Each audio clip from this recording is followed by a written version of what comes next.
Yo, what's up, Chris?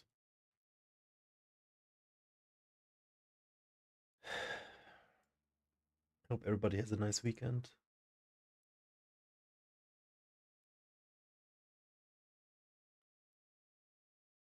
This is probably the worst week of this year for me.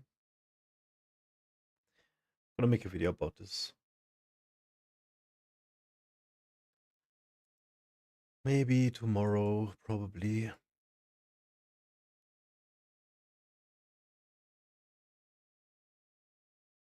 Hey, Daniel, what's up, bro?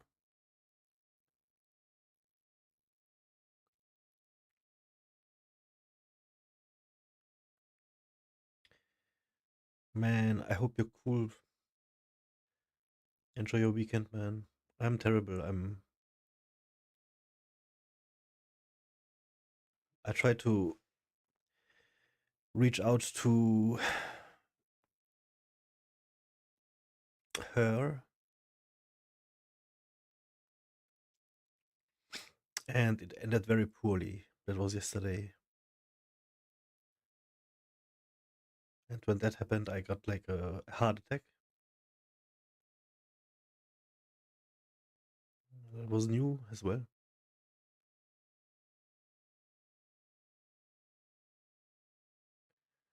But now I think it can't get any worse. So all of my all of my heartbreak that was going on since September, I guess, has reached its peak yesterday.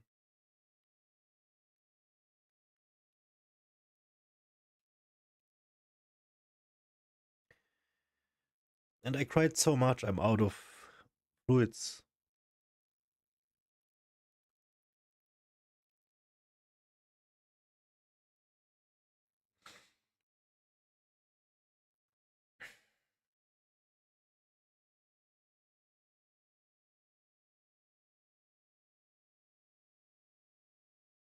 Yeah.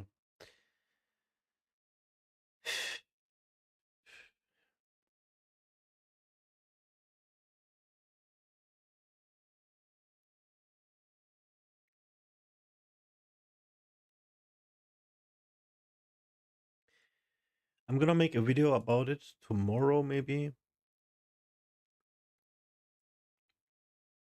where I'm gonna just say, like, tell everything that happened, even though it's not nobody's business. I feel like I have to say it just for myself, like therapeutic. Maybe somebody wants to comment and tell me I'm an asshole or whatever. I just need another perspective because I don't have anybody to talk to about it, you know? Because she's blocking me on everything and hiding. And yesterday, when I reached out, insta block. Doesn't matter what I say. It's like, and I'm 100% sure it's like just a communication error. I feel and I believe that we are supposed to be together, you know? And I believe she just, because she's autistic, that's not trying to degrade her or anything. That's just how it is. She's autistic, so her perception is, it's tough, you know. But she won't have none of it. She won't listen. Insta block, insta ignore. She hates me. And in my mind, there is no reason for it. It's just a miscommunication, and she is overreacting because of her autism.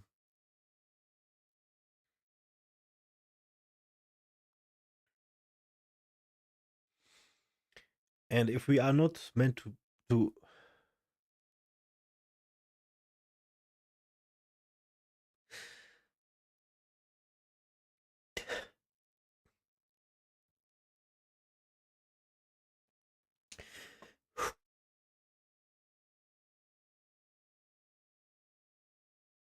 if you're not meant to be together because of a communication error, then I don't know. That is the epitome of unfair. There is nothing else.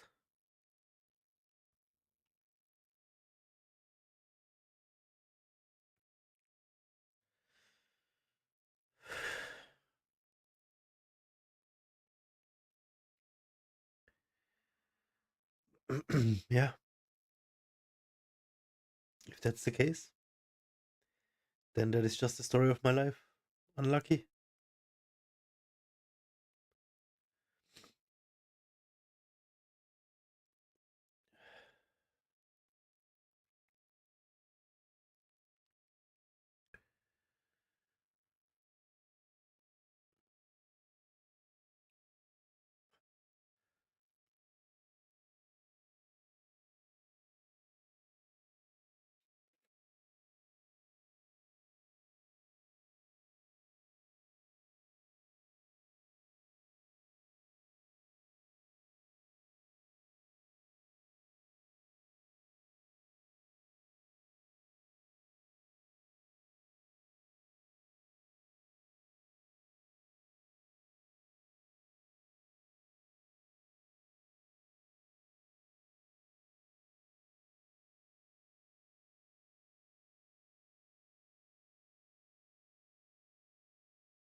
I'm not even gonna start, man. It's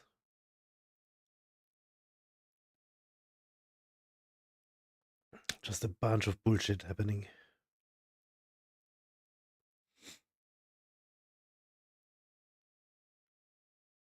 I'm sorry, Daniel, I can't explain. I have not been working out all week because I'm dying. I'm not eating anything. I can't even drink.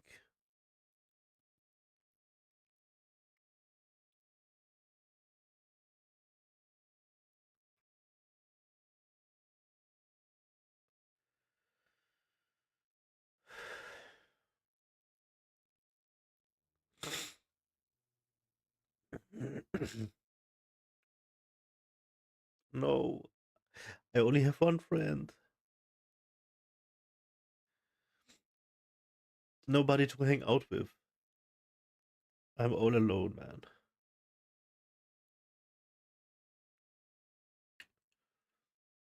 Yeah, that's how it is.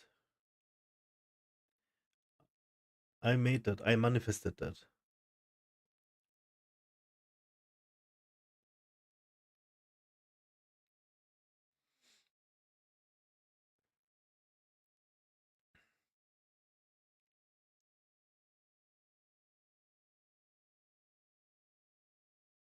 This depression is getting bigger and bigger because I'm learning so much more about it, you know? And the combo with what happened with me and her is just, it's too much.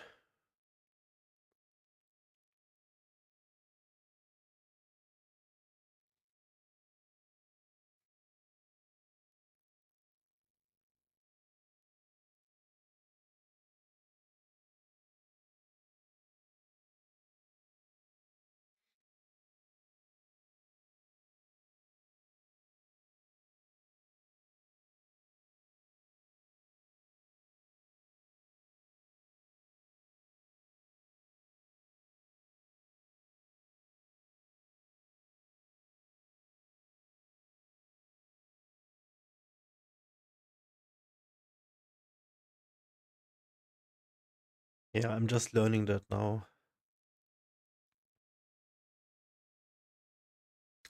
That's what I've been doing the past week for sure, 2 weeks. We're just learning about self love and everything that goes along.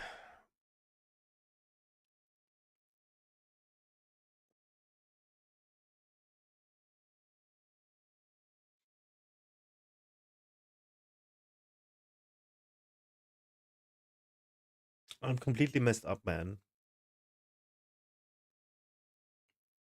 Like I hate myself, and I can never see loving myself. And I'm just learning now practices to try and do something about it. But because I'm so far away from it, I can't see it. I can understand what they say, but it just doesn't click.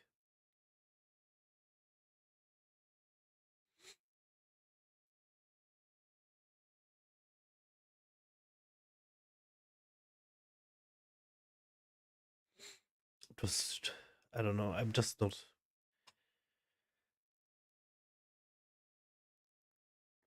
I don't know, man.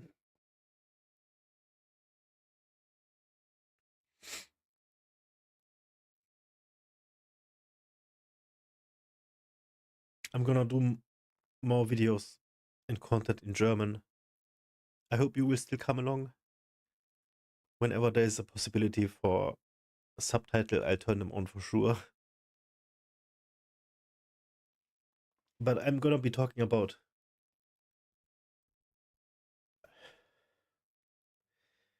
my depression and stuff, and make it like a thing on YouTube because there is nobody doing that kind of stuff. Not enough. And I think I can position myself in sort of a niche, you know what I mean?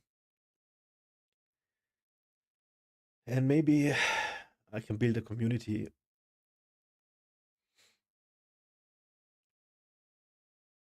It would be cool.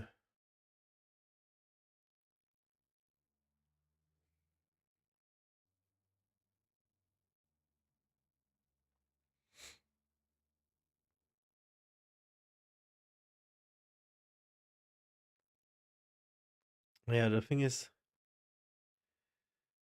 I need a therapist badly because I was with betterhelp.com, but I had to unsub this week because they got too expensive. I'm gonna put them on ice for a month, but I badly need one like right now.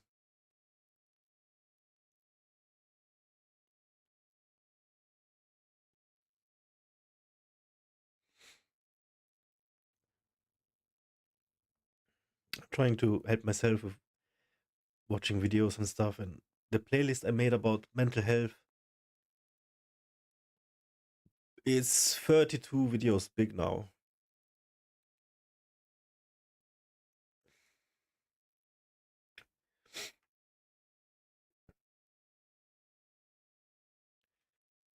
So in this one, I'm watching all kinds of stuff, trying to learn and understand, and it helps a lot. But also it unveils a bunch of messed up, like I'm a mess. I knew it. I knew it when I got back together with her, and I don't love myself. How can she love me? Half a year ago, I told her I'm a complete mess.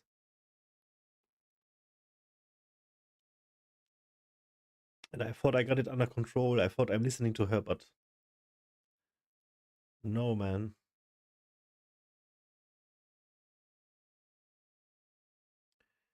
I got it all wrong. I think I have the idea. It's just I need a little bit of time as well. She had to cut me some slack, but there is zero tolerance. I was not worthy of a real second chance, I suppose.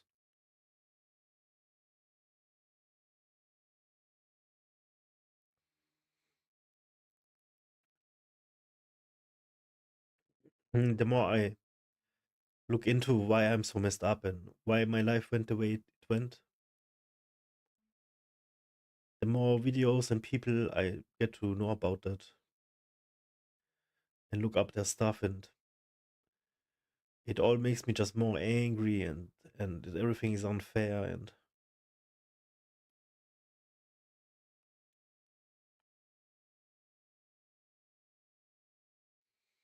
I knew it's gonna be like this. I thought I'm gonna have her on my side, but she's dealing with her stuff too, so and mine was too much for both of us already.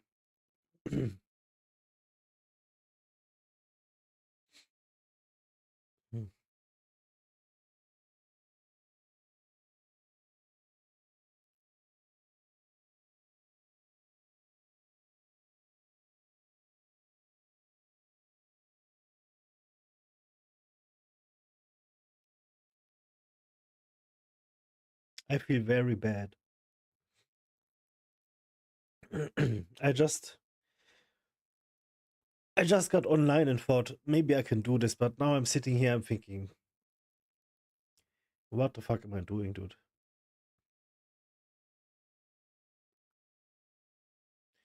Because I wanna, try to get something else on my mind. All I do is just die all day. I wake up, I die.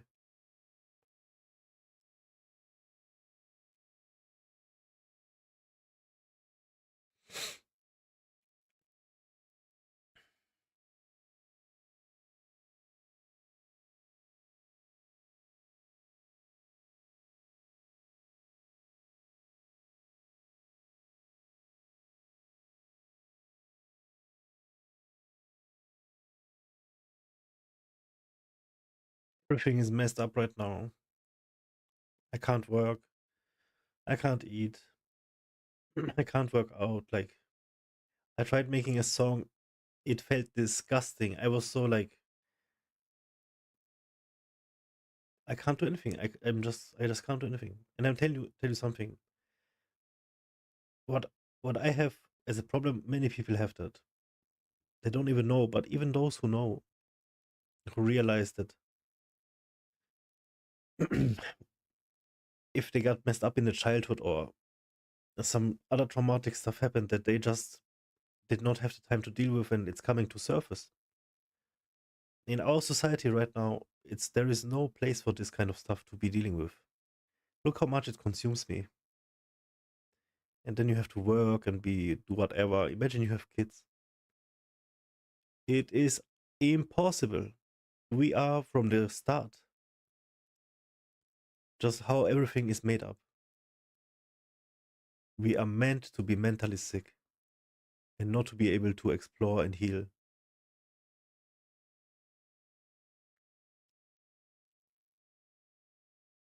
And even though I should have all the time in the world right now, it feels like it's not enough because it's such a big issue, so many problems. But I am learning. I'm like very deep in all of the topics. I've come to realize like one of the most important things is to love myself. Because if I just love somebody, if I just love myself for 1%, the amount of how much I loved her, I could get out of bed and do anything.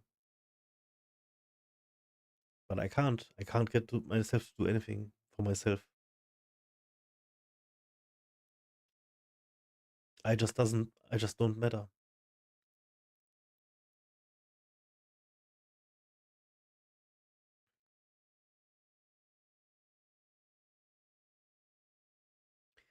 Because that's how I grew up. I don't matter, you know?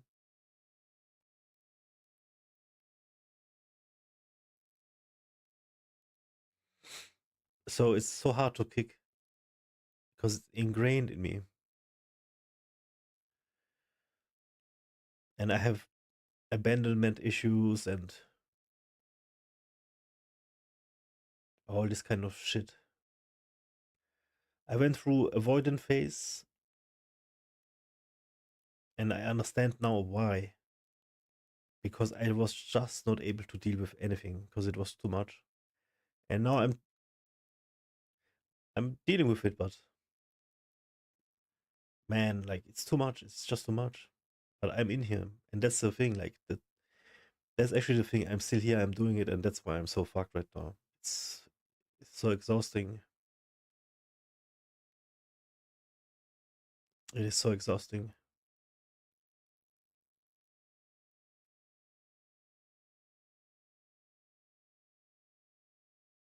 And the worst thing about it is I'm alone.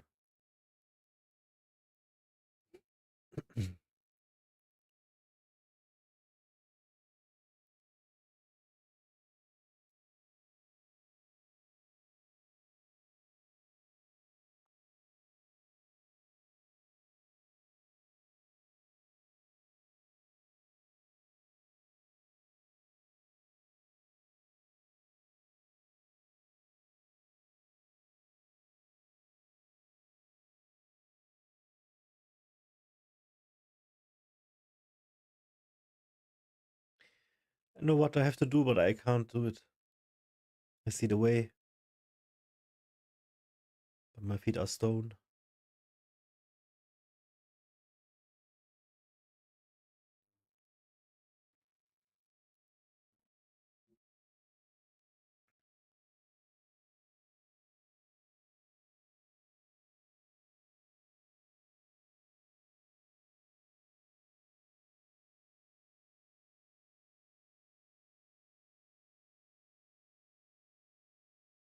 You know, I was together with her 13 years ago,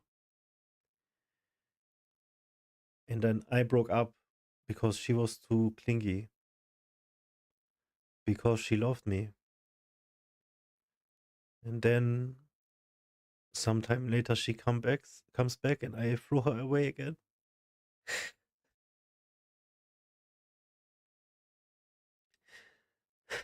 And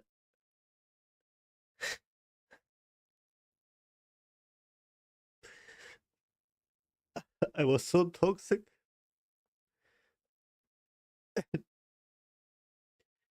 What have I done?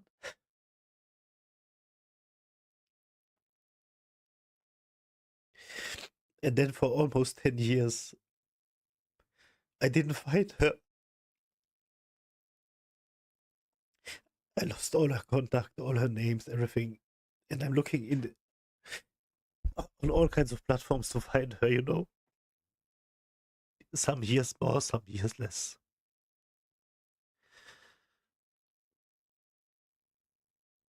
And last year I found her, dude, in summer. And I thought we are back together. For 3 months we were back together. But she's in therapy too, you know. For more than a year, she is very fragile. And I did something that triggered her, but it's not deserving to be treated like I am now. So now she blocks me, and you know how it felt when I found her. The first time when I heard her voice again.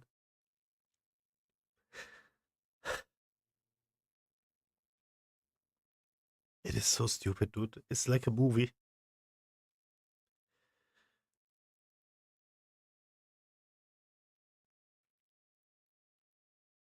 And but I can like never mess this up. I can never mess this up. I want to make it up to her for the rest of my life. She should have anything and all the time. And I messed it up. I cannot believe it, dude. I cannot believe it. This is too crazy. This is just my life, man.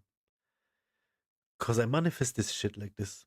Cause it's been like this my all of my life with everybody and everyone and everything.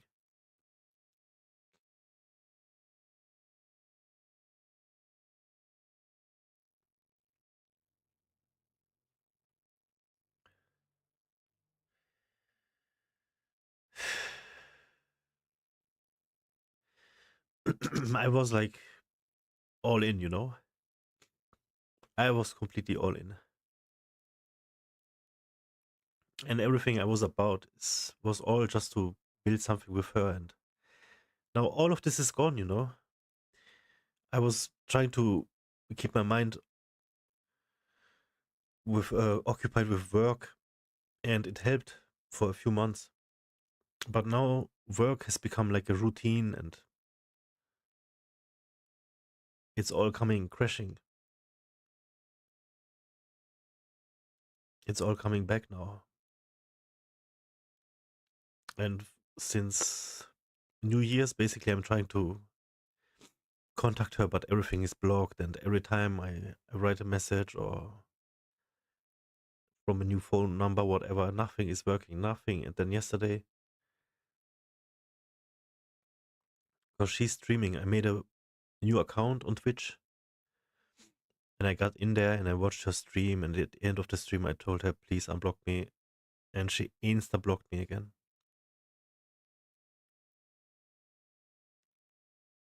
I just can't get to say what I want to say, you know? I'm delusional maybe, but I think it's going to make a difference. Because as I said, she just, she doesn't understand.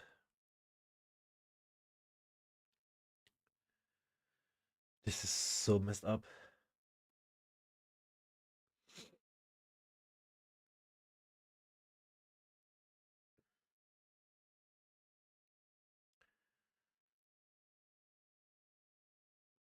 Yeah, I think I'm gonna make a video about that.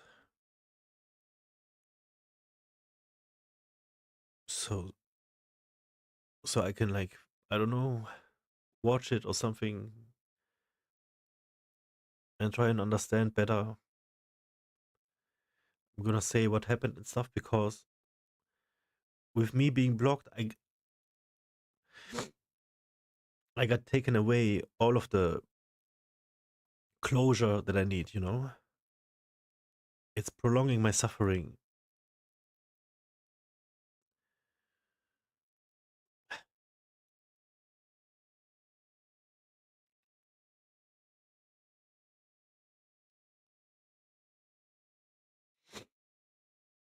This is criminal.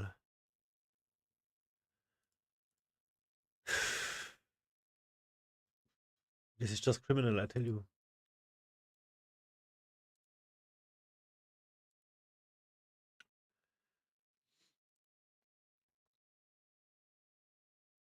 I don't think I deserve it. Though I did treat her like shit, man, but I swear it's just saying sorry all the time was just not enough. I would make it up for all of my life.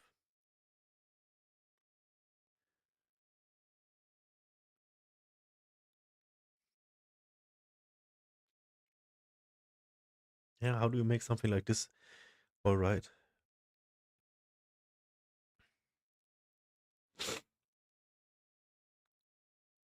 I was just raised a piece of shit and I was a piece of shit. That's how easy it is. That's how easy life is. I didn't know better, yeah, but that is how it went. That is how it went.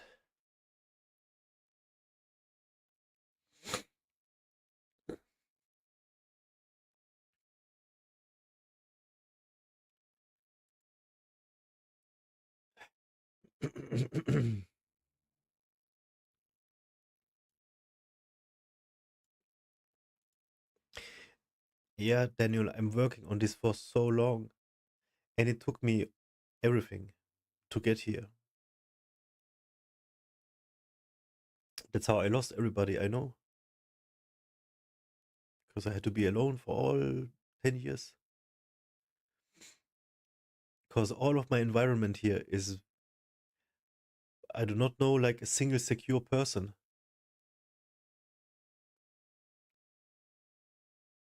Thank you, man. That means a lot to me. I'm really trying.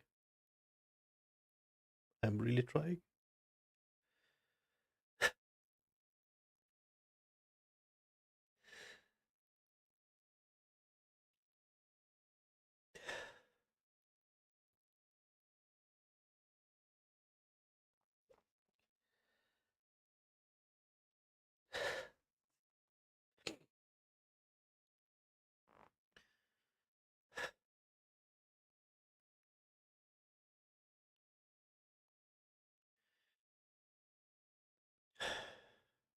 It just took too long to get here, you know?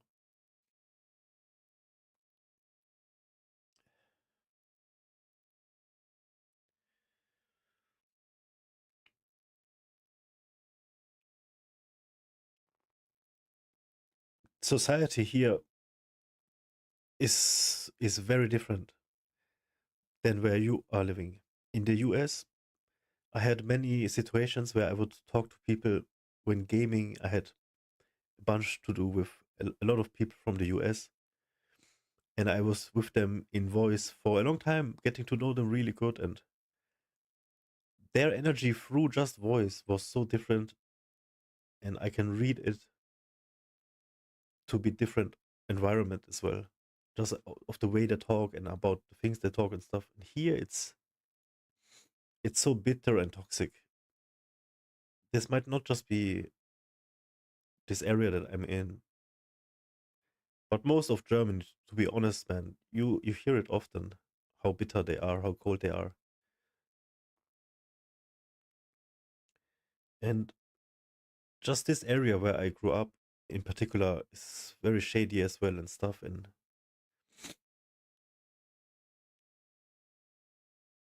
this generation of parents, mine are from like 50, 60 years old ish, they messed up big time. Because I know a bunch of people with the same issues, and I know for myself for sure. So all my life is just that it was all I knew, and all the friends that I've gotten and communities and everything in real life never felt good. It was always like shit taste in my mouth. And then I found, gaming and drugs and combine them both. It's the worst thing, but it's the best thing for if you want to escape. Just escape reality. And then, I get to talk to people from other countries, and US always stood out. US people, Swedish people were cool.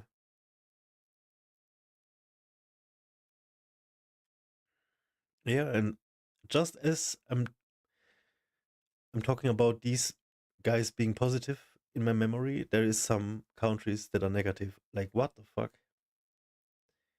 It's just, like the toxicity is just it's like a film, like a filter over the whole damn place.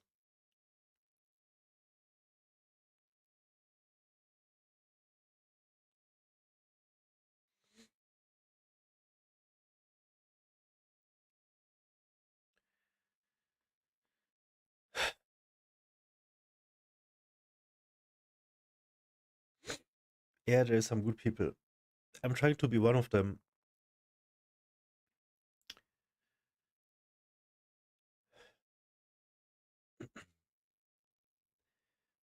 Yeah, I'm just interested in this kind of stuff. I notice it.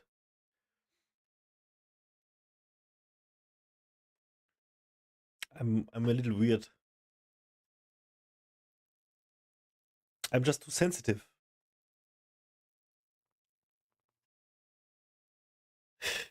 That's it. I'm just too sensitive.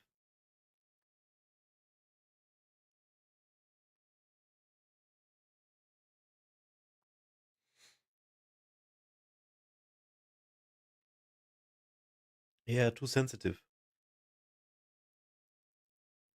Too sensitive and overthinking.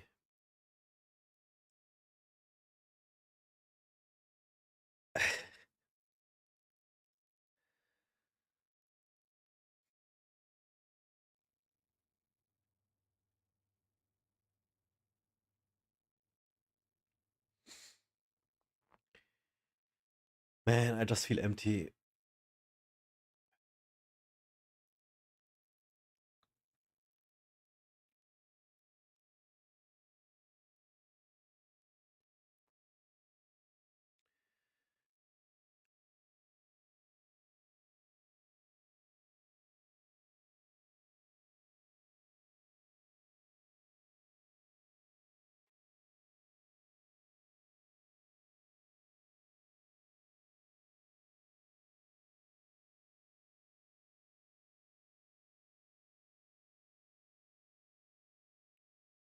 I guess it's just a life lesson.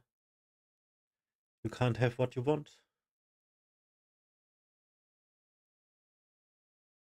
And on this level, it just pains so much because it's been over so many years and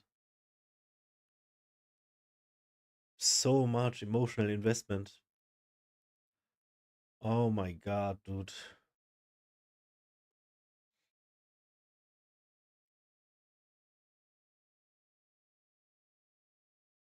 I was celebrating so much last summer.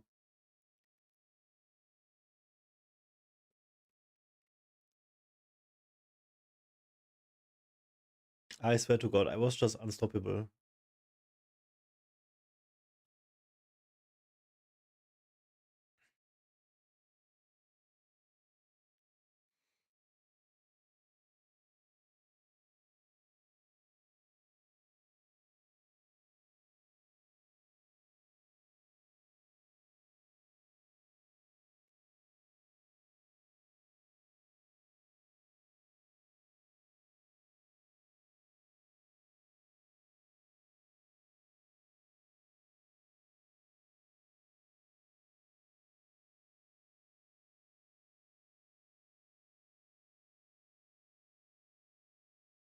I'm lightheaded.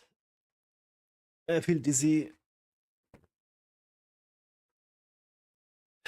Dude.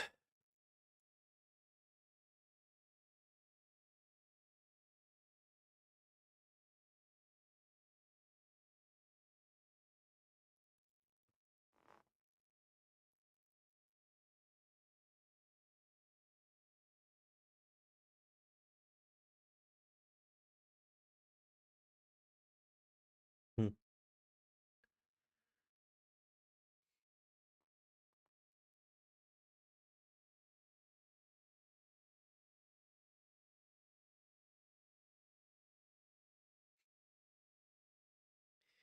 Yeah, I need to eat. I have hunger pain, but I'm not hungry. I have zero appetite.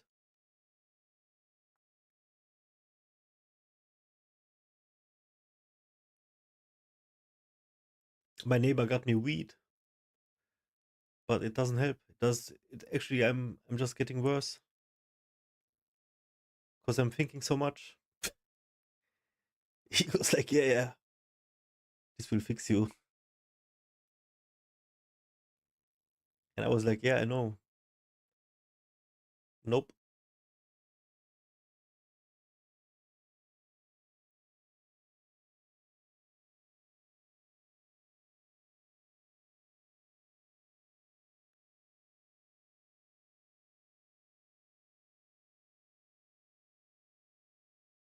It was a huge hit I took yesterday. A huge critical hit.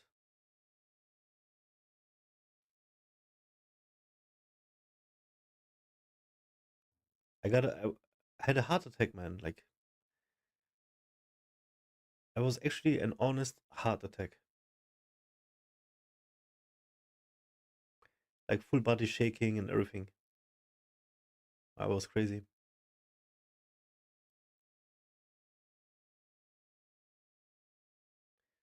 Slow motion. Yeah.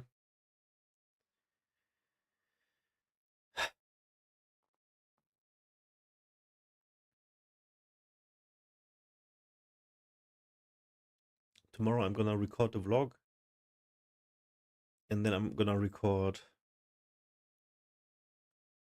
all of this breakup.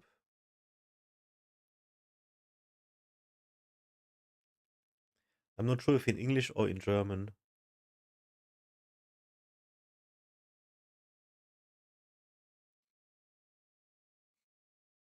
I'm gonna wanna continue doing the mental health stuff in German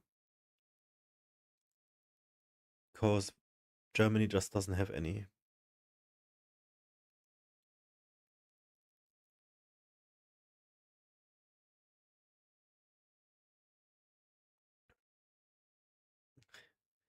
So I wonder if I should record the breakup thing.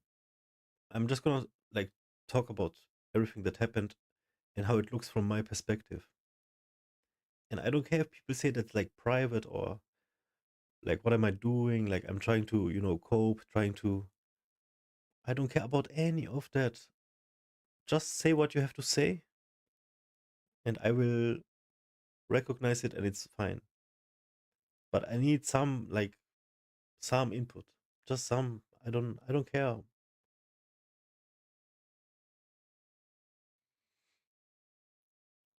Also it's gonna be interesting because it's gonna be from my perspective and I can say how that looked from my lens, having abandonment issues and stuff. So maybe that would be an interesting analysis. And then what I learned, because I learned a lot from this shit.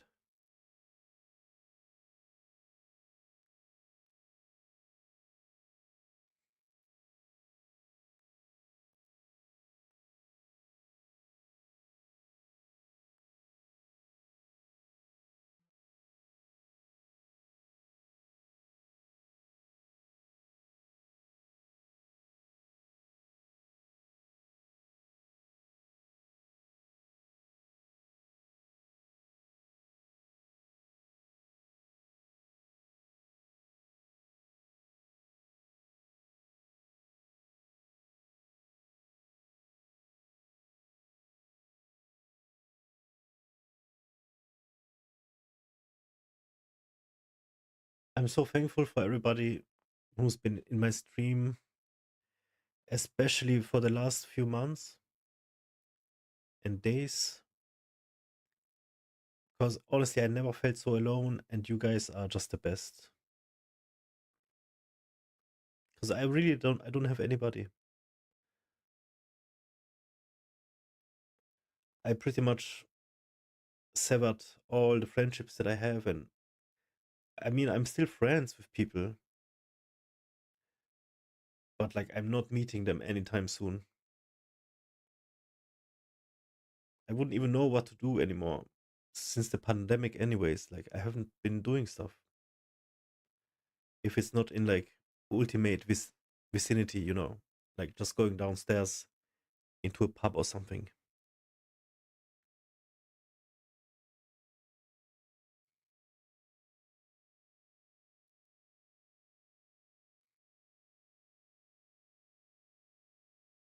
So all of this came to be because I was a certain way, and I see it all, and I can see it all, dude, and I can see into the future basically. Because if I act different now, it's gonna be different. But even thinking about the future is scary, man.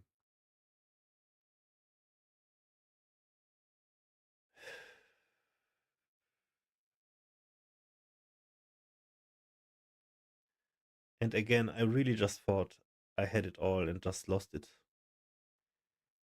I swear, it was like I found the reason to live.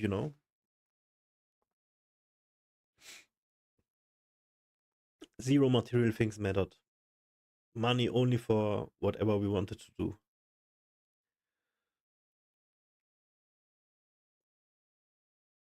And I thought I had it all, and now I lost it all. So this, the pain is so insane. It's so crazy.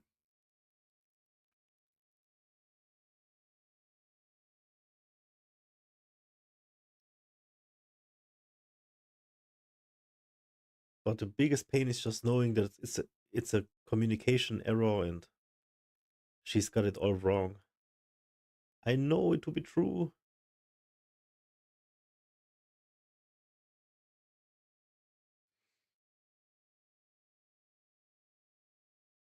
It doesn't matter how she acts, hating me, blocking me. It doesn't matter. It's because of her wrong motivation.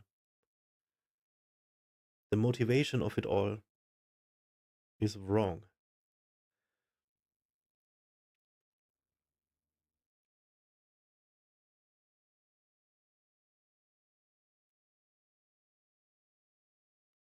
It's such a struggle thinking I must be delusional or something.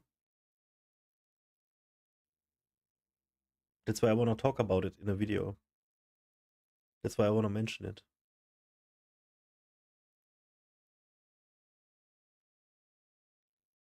What do you think is going on? I mean, it doesn't matter what anybody is thinking. It matters what she's thinking, but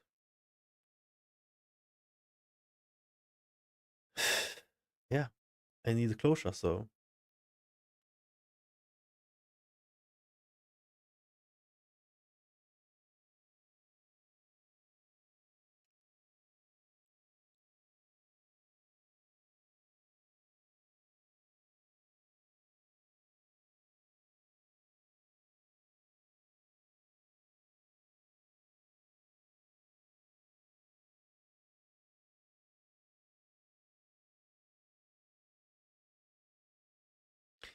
unbelievable, man. It's fucking unbelievable.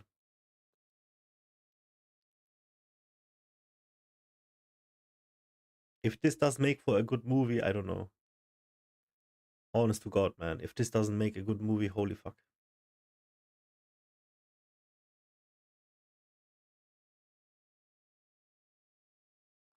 How will it end?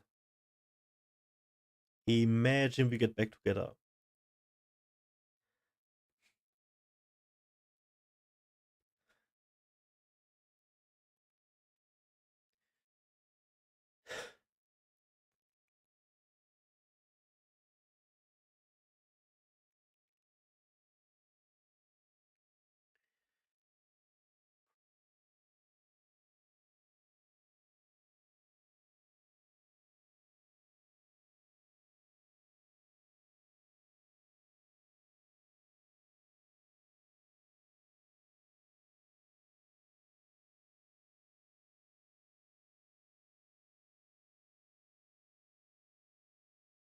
This must be the biggest love story.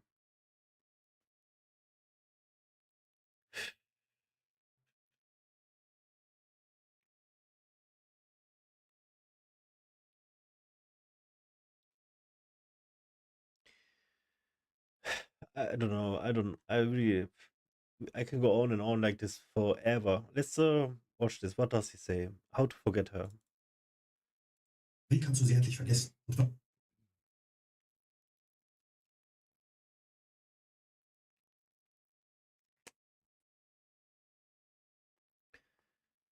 I put on subtitles.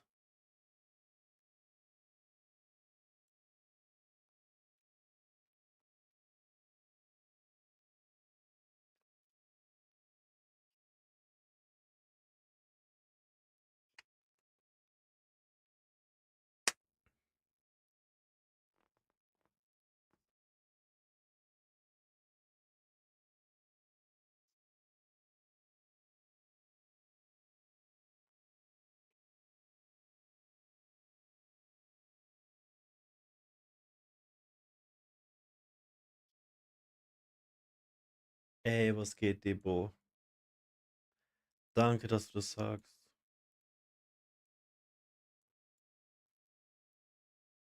Wie kannst du sie endlich vergessen? Und warum fällt es uns so unglaublich schwer? Vielleicht kennst du das Gefühl, verlassen zu werden, eine Trennung durchzumachen und nur noch mit dem emotionalen Schmerz zurückzubleiben. Und in diesen Situationen, wenn wir in diesem emotionalen Sturm sind, verlieren wir den Überblick. Wir wissen nicht mehr, wo oben und unten ist. Du weißt nicht mehr, was du tun sollst, weil dein Geist gegen dich arbeitet, nonstop, und dir die ganze Zeit irgendwelche Sachen sagt, die ganze Zeit Gedanken schickt über sie und du sie nicht loslassen kannst. Aber wie schaffst du es, das endlich loszuwerden? Wie schaffst du es, endlich zur Ruhe zu kommen und all das sein zu lassen, es loszulassen und weiterzuziehen? Denn oftmals ist es so, dass wir eine schnelle Lösung haben wollen für das Ganze. Wenn wir eine Trennung durchmachen und es unglaublich wehtut, wollen wir so schnell wie möglich eine Lösung finden. Aber das sorgt meistens dafür, dass es langfristig Konsequenzen gibt. Was meine ich damit? Dein Geist ist dazu da, um dich zu schützen. Und dein Geist glaubt, er schützt dich in diesem Moment, indem er dir ständig irgendwelche neuen Gedanken schickt und dir sagt, denk an sie. Oder jetzt denk an sie. Oder jetzt denk an sie. Und das immer wieder tut. Warum aber macht er das? Weil er dich schützen will vor der Zukunft. Weil er analysieren will, was in meiner Gegenwart, was in meinem Umfeld ist dem ähnlich, was hier passiert ist, was mir wehgetan hat. Und wie kann ich dafür sorgen, dass es nicht nochmal passiert? Das bedeutet, wenn du dieses Problem nicht aus deinem System rausbekommst, wenn du kurzfristig eine Lösung suchst und das Ganze nur unterdrückst, wirst du langfristig, auf lange Sicht, immer Schwierigkeiten in Beziehungen zu anderen Menschen haben. Und immer wieder das ganze Revue passieren lassen. Weil du es selbst konstruierst, immer wieder selbst erschaffst. Und deswegen ist es wichtig, dass du auf die folgenden 5 Punkte achtest. Unbedingt, wenn du so schnell wie möglich all diese Schmerzen loswerden willst. Und der erste Punkt ist, mache eine Liste mit allen negativen Eigenschaften, die diese Person gehabt hat. Was wir leider viel zu oft machen, ist die Person zu idealisieren und zu glauben, dass es die einzige Person auf der Welt ist, die uns das geben kann, was wir uns wünschen. Die einzige Person ist, die unsere gewünschten Bedürfnisse befriedigen kann. Aber das stimmt nicht. Diese Person hat sehr viele negative Eigenschaften, aber wir sehen immer drüber. Wir achten nicht darauf. Das bedeutet, wenn wir uns nicht bewusst darüber werden, wenn wir kein Gleichgewicht herstellen und die ganze Zeit nur in der Idealisierung sind, wenn wir uns nicht bewusst darüber werden, wird das hier ewig so bleiben. Und es ist ein Ungleichgewicht da. Das bedeutet, wenn du negative Eigenschaften hast und sie dir immer wieder bewusst machst, wirst du das Gleichgewicht langsam wieder herstellen. Aber das musst du konsequent tun. Der zweite Punkt ist, lasse all die Erinnerungen los. Mache die Tür zu. Denn das, was dich vor allem schmerzt, ist Hoffnung. Die Hoffnung, dass es doch etwas sein könnte, dass es doch wieder werden könnte. Das heißt, deine Erinnerungen wecken immer das Gefühl, die Tür ist noch offen. All die Sachen, die du zu Hause rumliegen hast, egal ob es Fotos sind, Gegenstände sind oder sonst was, All diese Dinge müssen weg. Denn jedes Mal, wenn du sie siehst, erinnerst du dich. Und jedes Mal, wenn du dich erinnerst, entsteht Hoffnung. Und Hoffnung ist eine der schmerzhaftesten Sachen, die es gibt, wenn es um diese Sache geht. Das bedeutet, wenn du immer wieder diese Möglichkeit in deinem Kopf hast, warte mal, es könnte was werden, wirst du immer wieder dran hängen.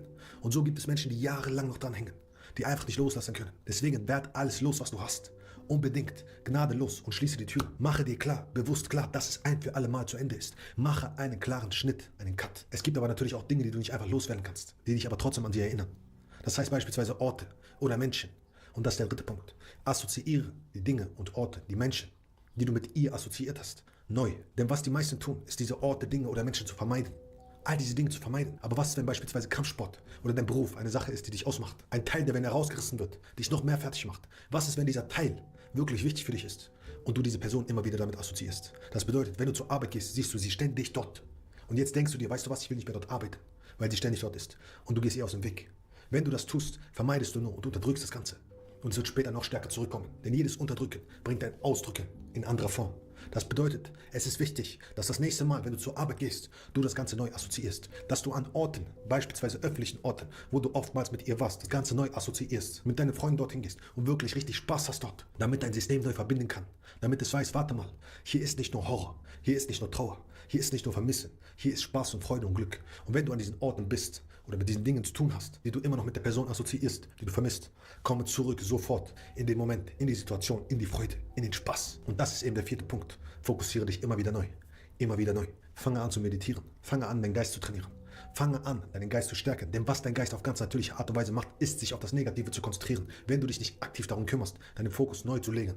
Warum? Weil wenn du überleben willst, ist es sinnvoller, dich auf das Negative zu konzentrieren. Jetzt leben wir in einer Welt, wo alles schön und sicher ist. Aber damals war das nicht so. Damals war es überall gefährlich. Und es hat mehr Sinn ergeben, sich auf das Negative fokussieren zu können. Mehr auf das Negative als auf das Positive. Also was tut dein Geist? Er konzentriert sich konstant, nonstop auf das Negative. Wie kannst du es ändern? Indem du Achtsamkeit übst. Indem du achtsam bist und immer wieder den Fokus auf etwas Neues legst. Und immer wieder den Fokus auf etwas Neues legst. Und immer wieder den Fokus auf etwas Neues legst. Immer wieder, immer wieder. Aber dafür musst du diesen Muskel überhaupt erst haben. Trainiere deshalb in der Meditation. Und der fünfte Punkt ist, bau dich selbst wieder auf. Es gibt Teile, die du vergessen hast, durch den Menschen, der dich verlassen hat. Es gibt Teile, die du vernachlässigt hast, beispielsweise Freunde, beispielsweise Aktivitäten, beispielsweise Hobbys, beispielsweise Interessen. All diese Dinge hast du vernachlässigt durch eine Beziehung mit einem anderen Menschen. Oftmals. Und all diese Dinge haben dir unfassbare Freude bereitet. Aber oftmals passiert es, dass wenn wir in einer Beziehung sind oder mit einem anderen Menschen zusammen sind, wir uns nur noch auf diesen Menschen fokussieren. Alles andere liegen lassen und dann vergessen, wie viel Freude es uns bereitet hat, wie viel Spaß es gemacht hat. Deswegen ist es so wichtig, deine alten Teile, die du verloren hast, wieder zu integrieren. Geh wieder zum Sport, den du immer gemacht hast. Nimm wieder die Hobbys in Angriff, die du gern gemacht hast. Erinnere dich an dein Selbst vor dieser Beziehung, vor diesem ganzen Thema und wie glücklich es war mit diesen Aktivitäten, mit diesen Zielen, mit all diesem Fokus und fokussiere dich auf neue Ziele. Fang an, wieder neue Menschen kennenzulernen und reaktiviere alte Gewohnheiten, die dich glücklich gemacht haben.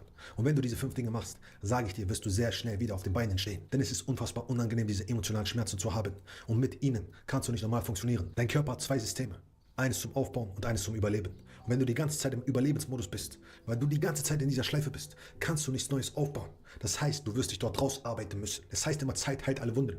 Aber wenn du deine Gefühle dich richtig verbindest, mit einem richtigen Verband und dich nicht darum kümmerst, wirst du später die Konsequenzen dafür tragen. Wenn du also bereit bist, diesen emotionalen Schmerz zu beenden und wahre Liebe in dein Leben zu ziehen, ohne dich ständig verstellen zu müssen, dann bewirb dich für ein Erstgespräch. Der Link dazu ist unten in der Beschreibung. Wenn es Fragen dazu gibt, schreib sie unten in die Kommentare. Und ansonsten wünsche ich dir nur das Beste von ganzem Herzen. Bleib gesund, lass dir gut gehen und wir sehen uns beim nächsten Mal. Let's go, champ. This is the whole problem that everyone makes anytime we have a problem.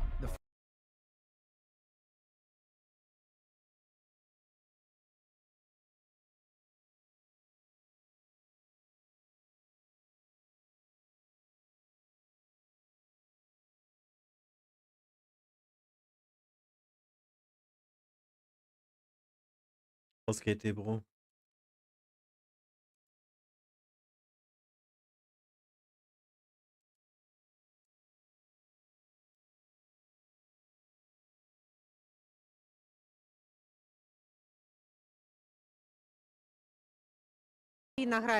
Es ist nicht die Ukraine, die mit dem Dritten Weltkrieg spielt. Wir werden als Druckmittel benutzt. Aber wir werden es schaffen, darin besteht kein Zweifel. Mit oder ohne Hilfe. Denn wir sind eine entschlossene Nation. Weder Trump noch Putin kann man trauen. Unserem Präsidenten schon, das ist keine Frage.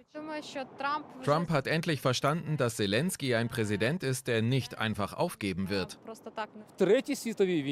Seit 2014 leben wir mit Unterbrechungen im Dritten Weltkrieg, seit 2022 dauerhaft. Wir werden getötet. Dass man Putin nicht trauen kann, ist von Zelensky noch milde ausgedrückt. Wir wissen, dass man ihm nicht nur nicht trauen kann, sondern dass Russland als Imperium demontiert werden muss. Ich denke, man hätte die Sache diplomatischer angehen können. Ich kann Zelensky aber verstehen, weil schon der Ton von Trump und Vance darauf hindeutete, dass es so laufen würde. Wir werden enger mit Europa zusammenarbeiten. Dennoch hoffe ich, dass wir gute Beziehungen auch zu den Vereinigten Staaten haben werden. Was am meisten schmerzt, ist, dass das Abkommen nicht unterzeichnet wurde. Es ist wirklich dumm, einen so geschätzten Verbündeten wie die USA zu verlieren, egal wie schlecht die Beziehungen sind. Wäre das Abkommen unterzeichnet worden, wären die Worte nur Worte geblieben. Die Beteiligung der USA an den Rohstoffen würden die Beziehungen stabilisieren. Jetzt ist alles sehr beängstigend. Ich denke, es waren alles Emotionen. Das muss nicht endgültig sein. Wenn man bedenkt, wie flexibel und wie schnell Trumps Emotionen wechseln, kann es auch noch anders laufen. Also ich glaube, man darf jetzt Trump nicht notwendigerweise mit ganz Amerika gleichsetzen. Da muss man sehr vorsichtig agieren. Aber auf der anderen Seite muss man natürlich als Deutschland oder Europa eben auch politisch zu der Ukraine weiterhin stehen. Es ist mir peinlich, was gestern im Oval Office passiert ist. Alle meine Freunde unterstützen die Ukraine und Zelensky. Das war ein grauenhaftes Verhalten des Präsidenten der Vereinigten Staaten und des Vizepräsidenten gegenüber einem Mann, den wir eigentlich unterstützen sollten. Ich bin wirklich ein wenig schockiert. Solange ich lebe, konnte man den Russen nicht trauen. Und zu sehen, dass unsere Regierung, unser Präsident auf der Seite der Sowjets zu stehen scheint, ist ein bisschen schockierend, beängstigend, um ehrlich zu sein.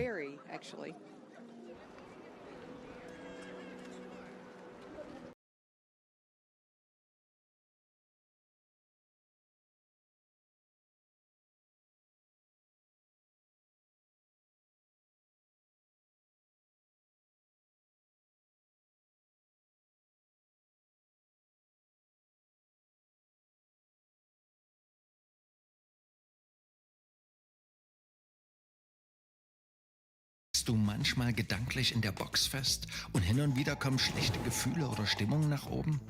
Es könnte sein, dass das an deiner Telefonschleife im Gehirn liegt.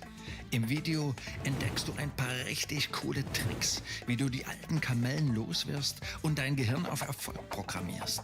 Zum Nachtisch gibt's noch den Supertipp. Hier ist Max von Steig auf die Leiter. Los geht's!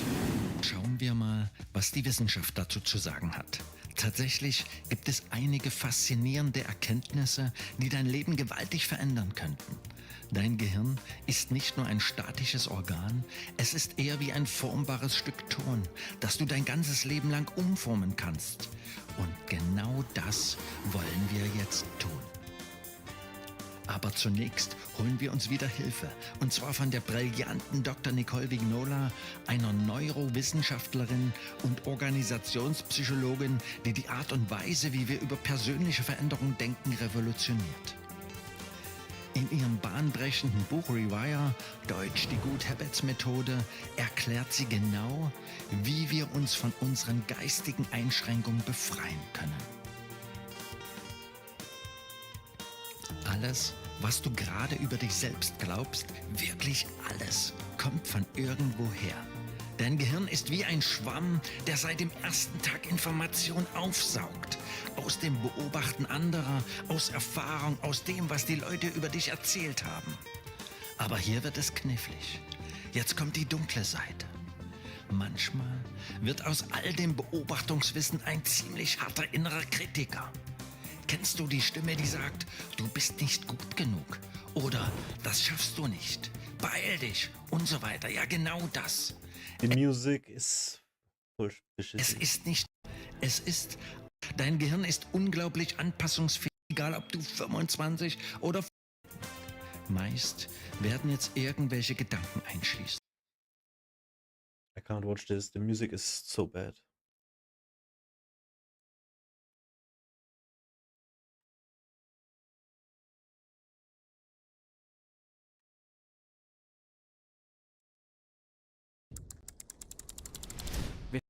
Die Wahrheit über Depressionen von Simplissimus. Den Kanal wollte ich mir ein bisschen öfters angucken. Auf dem Channel. Schauen Stolpern wir mal. häufig über solche Schlagzeilen. Warum immer mehr Menschen depressiv werden. Millionen leiden an Depressionen. Immer mehr Menschen leiden unter Depressionen. Vor allem bei Jugendlichen würde es ein immer größeres Problem werden. Intuitiv klingt das auch irgendwie logisch. Bei all dem, womit sie sich heute so rumschlagen müssen. Große Offensive gegen die Ukraine. Schlange stehen für die Traumwohnung. Hitzewelle. Die Busch- und Waldbrände. Überall auf der Insel brennt. AfD bei 18-20%. Kein Wunder, dass die moderne Welt uns alle und die Jugend besonders kaputt macht. Aber ist das wirklich so? Werden die Deutschen immer depressiver? Und ganz besonders Jugendliche? Die Antwort ist unheimlich kompliziert. Und um die Situation zu begreifen, muss man auch die Krankheit an sich besser verstehen.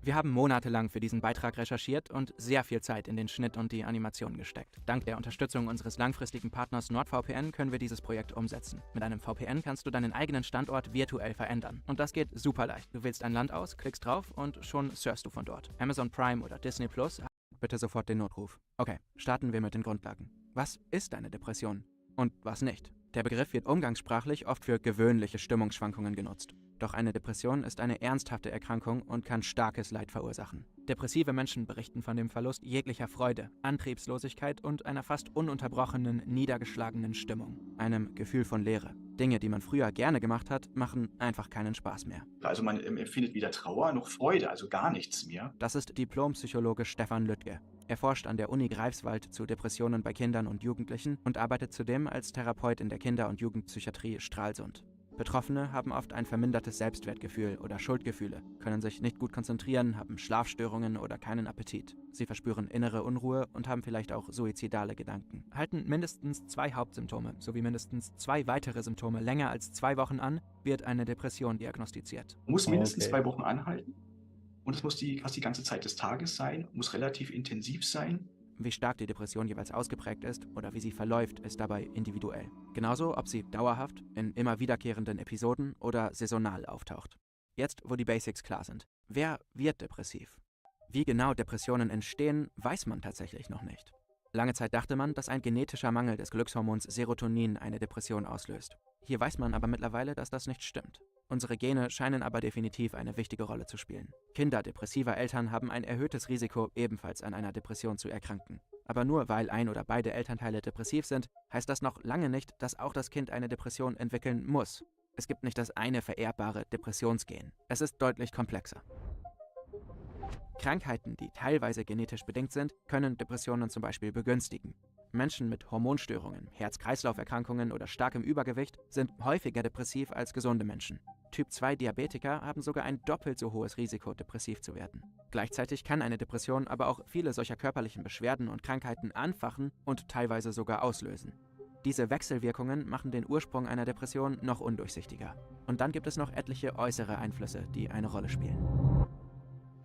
Schlimme Erlebnisse haben Einfluss auf unsere psychische Gesundheit, zum Beispiel Missbrauch, Gewalt, der Verlust eines Elternteils, ein Trauma. Eine Studie konnte zeigen, dass Traumata in der Kindheit unsere Gehirnstruktur beeinflussen können und uns anfälliger für schwere depressive Störungen machen.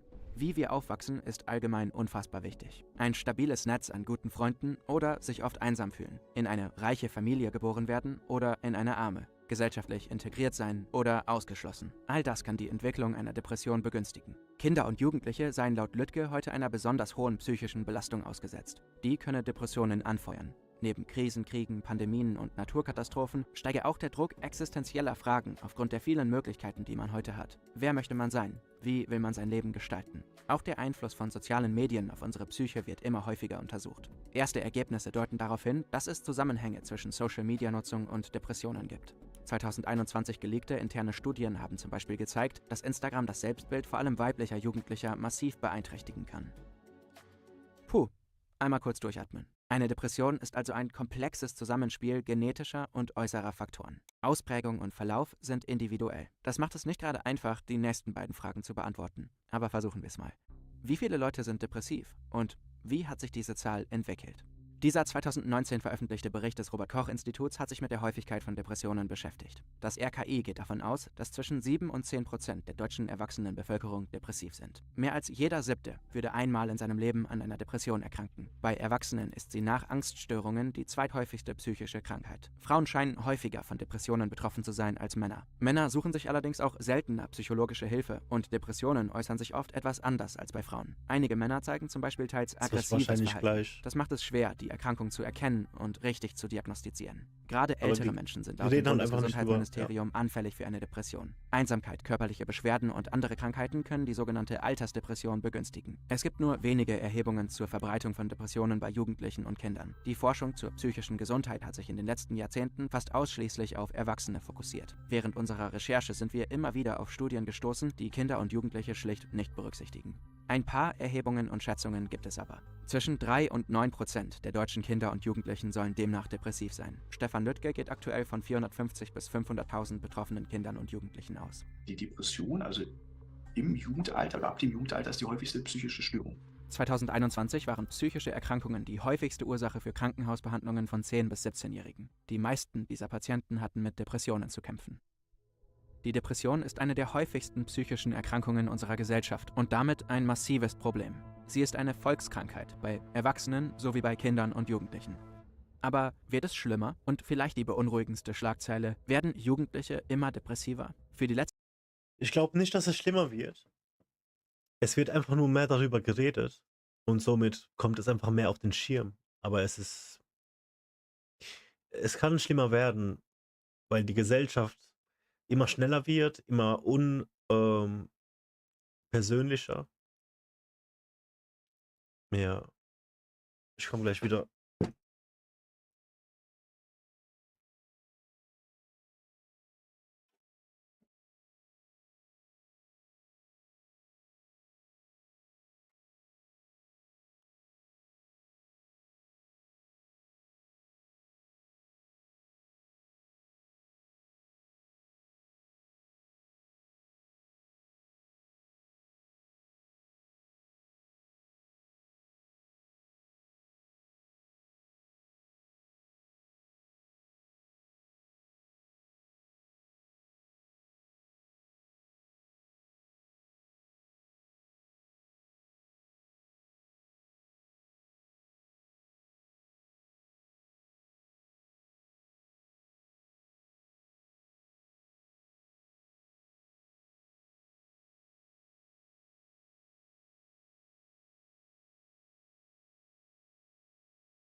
letzten 4 Jahre kann man ziemlich eindeutig sagen, ja, es gab einen Anstieg an Depressionen bei Kindern und Jugendlichen. Der Lockdown gilt bundesweit. Gilt er dann der zweite harte Lockdown. Geschlossen wegen Corona. Zu Hause lernen die Kinder mit ihren Handys. Schulen waren von einem auf den anderen Tag plötzlich geschlossen. Es gab Homeschooling, kein Kontakt zu Mitschülern, keine Freizeit mit Freunden, sozial abgeschottet und das für Wochen am Stück. Der Umgang mit Kindern und Jugendlichen in der Corona-Pandemie war nicht gut. In Deutschland hatte jeder 4. Jugendliche während des ersten Lockdowns Anzeichen einer Depression. In der Pandemie haben die psychischen Auffälligkeiten sich nahezu verdoppelt. Doch auch wenn der Stress teils bis heute nachwirkt. Lockdowns und Homeschooling waren nicht permanent und Schulen sind mittlerweile wieder geöffnet. Der Corona-Notstand ist vorbei. Wie haben sich die Zahlen über längere Zeiträume entwickelt? Wie sah es vor der Pandemie aus? 2019 wurden 18.000 unter 18-Jährige wegen Depressionen im Krankenhaus behandelt. 2015 waren es über 3.000 Fälle weniger. Stefan Lüttke konnte uns sagen, dass es seit der Jahrtausendwende einen erheblichen Anstieg an Klinikbehandlungen gab. Die Klinikbehandlung der Depression ist um das 7- bis 10-fache angestiegen. Über denselben Zeitraum gab es bei älteren Altersgruppen einen 2- bis 3-fachen Anstieg. Es gibt nur sehr wenige Studien, die zeigen, wie sich Depressionen insgesamt in den letzten 20 oder 30 Jahren bei uns entwickelt haben. In einer dieser Studien hat man die Entwicklung unter anderem bei jungen Erwachsenen in Deutschland betrachtet, zwischen Ende der 90er und Anfang der 2010er Jahre. Die Zahlen sind bei Männern zwar konstant geblieben, haben sich bei den Frauen aber fast verdoppelt. Gibt es also wirklich immer mehr depressive Menschen und tritt die Krankheit gerade bei Jugendlichen häufiger als früher auf? Insgesamt registrieren wir immer mehr Depressionsfälle. Das stimmt. Doch der Anstieg kann mehrere Gründe haben. Unsere psychische Gesundheit hat in den letzten Jahrzehnten einen immer höheren Stellenwert in unserer Gesellschaft bekommen. Wir sind besser darin geworden, Depressionen zu erkennen und über sie zu sprechen. Es gibt weniger Stigma. Die Hemmschwelle, sich Hilfe zu suchen und zum Arzt zu gehen, ist gesunken. Die Krankschreibungen aufgrund von Depressionen sind heute höher denn je. Es werden also vielleicht einfach mehr Depressionen erkannt als in der Vergangenheit. Laut Experten kann der Anstieg teils auch mit dem Bevölkerungswachstum und der steigenden Lebenserwartung erklärt werden. Je mehr Menschen es gibt, desto mehr Menschen mit Depressionen gibt es. Je älter eine Gesellschaft, desto mehr Menschen leiden in der Regel an Depressionen. Auch global ist man sich uneinig, ob Menschen depressiver werden oder nicht. Einige Studien zeigen, dass es weltweit einen Anstieg gibt. Andere Studien sagen wiederum, dass es keinen gibt. Die Verbreitung sei seit Mitte des 20. Jahrhunderts stabil. In den USA gibt es erste interessante Ergebnisse aus Langzeitstudien zu Jugendlichen. Es könnte doch sein, dass es vor allem bei den Jüngeren tatsächlich einen realen Anstieg gibt. Für Deutschland müsste man abwarten tatsächlich. Aber auszuschließen ist es ehrlich gesagt nicht. Es ist Deutschland also unklar, ob es abseits der Corona-Pandemie einen echten Anstieg an Depressionen in Deutschland oder global gibt. Weder bei Jugendlichen noch bei Erwachsenen. Ja, das ist halt echt einfach nur, weil die sich jetzt ob wir immer mehr melden, ne? depressiver werden oder die Zahlen konstant bleiben, müssen wir abwarten. Bis dahin sollte man die Zahlen nüchtern betrachten und sich nicht zu Panikmache oder voreiligen Rückschlüssen hinreißen lassen. Fest steht, dass Depressionen eine massive Herausforderung für unsere Gesellschaft darstellen. Gerade deshalb sollte es oberste Priorität sein, die Versorgungssituation in Deutschland drastisch zu verbessern. Menschen sollten nicht im Schnitt 5 Monate auf einen Behandlungsplatz warten müssen. Je früher man eine Depression erkennt, desto größer ist die Chance zu genesen. Die Depression kann man vor allem im Kindes- und Jugendalter gut behandeln. Wer diese Symptome bei sich oder einer Person im engeren Umfeld bemerkt, sollte mit jemandem darüber sprechen. Das kann ein Elternteil, eine anonyme Hilfsstelle oder der Hausarzt sein. Auf Plattformen wie Video und Ich bin alles können sich betroffene Jugendliche über Depressionen informieren und sich mit anderen austauschen. Alle Links zu Hilfsangeboten findet ihr wie immer in der Beschreibung. Und was wirklich auch gegen Depression hilft, auch präventiv, Gutes ist tatsächlich im Sport. Ja? Auch eine ehrenamtliche Tätigkeit kann das Gefühl von Einsamkeit vermindern und damit vor Depressionen schützen. Habt bitte keine Scheu, euch Hilfe zu suchen. Das ist kein Zeichen von Schwäche. Wenn dieses Video hoffentlich eines gezeigt hat, dann, dass es vielen anderen genauso geht. Cheers.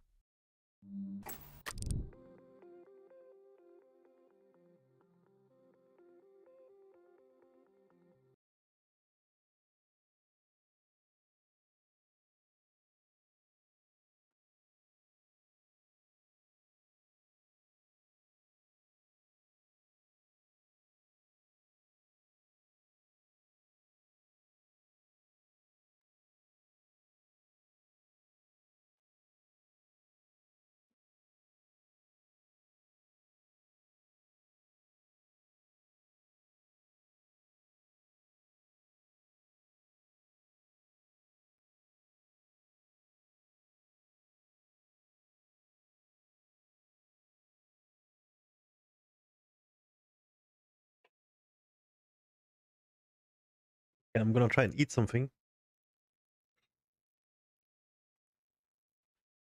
Because I have to. I really have to. For 3 days, I think I ate like 1,500 calories, maybe max, for 3 days. For all 3 days of like 500 per day, maybe.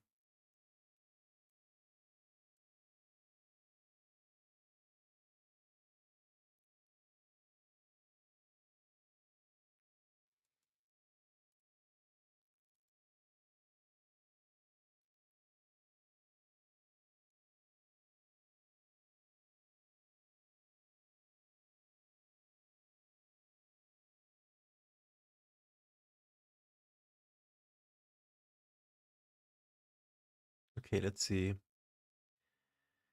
Maybe we can watch something while I'm trying to force this down my throat.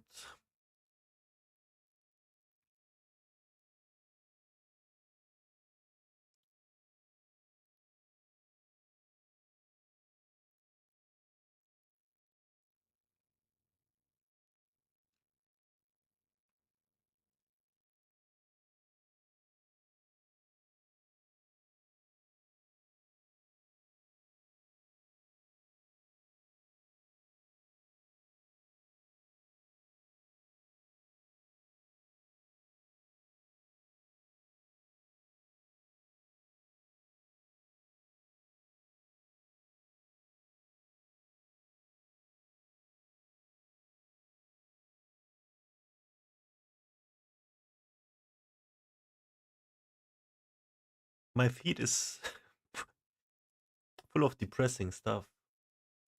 Can we have something fun to watch, please?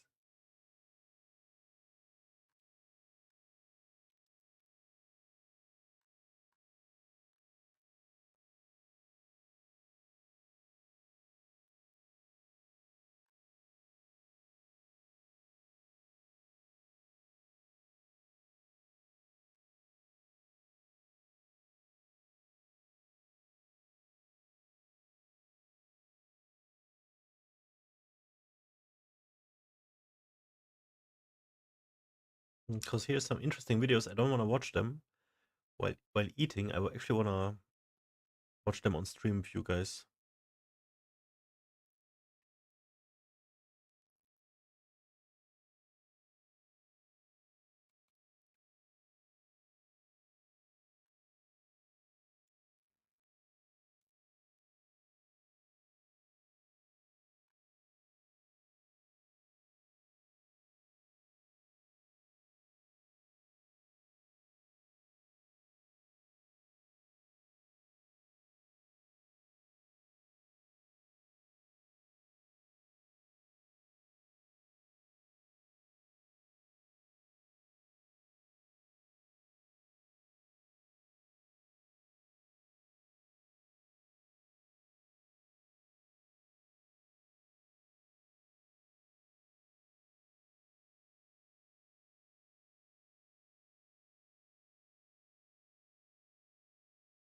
Was ist eigentlich diese eine Sache, die sie alle Liebe nennen?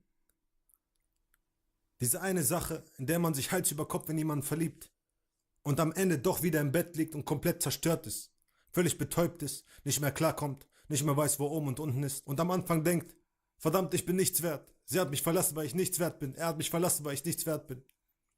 Und dann wird es immer mehr und mehr und mehr zu Hass. Ach, scheiß auf ihn, ach, scheiß auf sie. Die waren es eh nicht wert.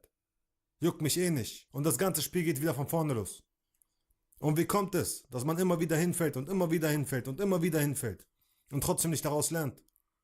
Steckt vielleicht mehr dahinter? Ich meine, ist es wirklich Liebe? Wenn du dich völlig verrückt machst, dass sie nicht zurückschreibt oder er nicht zurückschreibt? Oder sind es vielleicht Minderwertigkeitsgefühle, weil du dir denkst, bin ich nicht genug wert? Reiche ich nicht aus? Warum schreibt er nicht zurück? Warum schreibt sie nicht zurück? Warum meldet er sich nicht oder sie sich nicht? Was ist los? Stimmt irgendetwas mit mir nicht? Oder wenn du völlig verrückt wirst, eifersüchtig wirst, weil sie weg ist oder er weg ist und dir denkst, wo könnten die bloß stecken? Was könnten die bloß gerade machen? Und in deinem Kopf ist nichts anderes als er oder sie und du spielst komplett verrückt und denkst dir, was soll ich nur machen jetzt? Und kommst nicht zur Ruhe, kannst nicht klar denken. Ist das wirklich der Sinn von Liebe? Oder wenn du dir denkst, ich brauche dich unbedingt in meinem Leben, ich brauche sie unbedingt, sonst komme ich nicht klar, sonst komme ich nicht zur Ruhe. Ich brauche etwas, das mich erfüllt. Ich brauche etwas, das mich glücklich macht. Ich alleine schaffe das nicht. Ist das Liebe oder ist es Abhängigkeit? Und diese drei Sachen, diese Minderwertigkeitsgefühle, die Verlustangst und die Abhängigkeit, das soll Liebe sein? Diese Sachen sollen Liebe sein? Oder ist es einfach nur eine Illusion, die dein Kopf dir vorgemacht hat, von der dann alle sagen, ey, es ist Liebe? Damit wir bloß darauf klarkommen, damit wir eine Ausrede haben und sagen können, ja, ich bin mega traurig, aber es ist Liebe. Ich versau mir mein ganzes Leben mit jemandem, der mich gar nicht will, aber es ist Liebe. Vielleicht und nur vielleicht will dir dein Geist, dein Kopf oder irgendwas hier drin sagen, du musst etwas ändern. Du hast dich immer noch nicht akzeptiert. Du hast dich immer noch nicht angenommen. Du bist immer noch nicht damit einverstanden, so wie du bist. Du zweifelst immer noch an dir. Du brauchst immer noch irgendwas da draußen, das dich voll macht, das dich erfüllt. Obwohl es das nicht gibt. Du bist immer noch in der Opferrolle. Du suchst immer noch irgendetwas, das die Verantwortung für dich übernimmt. Das immer Schuld hat, wenn du scheiterst. Aber ist das der richtige Weg? Oder solltest du etwas ändern? Denn ganz ehrlich, wenn du dich jedes Mal fragen musst, warum schreibt sie nicht zurück? Bin ich nicht wert genug? Bin ich zu minderwertig? Dann liebst du dich nicht. Wenn du dir die ganze Zeit denken musst, verdammt, wo steckt sie gerade? Wo steckt er gerade? Ist er mit anderen Frauen? Ist sie mit anderen Männern? Dann hast du Angst, dass jemand besser ist als du. Ganz einfach. Dann liebst du dich nicht selbst. Dann schätzt du dich selbst nicht genug. Wenn du die ganze Zeit denkst, ich brauche ihn, ich brauche sie, sonst komme ich nicht klar in meinem Leben, dann bist du abhängig. Dann kommst du alleine nicht klar. Dann wirst du auch dein ganzes Leben lang unglücklich sein, weil du dich wieder nicht selbst liebst. Und bevor du irgendjemanden lieben kannst, musst du dich selbst lieben. Anders geht's nicht. Das ist der einzige Weg und es kommt immer wieder auf diesen Punkt zurück. Immer und immer wieder. Deswegen, lass dir nicht vormachen, dass das Liebe ist. Vielmehr ist es Angst. Und es ist okay, wenn du Angst hast. Es ist okay, wenn du das durchmachst. Es ist okay, wenn du am Boden liegst. Aber es ist nicht okay, wenn du jedes Mal aufstehst und wieder hinfällst und wieder hinfällst und wieder hinfällst. Es ist nicht okay, wenn du so bleibst. Wenn du dir vormachst, dass das die Wahrheit ist, dass das das Leben ist. Immer wieder kaputt zu gehen, immer wieder kaputt zu gehen. Denn das ist es nicht. Du kannst viel glücklicher sein. Viel zufriedener. Du musst entscheiden, was du willst. Ob du weiter ein Opfer bleiben willst oder ob du Verantwortung übernimmst. Ob du sagst, okay, ich bin schuld. Ich bin minderwertig. Ich bin eifersüchtig. Ich habe Verlustangst. Ich bin abhängig. Was mache ich jetzt? Was ist der nächste Schritt? Okay, ich beschäftige mich. Ich fokussiere mich auf etwas anderes. Ich kümmere mich um mich selbst. Ich kümmere mich darum, selbstbewusster zu werden. Ich kümmere mich darum, nicht eifersüchtig zu sein. Ich kümmere mich darum, nicht abhängig zu sein. Ich lasse nichts an mich ran. Ich mache mich unantastbar. Denn wenn dich zum Beispiel jemand beleidigt und du lässt es zu, du lässt es an dich ran, bist du der Schuldige oder die Schuldige. Niemand anders. Denn all diese Leute da draußen werden niemals aufhören zu versuchen, dich fertig zu machen. Alles, was du machen kannst, ist unantastbar zu werden. Nichts an dich ranzulassen. Und dann, verspreche ich dir, wirst du die richtige Person in dein Leben ziehen. 100%. Wir ziehen immer das Gleiche an. Aber wenn du dich immer noch andauernd verliebst und in dieses Loch fällst, dann ist es, weil das Leben dir einen Menschen gegeben hat, der dir zeigen soll, du glaubst immer noch nicht an dich. Du schätzt dich immer noch nicht. Änder was daran. Änder was daran. Hier, ich zeig's dir. Und nochmal. Und nochmal. Und nochmal, bis du es verstanden hast. Und das ist alles. Das Leben ist gut zu dir. Nur du hast es noch nicht verstanden. Und das ist zu oft so. Also änder was an dir. Denn das Leben ist viel zu kurz, um alles zu versauen. Genieß dein Leben.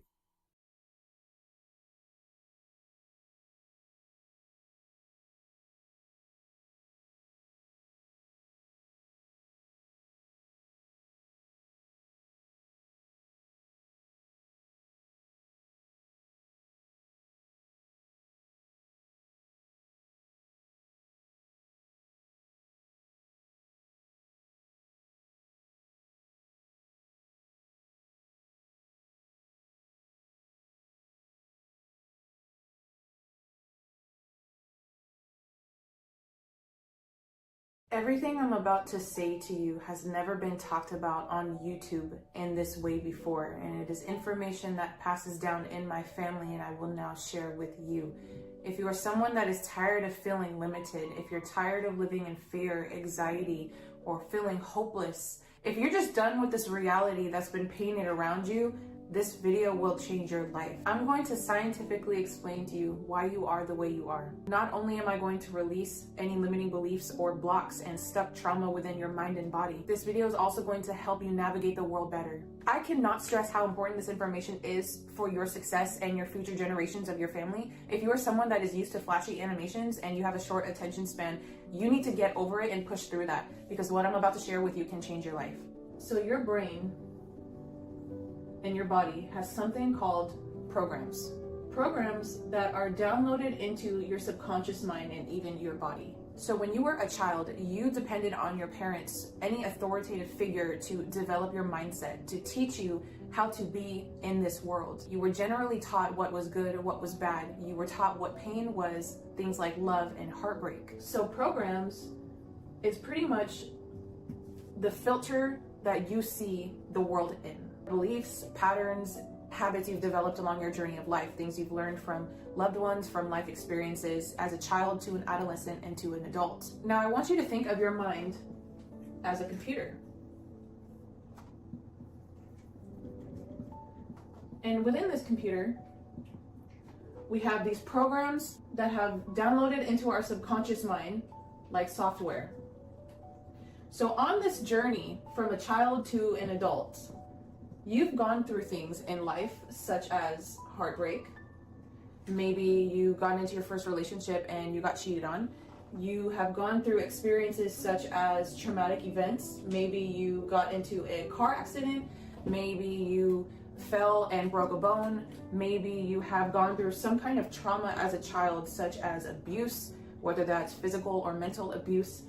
These experiences have downloaded into your subconscious mind and have developed your way of life. There are now programs into this computer, into your subconscious mind. Other programs can include things such as if you were a child and you grew up in scarcity, if you were not given a lot of food, if you were neglected, then chances are you have gone through this journey of becoming an adult living in scarcity. So living in a constant state of survival mode, having to worry about when your next meal will be, or living paycheck to paycheck even. Coming from a childhood or experiences of scarcity, you most likely have the programs and limiting beliefs that you are not worthy of riches. Maybe getting rich is impossible, or maybe you don't even see yourself as possibly achieving any type of abundance. All of these experiences have downloaded into your subconscious mind and are now this filter of how you see life. So you develop these programs through life experiences and things you've been taught along the way from people or loved ones. All experiences that make up your belief system today. However, what if I told you that the habits and belief patterns that you have right now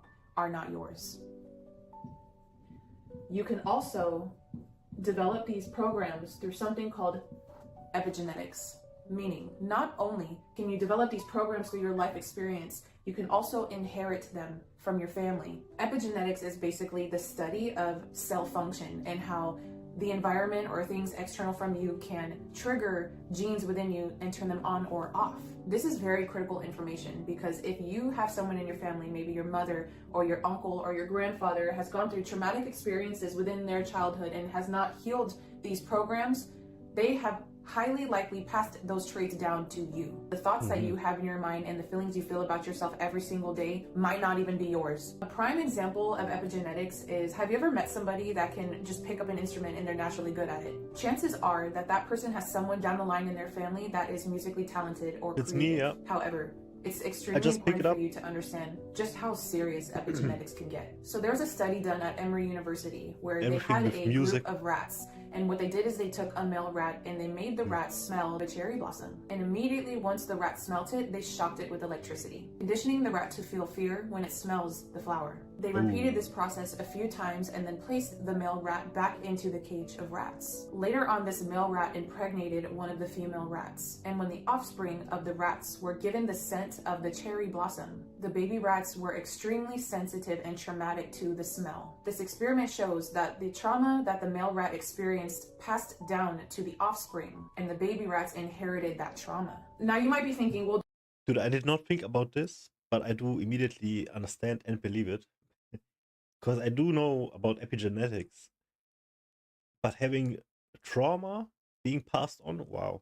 those are rats. I'm going to paint the picture so clear for you guys. There is this worldwide limiting belief that African American people fear water, that they cannot swim. Now, why is that? The reason is because if you go back to the time of slavery, when human beings owned other human beings, slave owners trained their slaves to be afraid of water. They physically, mentally, and verbally abused their slaves to program them to fear the water, to fear the ocean around them. Now, the slaves' objective was to make sure that these slaves did not escape their slavery. But that programming conditioned these African American slaves to truly believe that the water would kill them. This programming was also done with dogs. Dogs were used to hunt slaves, to gather them, to abuse them. And when the time finally came for slaves to escape their slavery, they were forced to cross this water, the water that they were born to fear. And that experience was so traumatic for them that it is passed down from generation to generation, and that is why it still exists today. These programs are existing in our subconscious minds,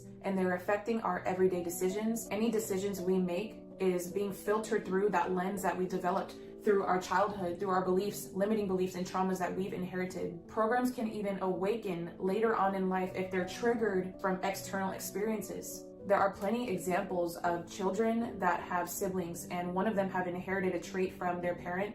Maybe their father or mother was an alcoholic, and the alcoholic gene passed down to one of the children and not the other. That child wasn't born and immediately an addict, but the gene resided within that child and then gets awakened by something that goes on externally within their life. Something triggers the gene to activate, just like when people develop epilepsy later in life. I personally come from a family where each generation has experienced sexual abuse throughout their childhood or at some point within their life. Obviously, abuse cannot be predicted, but the traits of a victim can pass down. We go back to explaining these programs as filters. Every human being is wearing their own customized pair of glasses. But why this is so critical is because if you've gone through something like heartbreak, and then you start to see a pattern in your relationships of constantly getting cheated on. If you don't deal with these programs turn into behaviors, and these behaviors form into personality traits. These programs block our blessings. It's like walking through life with a box over your head. You're almost putting a cap limit on your success because these filters can affect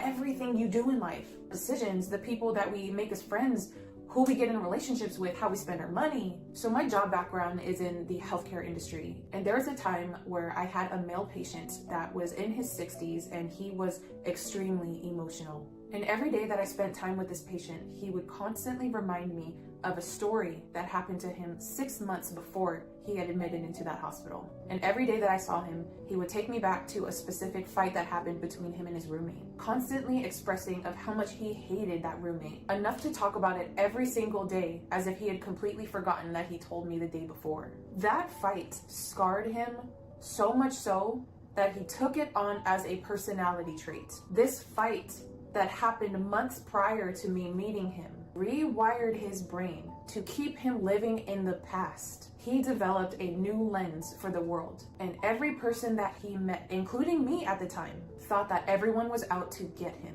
I'm not gonna lie, this has happened to me too. I've been in a previous relationship where I was extremely manipulated and cheated on. The relationship traumatized me so much so that it made me start to have panic attacks, something that I had never experienced before. It even caused me to develop programs that I unfortunately took into my current relationship. I'm sure some of you watching this have experienced what it's like to be deceived, and you know what it's like to constantly live in a state of fear. That relationship caused me to develop behaviors of insecurity and not wanting to allow my partner the freedom of being a human being. That behavior wasn't fair to him or myself, because I had gone through an experience that put a cap limit on my success, on my mental health, and my own abundance. If I did not do the inner work that I'm going to share with you guys today, I would have most likely continued my way of life to think men ain't shit.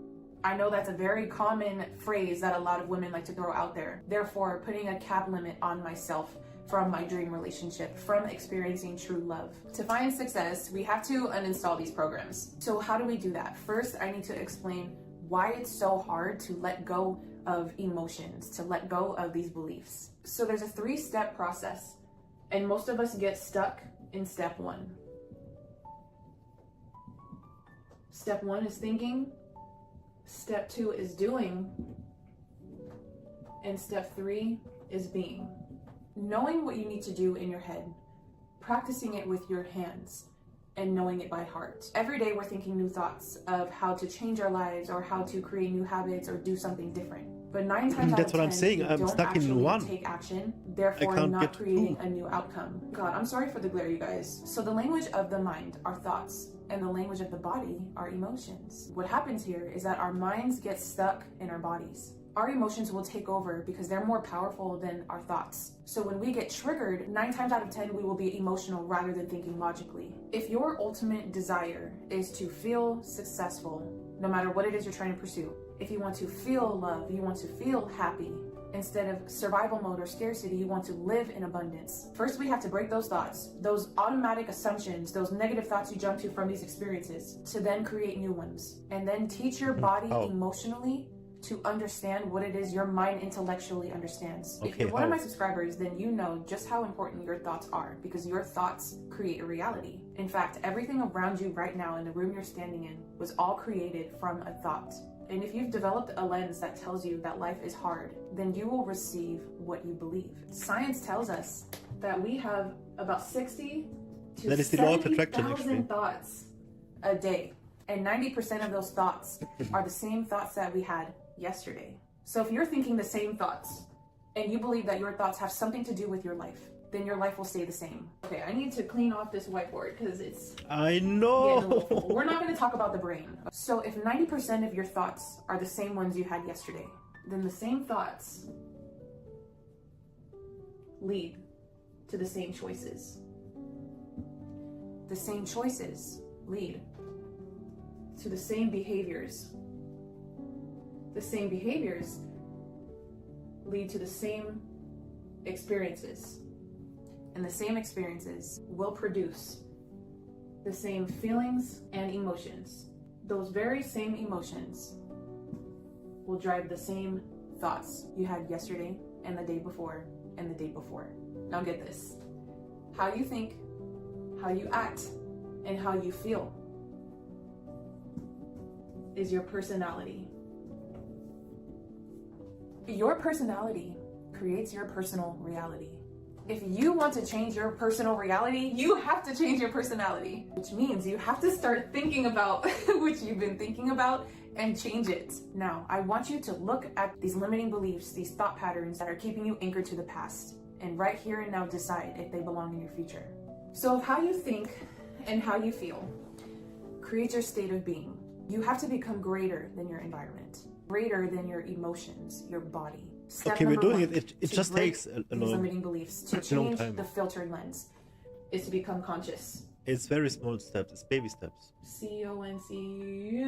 Become conscious. Become aware of the program. You have to separate yourself from the emotion, from the program, from the thought as it's happening. Separate yourself from it and become the observer of the program. So an example of this, have you ever gotten drunk and your friends told you how you acted that night and you completely blacked out? You don't even remember how you behaved.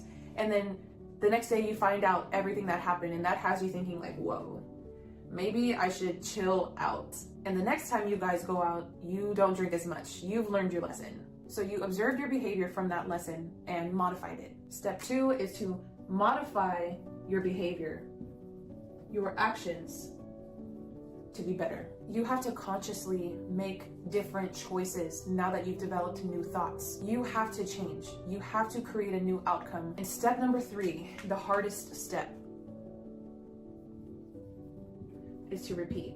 The hardest part is to not make the same choice you made in the past. You're going to be tested by your emotions and the chemicals in your body. And your mind will slip back to those old thoughts and say, this doesn't feel right. What are you doing? You can start again on Monday. Or this is too hard, you can't do this. Your mind is gonna try to trick you back into those old thoughts that are gonna lead to the same behaviors, experiences, and repeat the cycle. Get ready, because this process is going to be uncomfortable. Stepping into the unknown and making new choices. And why it's so hard for people to change is because we would rather choose to stay stuck. We would rather choose to suffer because we can predict the outcome. We think that pain feels good when it actually feels familiar. The game is to teach your body emotionally what the future feels like ahead of time before the actual event has happened.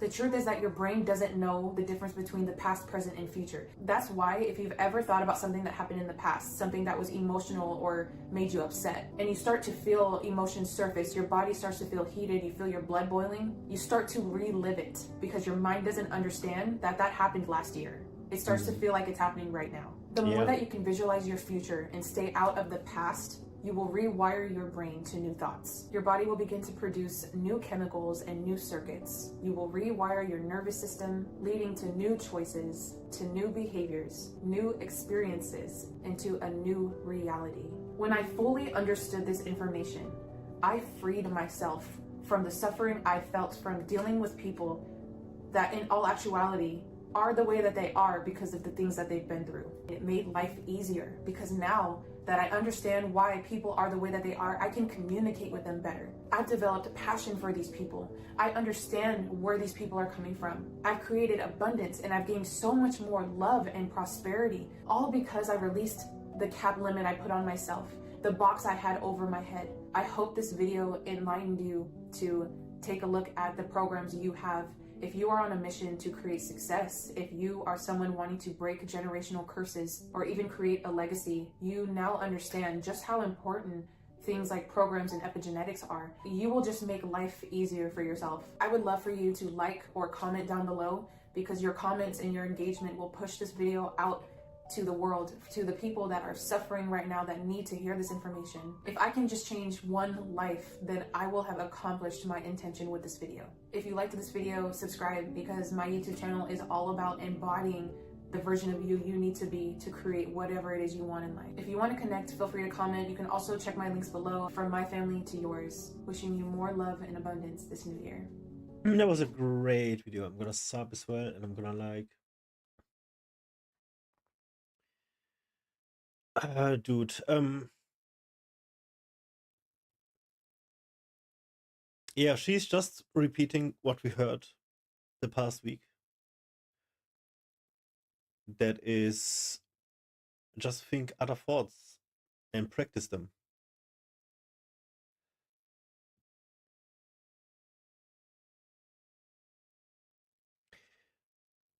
Of like alcoholism being passed down in genes, I heard about that before.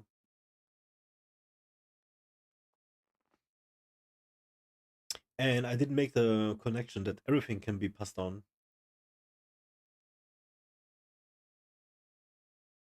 Behavior.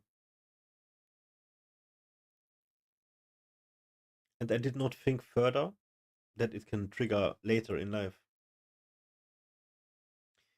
And once I realized this now, I immediately made a connection with karma. So we're basically just confirming ancient belief more and more day by day by just being able to draw parallels like this, because it's not a, one-to-one correlation or whatever, if you want to get scientific. But it is an interesting connection that you can make easily, that is understandable, makes sense.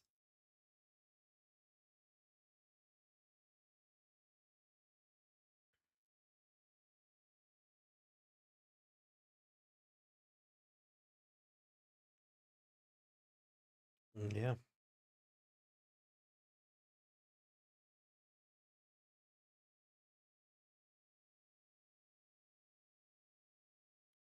And her three actions were thinking, doing, and repeating, right? CONC.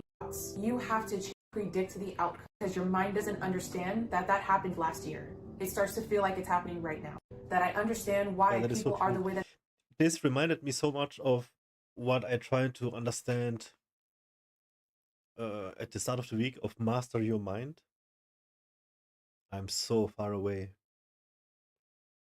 So far away, dude. It's like I have no clue about the clue that I have no clue about. Master Your Mind, meditation. None of this. I'm so far away.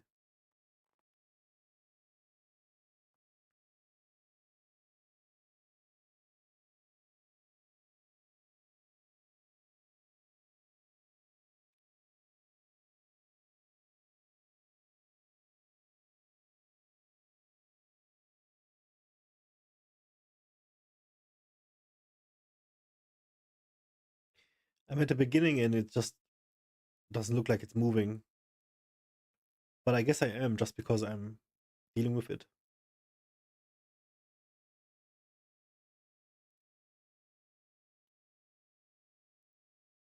And then this bullshit happens. And yesterday and today I'm just dying.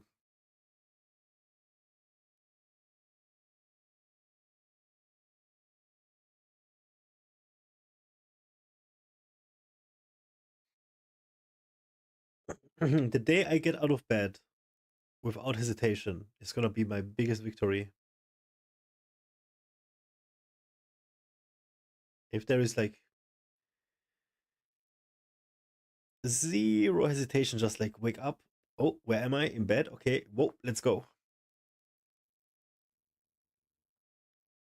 If I can do that, I will be so happy. Because then I know I made it.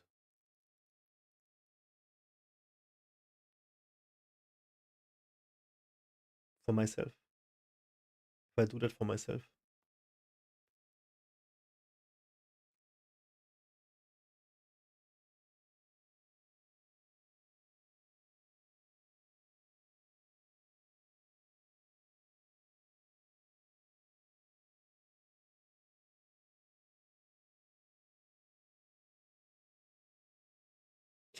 Yeah, this was a really cool video. Let's see what she has on her channel.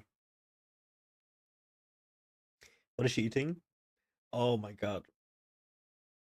I so want to have whatever that was. Like when you order rice at like a place and they put it in this heat box and then they put cheese on top of it and then close it in the heat box and then the cheese melts. I want that. There it is. Oh.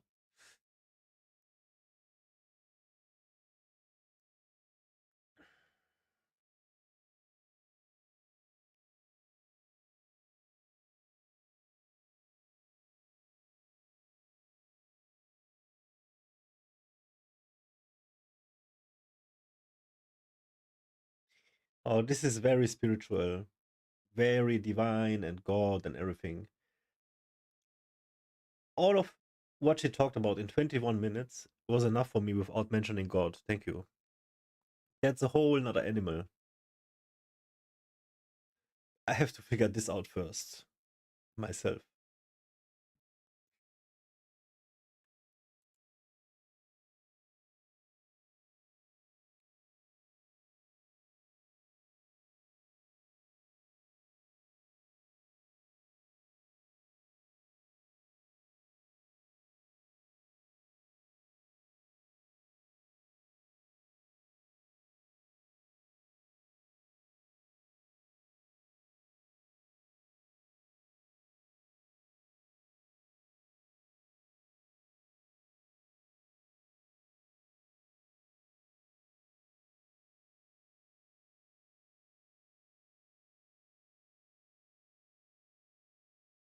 Oh, Jimmy on relationship.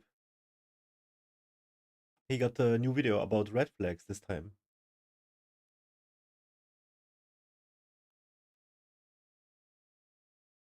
One of the biggest problems is that I'm gonna watch this for sure. So.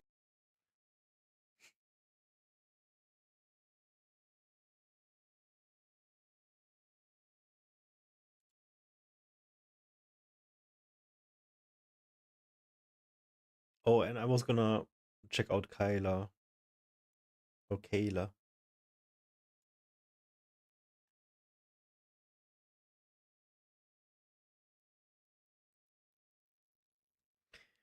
Because I found her channel and I looked at like what she's doing and it looks like she's going through something similar like I am. So she's in big pain right now, like right now.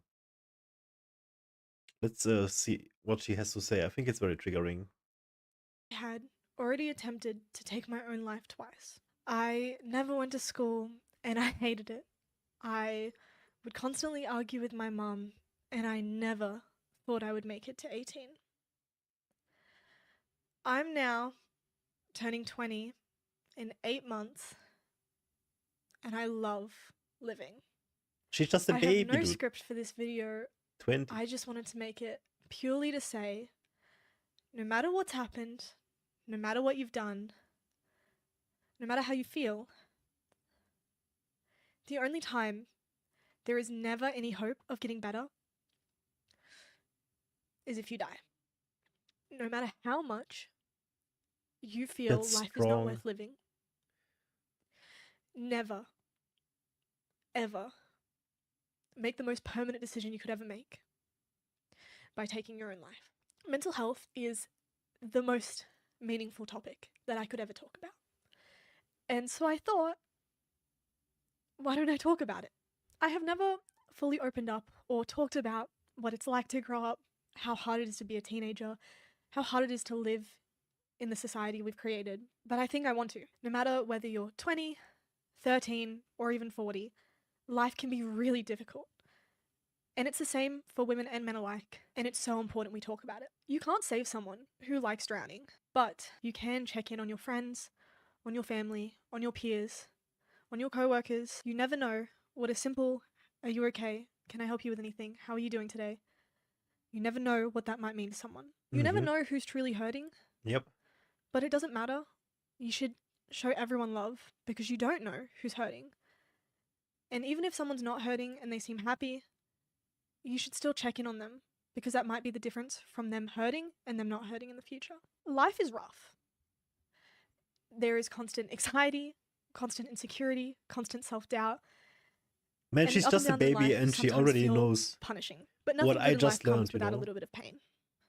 How can you really truly feel the good if you don't feel the bad? I have such an appreciation for life, and I love smiling. I love little things in life, and I love things even if I see it every day. Because coming from someone who used to find no reason to smile, it's all the more meaningful to me to find every reason to smile. I want to talk about a few things that I would have missed out on if I had successfully taken my own life before I was 16. A few months after I turned 16, my little brother was born. He's 3 now, and I would have never got to meet him if my attempts at my own life had worked. In a few months, I'm going on a cruise with my friends. My best friends I've known since I was 11.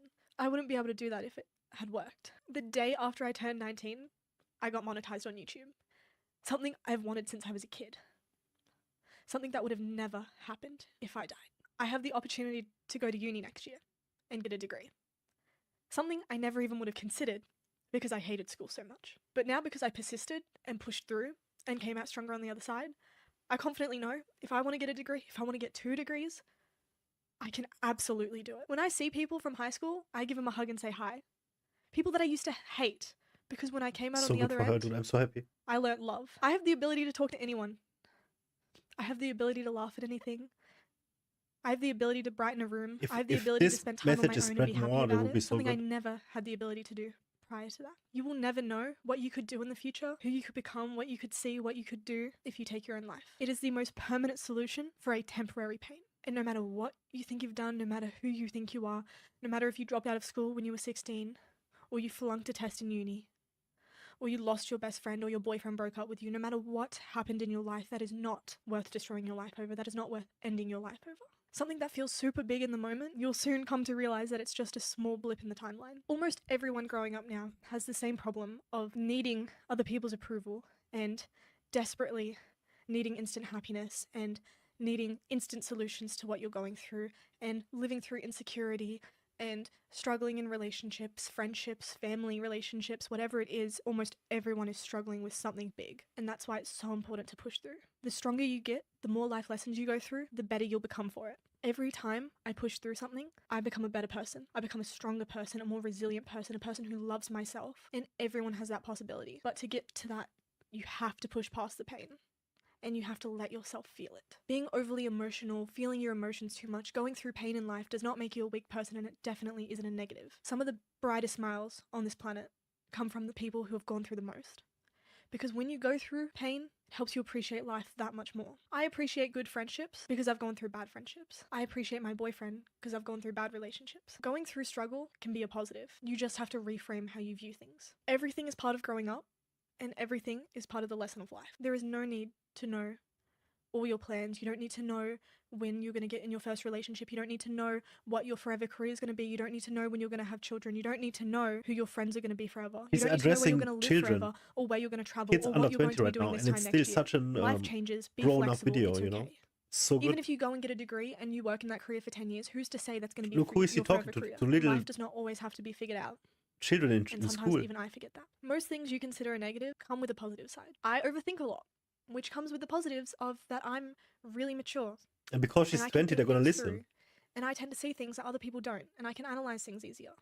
But it also means I often get stuck in my own head and overthink the next 5 years of my life and end up in a cycle of just bawling my eyes out and being stressed. It's about finding the balance of utilizing things that you're capable of and who you are as a person to make positive change and making sure you can control the negative sides of it. And sometimes you'll slip up, and that's okay. That's the whole point of the video, so you understand that things that happen in life do not make the end of the world. So what, you slipped and fell on your ass and everyone saw. Get up and keep going. No one else is going to really be there to hold your hand your entire life. You have to be there for yourself. You may have best friends, you might have a boyfriend, you might have a loving family, but they cannot be there for you all the time. You have to be there for you all the time. You have to love yourself like no one has ever loved you before. If you want a good life, you have to get out there and do it yourself, because nobody is going to do it for you. Just like you cannot rack your brain trying to solve all your friends' problems or pull yourself down to try and help your friends, because if you grab them while they're drowning, they will drown you with them. And that's not to say don't check in on your friends, don't be a good friend, don't love your friends, but it's to say when someone is in the thick of it, they do not want to come out of it until they are ready. My friends that I've had forever were there for me every step when I was struggling. But the only person who got me out of it was myself, because they were there and doing the same thing the entire time, but I didn't get out of it until I could see what was happening and have some self-awareness and realize this wasn't comforting and this isn't what I wanted, and I pulled myself out of it. And when I get back in it, I pull myself out again, because you cannot rely on everyone else around you. You need to have some self-perseverance, and you need to have some strength in you and some self-love. You can lean on people, but you need to be there for yourself. The one constant in your life forever will be that you were there. You were there, and no one knows you better than yourself, because you are you. You are in your mind. You have experienced everything in life, and you were there for yourself. And you know, sometimes being there for yourself looks like leaning on a family member and going, Dad, I'm really struggling. Or to your partner, I'm really struggling right now, I need some reassurance. Or even going and seeking therapy. It doesn't always look like dealing with it internally, but you have to be the person to go, I'm struggling, I'm going to reach out to people. You have to be the person who goes, I'm sick, I'm going to the hospital. I'm sad, I'm going to go for a walk. You have to be the person to acknowledge that you're struggling and make the steps to go out and deal with it. You need to love yourself enough to do that.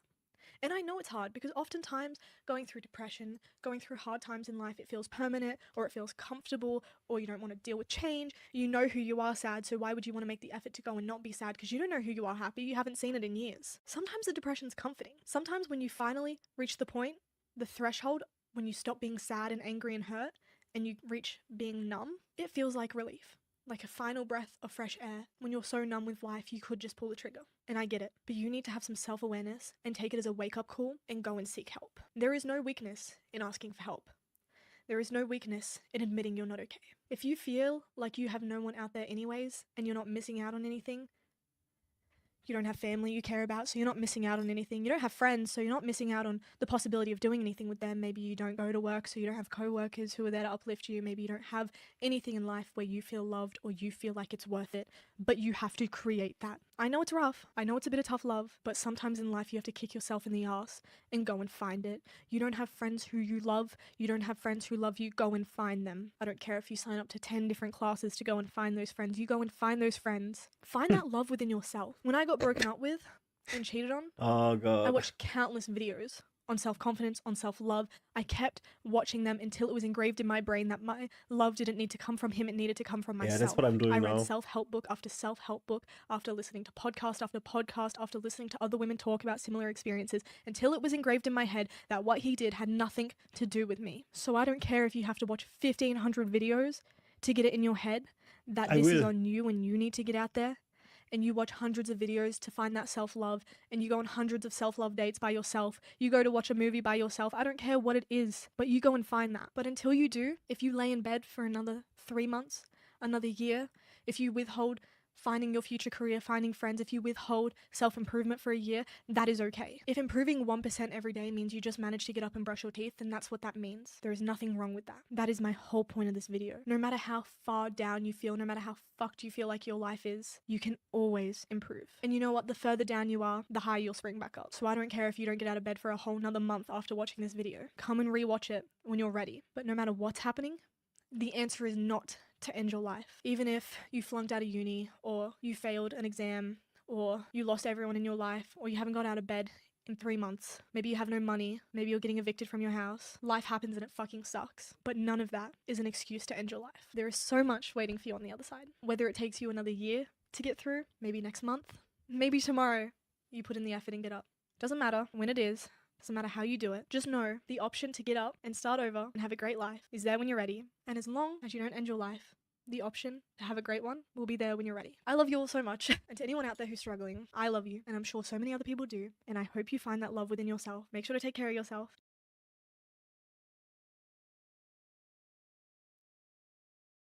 Wow.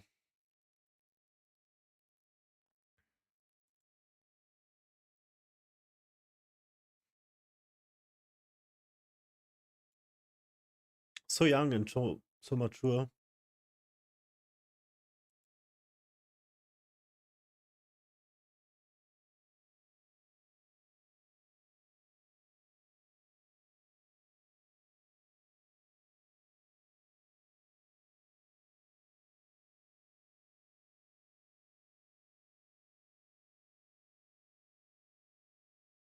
I'll look up more of what she does later. Being a I even remember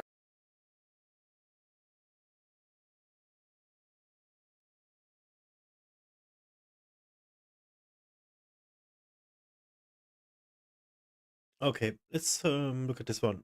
The biggest things I learned from almost dying.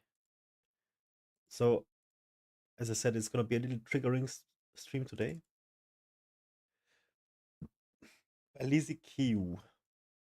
mentally preparing myself to cross over. That's how bad it was. Oh, I'll be right back.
That's really how bad it was. Hello, my loves. Welcome or welcome back to my YouTube channel. If it is your first time here, my name is Lizzie, and here we talk about spirituality, angels, quantum healing, and so much more.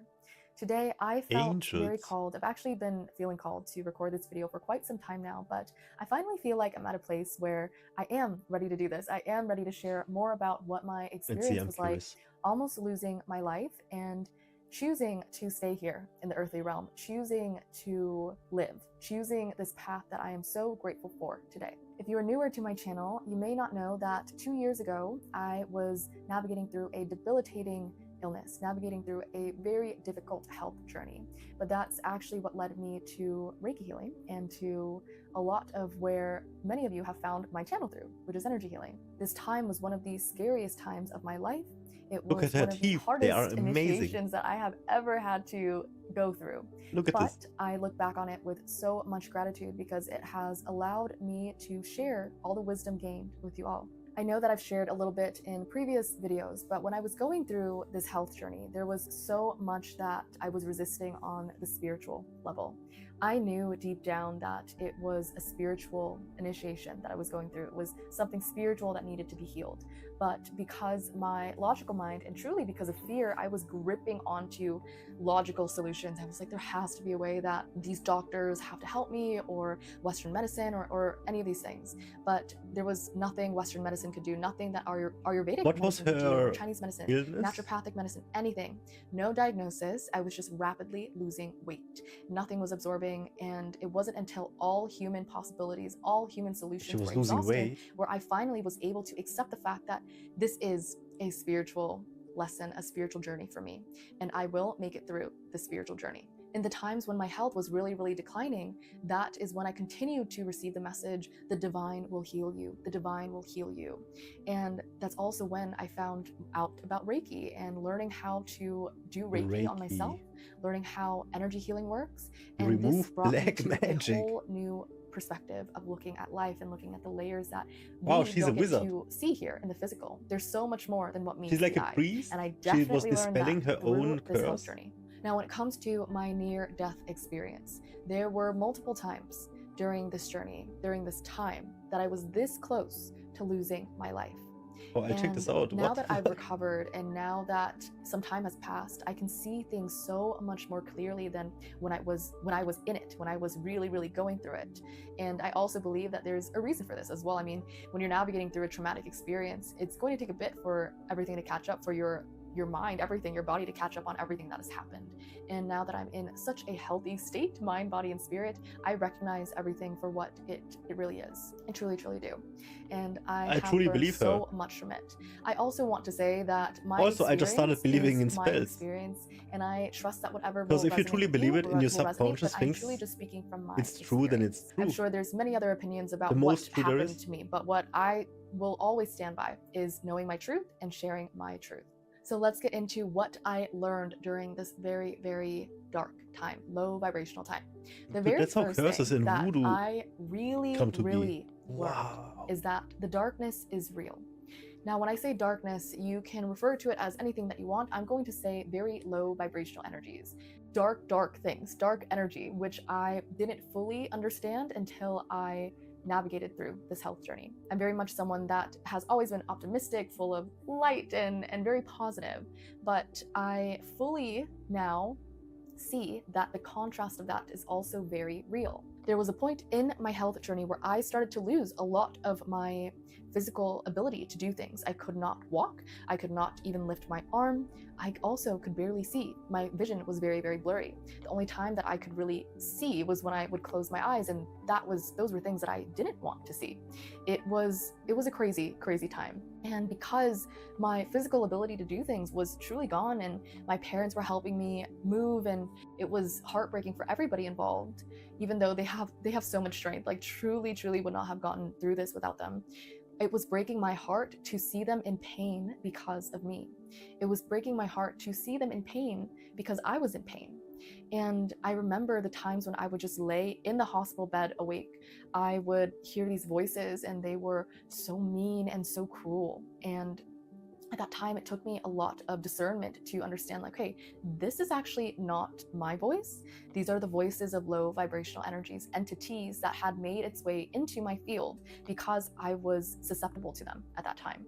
I was not protecting my energy, and I was at such a low vibrational state that it was easy for this fear, this darkness to creep in and to pollute my aura, to pollute my field, to pollute my thoughts, all of it. These voices got louder and louder. You don't deserve to be here. You are causing everyone so much pain. It would be easier if you left. It would be easier if you were gone. You would be happier if you were gone. Everything would be a lot better if you were gone. And the louder that these voices got, the more that I started to actually believe that maybe this was true. Maybe this is something that is going to help everybody. And that's when I reached my absolute lowest. That's when I saw death right there in front of me. I still remember this night. I still remember seeing death in front of me. The lowest vibration, the darkest energy you could ever possibly think of. And I had the choice of whether to go or whether to stay. And it was right there in front of me. This dark hole is what I'm going to describe it as. I also had It that was moment, very dude. tempting. It was very convincing that Yeah. giving up on fighting would be the A best few years outcome. ago. I even remember mentally preparing myself to cross over. That's how bad it was. That's really I how got bad it was. And then in the morning, my mom, who was sleeping with me the whole night in the hospital and I stayed got with me in the COVID hospital every single and night almost died. until I got out, she was talking to me in the morning, and I actually shared with her these dark thoughts. This might sound like a lot for some people, or maybe some part of this will resonate, or you've navigated through something similar too. Although I really pray that nobody has to go through anything this intense. I could feel the most dense energy surround me, and it was disgusting. That's how I'm going to also describe it as. It just felt disgusting. It felt like it was intruding on my energy field. It felt very intoxicating even. It felt dangerous. It felt sad. It felt everything that you could possibly imagine except for this light feeling. I knew that this energy wasn't from the light, but because of the physical state that I was in, because of the energetic state that I was in, it was really hard for me to connect to the light at that time. But there was a part of me that was still shining inside that was like, do not listen to this, Lizzie. Do not listen to these voices. Do not listen to this energy. This is not you. These are not your angels. This is not. I just want to make a little break. she is really about angels, spirituality, demons, and all this kind of stuff that is like you cannot put a real name on it. You cannot grasp it, hold it in your hands. There is no scientific nothing, and still I understand everything she says. It is just like a different language, right? Everything is it is always the same scheme, the same pattern. It is just differently packed. You know.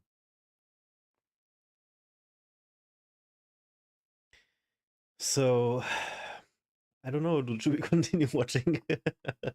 This is quite spiritual, I have to say.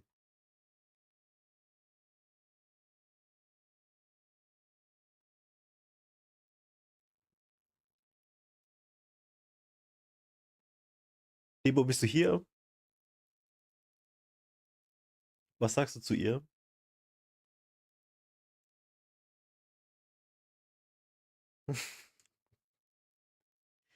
She's gonna talk about angels now.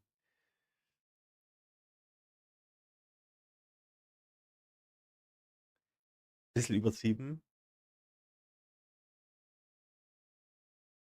Aber guck dir ihre Zähne an. Ihr glaube ich Not of alles. love. This is not how you're meant to go. And I knew that my soul contract here on earth was not complete yet. I knew that this was not how I signed up to leave this earth.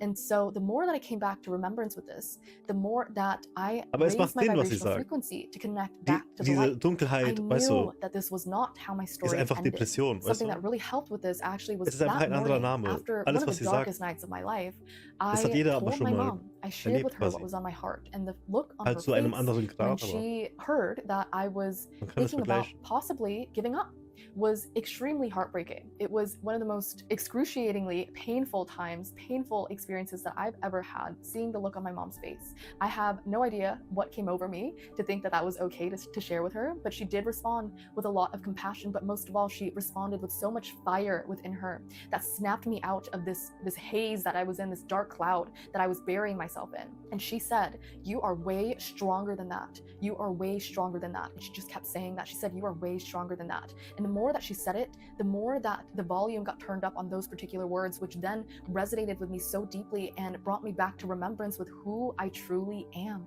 Wow, Who I like truly am. I am she got back a in light. touch. I am an eternal soul having a temporary life experience here on earth, and I have complete sovereignty on what I choose for Wow, my imagine reality to be. having this download connection came with over your me, parents. and That that is was so the sick. start of my vibration raising. And slowly but surely, I started to connect more and more to the light again. So I blessed. started to be able to truly hear myself again. I started to be able to do self-healing on myself. At that time, I could not move my hands by myself. But slowly but surely, I got my mobility back. I was able to feel my hands again. I was able to feel my own emotions again. And that was the beginning point to the rest of my recovery. So I share this as a lesson learned because I want to remind everyone that if they are experiencing something very negative in their life or something very dark or something very painful, know that you have more power than that, that is not going to take your life away from you unless you allow it to. The darkness will try to convince you of many, many things. But if you look at it in the face and you say, "I am way stronger than you," and you keep saying it, you will start to believe it. And because it's Guck, das ist das Gleiche, wie das, worüber wir es eben hatten. Einfach in dieser Spirale drin bleiben. Oder ausbrechen, weißt du? Also alles, was sie sagt, in allem steckt auf jeden Fall Wahrheit.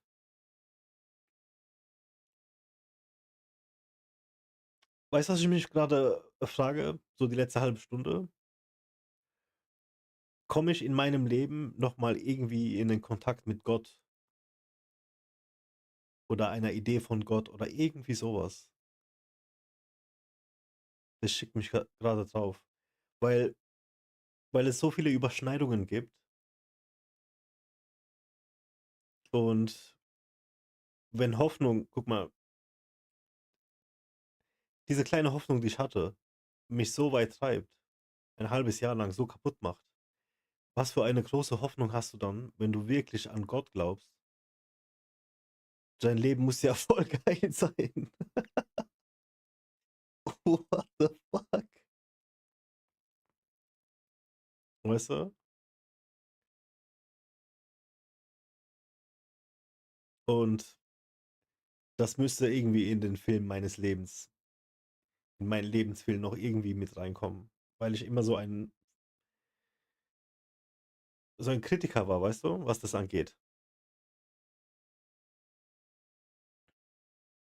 Ja, allein dafür lohnt es sich zu glauben, ja. Ja. Ich war halt der größte Kritiker, glaube ich, so, den ich auch je kennengelernt habe, was sowas angeht. Oh, und dann finde ich zu Gott, Alter. Über YouTube. Weißt du, ich glaube an etwas, aber es ist nicht so, was wir uns vorstellen können. Wir haben gar keinen Peil. Wir können uns das ist, den in einen Menschen zu verpacken, vergiss es. In Worte, in Taten, nix.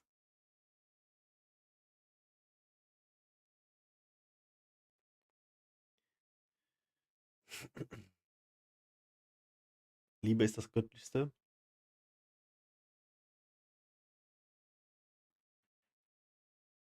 Ja, es ist wohl das Göttlichste, aber meinst du, es gibt einen Gott?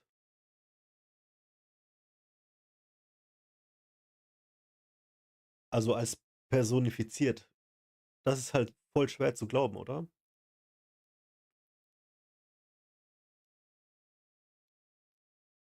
Vielleicht ist Gott ja Liebe personifiziert.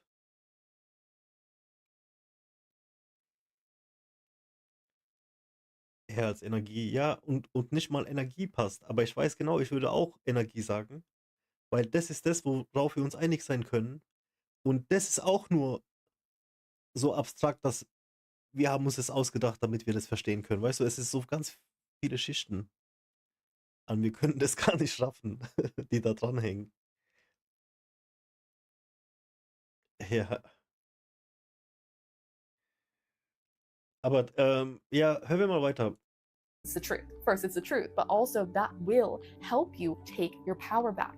I am so passionate about people fully taking their power back because I know what it feels like to give your power away unconsciously to energy that does not serve you, to energy that really does not have your best intentions at heart. It is painful. It took a year for me to recover and 2 years for me to fully recover from this health journey, from this experience of going into the energy of fear and navigating into the darkness. But I'm so grateful for that morning when my mom said those words to me and it snapped me out of one of the darkest times. And that's also why I feel that it's so important to be very careful about the words that you share with others. You really can change their life for the better by just believing in their experience, by motivating them, by giving them whatever Mann, Fluchwort hat wirklich einen Sinn. Most of all, it just comes back down to the frequency of love. Love will truly heal. It will truly heal. Now, when it comes to my second lesson learned from having a near-death alles experience, auf der what I unterbewussten truly Ebene believe funktioniert. is that you can really heal from anything. You can survive from anything. If there is a fight in you, if there's a fire in you, if there's a will, there is a way. This doesn't go to say that if your soul actually signed up to have your life end at a certain time, then that's a completely different story. But I knew at that time that my life was not meant to end that way. I knew that that was not the way I was supposed to go.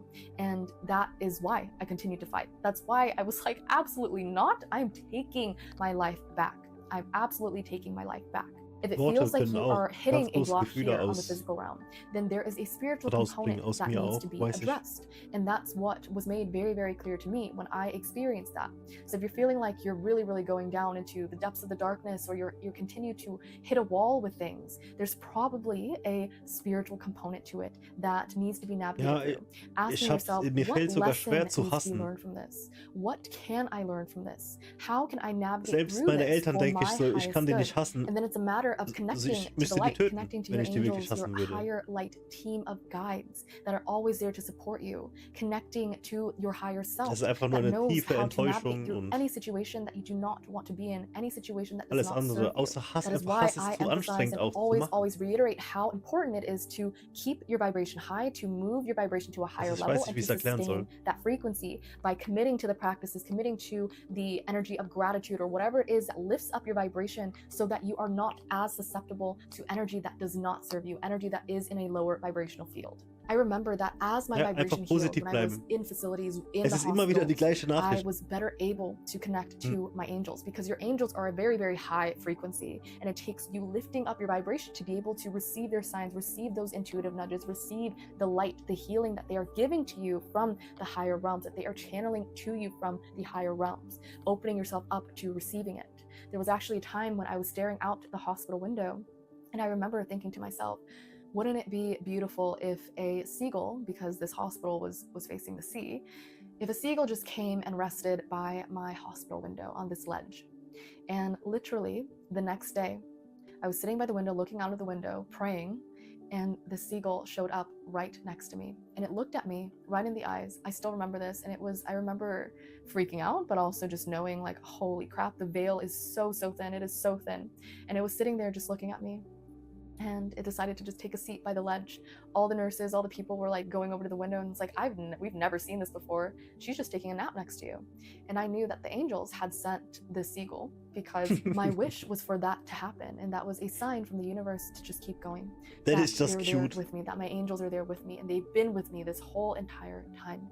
And when I saw that seagull, I knew that I would recover, and I kept fighting, and it gave me the strength to keep going. It gave me the strength to continue doing energy healing on myself, which I did every single day, and I still do to this day. I share this because I want to remind everybody how important it is to also pay attention to your thoughts. Where are your thoughts going? Are they navigating to a lower vibrational frequency, or are they navigating to a higher frequency? And the more that you are able to strengthen that muscle of the mind, the muscle of thinking more positive thoughts. This law of attraction thing is what is really happening powerful. To you, but doing your best to And lift still, I yourself think up, this was even just when it's random hard, doing what your happened to absolute her. best, the more that you will see But at the that same time, it energy is of positivity play you do out attract in your things. reality. You manifest This them. experience has been You one of the make your own hardest, reality. but also the most I get this enlightening, message the more most and more and rewarding. more. Even though 2 years may sound like quite a long time for some people, Because it for is me, like that. it felt like Hold on, I now. have to interrupt this. Because it is absolutely like that. If I look at my past, it is just like that. Because I can see myself being someone else, being that person who attracts these things, and it exactly is exactly 1 to 1 to 1. It all fits. Because I can see myself, because I know myself, I was another person, and I know what happened, and that only could have happened because I was this person. That's how it is. Yeah, and it is such a revelation, so powerful. You think it's cosmic, you think it's spiritual, and then it makes sense if you think about karma and stuff. Man, these things are so fascinating, especially because I'm a critic. Because they can be spiritual as the most spiritual thing ever. If there is somewhat of a reason for it to make sense physiologically, like subconscious stuff, being master of your mind, being able to do stuff with your body. If that is the case, man, then I'm all in. I'm sold.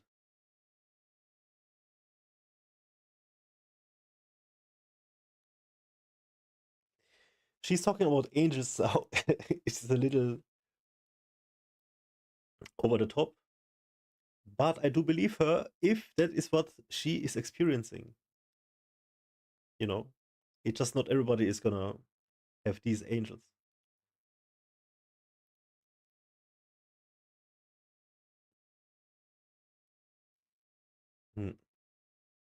Yeah, I think that's the best I can explain it. It's like, this is a little over the top. That's all I can say.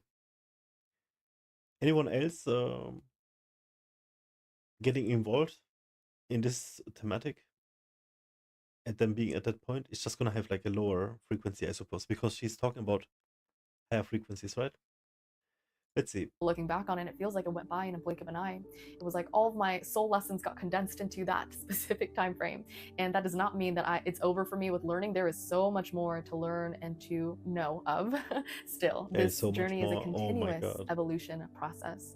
And I don't think that the learning journey will ever be over, but I do know that from this particular time, I have definitely been able to access higher levels of light because things got so dark. And that is something that I wish to remind, so many reminders here, but remind you all of as well, is the lower that you go, it is like a boomerang. The higher levels of light that you're able to access, your threshold for the light is even bigger because of how low you have went or that you are going through at this time. There is more to this world that our human mind will ever be able to comprehend. And I think that's what makes it so Absolutely. exciting, is that there's always Yeah. going to be room to evolve. There's always going to be more to learn, more to see. Even if you are a fellow seer, a fellow psychic, someone that's also Man, very if intuitive, there's still humanity so would much work together, expansion oh that can my happen with that. god. As far as how this experience has really changed me as a person, Paradise, it we is could be very rare paradise. for me to take anything for granted now.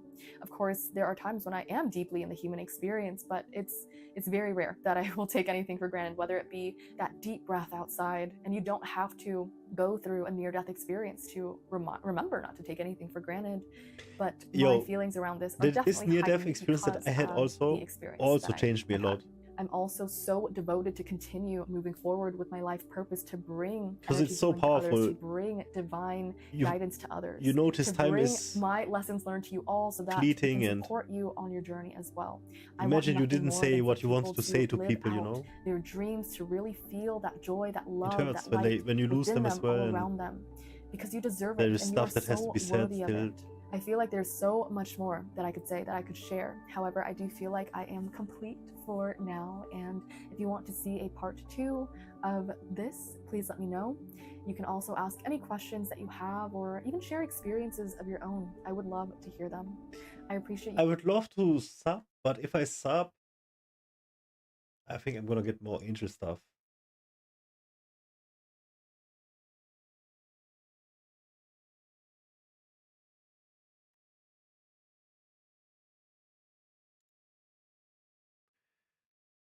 Okay. Hello, my loves, which is not my own. She's doing like hand stuff. This is another interesting thing. I forgot the name, but there's like some therapeutic things that you can do with your hands, and then the patient follows your fingers or something. Yeah, is this the one I'm talking about now as well? Because I don't think it is this. It's like TPCL or something. But yeah, this is Reiki now. What is it? Reiki, yeah. Shows she is doing Reiki here with us. I call interesting back about the my stone. Let's power see. from any source that is taking from it. I call back my power from any source that is taking from it. You just have to believe it and it works. All entities, energies that are creating confusion, distortion, or darkness in my reality are removed now. Yeah, look, All everybody's entities, happy. energies Look at this. that are creating confusion, distortion, or... This is real, man.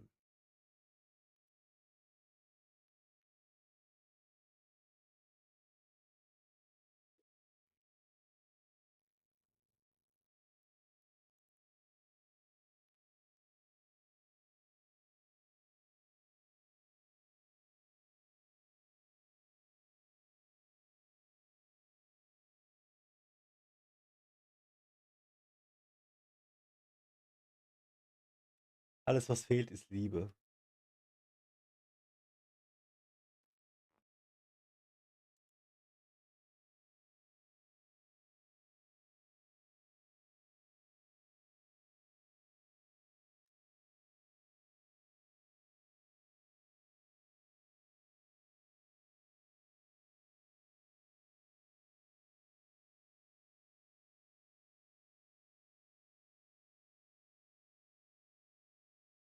Ich habe ein weiteres Video gefunden.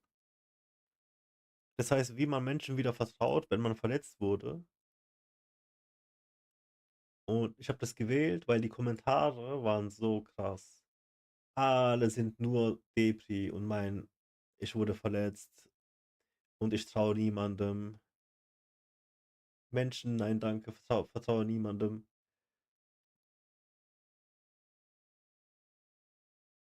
Ja, gucken wir uns das mal kurz an. Wo gewährst du dir eine zweite Chance? Wurde unser Vertrauen einmal missbraucht, ist es schwer, diese Verletzung einfach wegzustecken, als ob nichts passiert wäre. Unser Stolz leidet, wir sind verunsichert und alle möglichen schrägen Gedankengänge suchen uns heim. Egal ob in Beziehungen, Freundschaften oder am Arbeitsplatz, ein Vertrauensbruch ist kein Kavaliersdelikt und ganz sicher nichts, das man mit einem einfachen Schwamm drüber aus der Welt schaffen kann. Allerdings musst du dabei bedenken, dass nicht alle Menschen schlecht sind oder böse Absichten hegen. Und diesen verwehrst du ihre faire Chance, dir das zu beweisen. Doch vor allem dir selbst solltest du die Zukunft nicht verbauen, indem du an diesem Verrat länger festhältst als unbedingt notwendig. Wir zeigen dir in unserem heutigen Video einige Schritte Richtung zweite Chance für dich und dein Leben in der Gemeinschaft. So hart es auch klingt, das ist absolut so. Es ist deine eigene Chance. Mann. Nummer 1. Und dann fällt Setz man wieder dich auf die selbst Fresse. an erste Stelle. Wenn ein anderer Mensch dich so sehr verletzt hat, dass dein Vertrauen in die Menschheit vorübergehend in Schutt und Asche liegt, zieh dich ruhig eine Weile vom Leben zurück. Wie bei jedem halt feindlichen der Angriff Poker. dürfen wir uns die Zeit nehmen, um 50-50. unsere Wunden zu lecken und unseren angekratzten Stolz zu pflegen. Es ist nur rechtens, dass du dich in dieser Situation zur obersten Priorität erklärst. Was wir psychisch und emotional durchmachen müssen, wenn unser Vertrauen missbraucht worden ist, lässt sich nicht so einfach weglächeln. Je nachdem, wie nahe uns dieser Mensch stand, ist Verrat fast wie ein Stich ins Herz. Nummer 2. Kommuniziere deine Erwartungen. Du musst dich selbst aus diesem Tief wieder herausbringen, sonst wirst du für sehr lange Zeit zum unfreiwilligen Einsiedler oder schwörst der Menschheit für immer ab. Das ist nicht gut, weil wir nun einmal soziale Wesen sind, die die Gesellschaft anderer brauchen.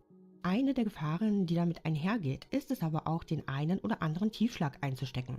Sei dir darüber im Klaren und finde für dich heraus, Darum was geht's du in halt. Zukunft von der Spezies Mensch erwarten kannst und was nicht.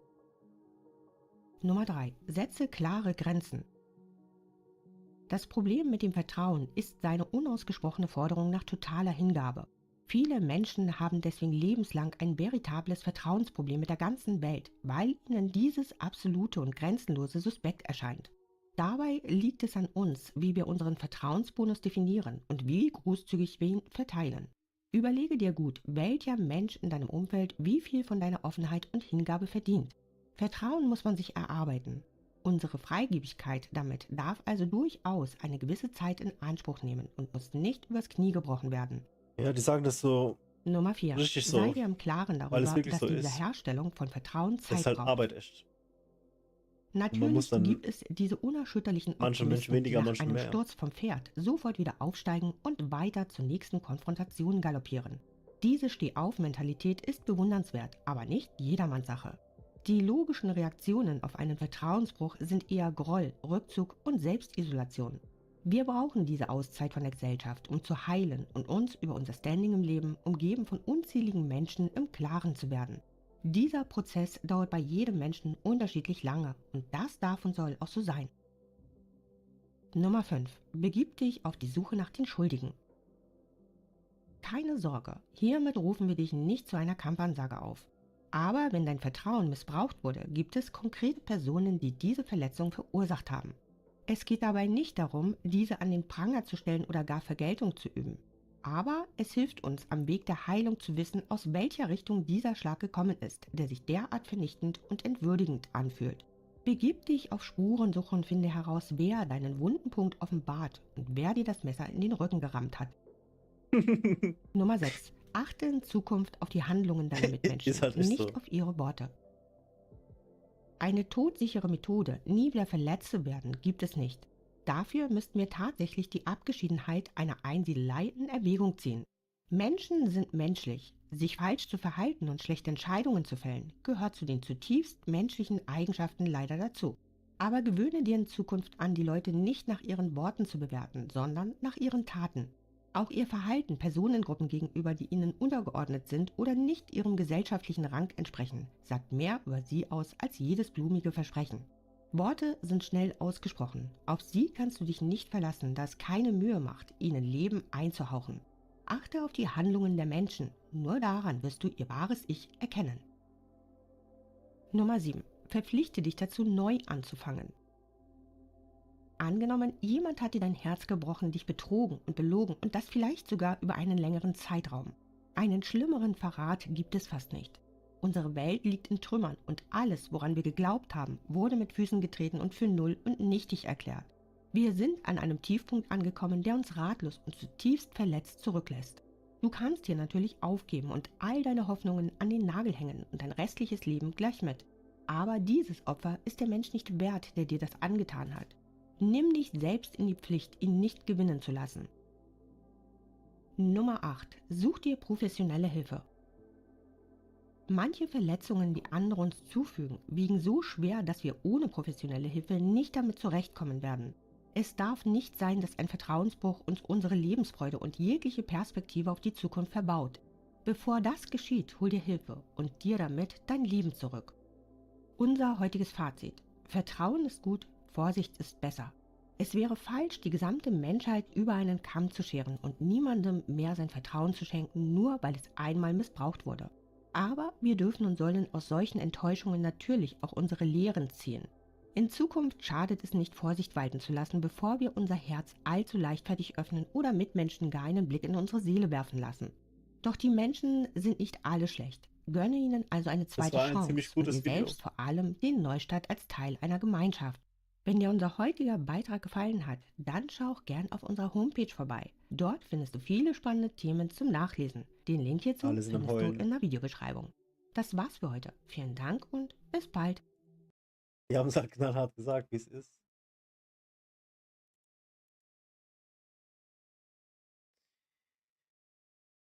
Ja.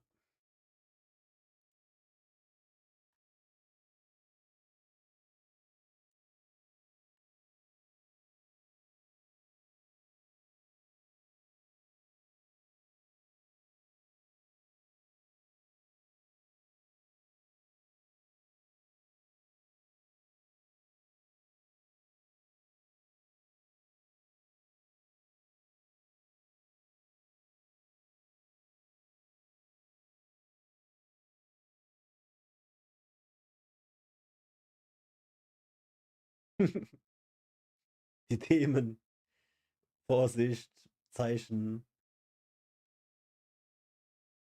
Lass dich nicht blenden. Es ist immer ein Krieg.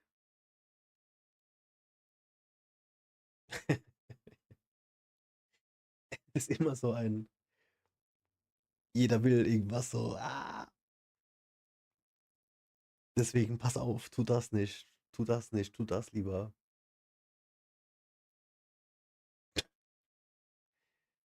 Äh, Ich bin wieder so erschöpft, Mann. Einfach vom Nix machen.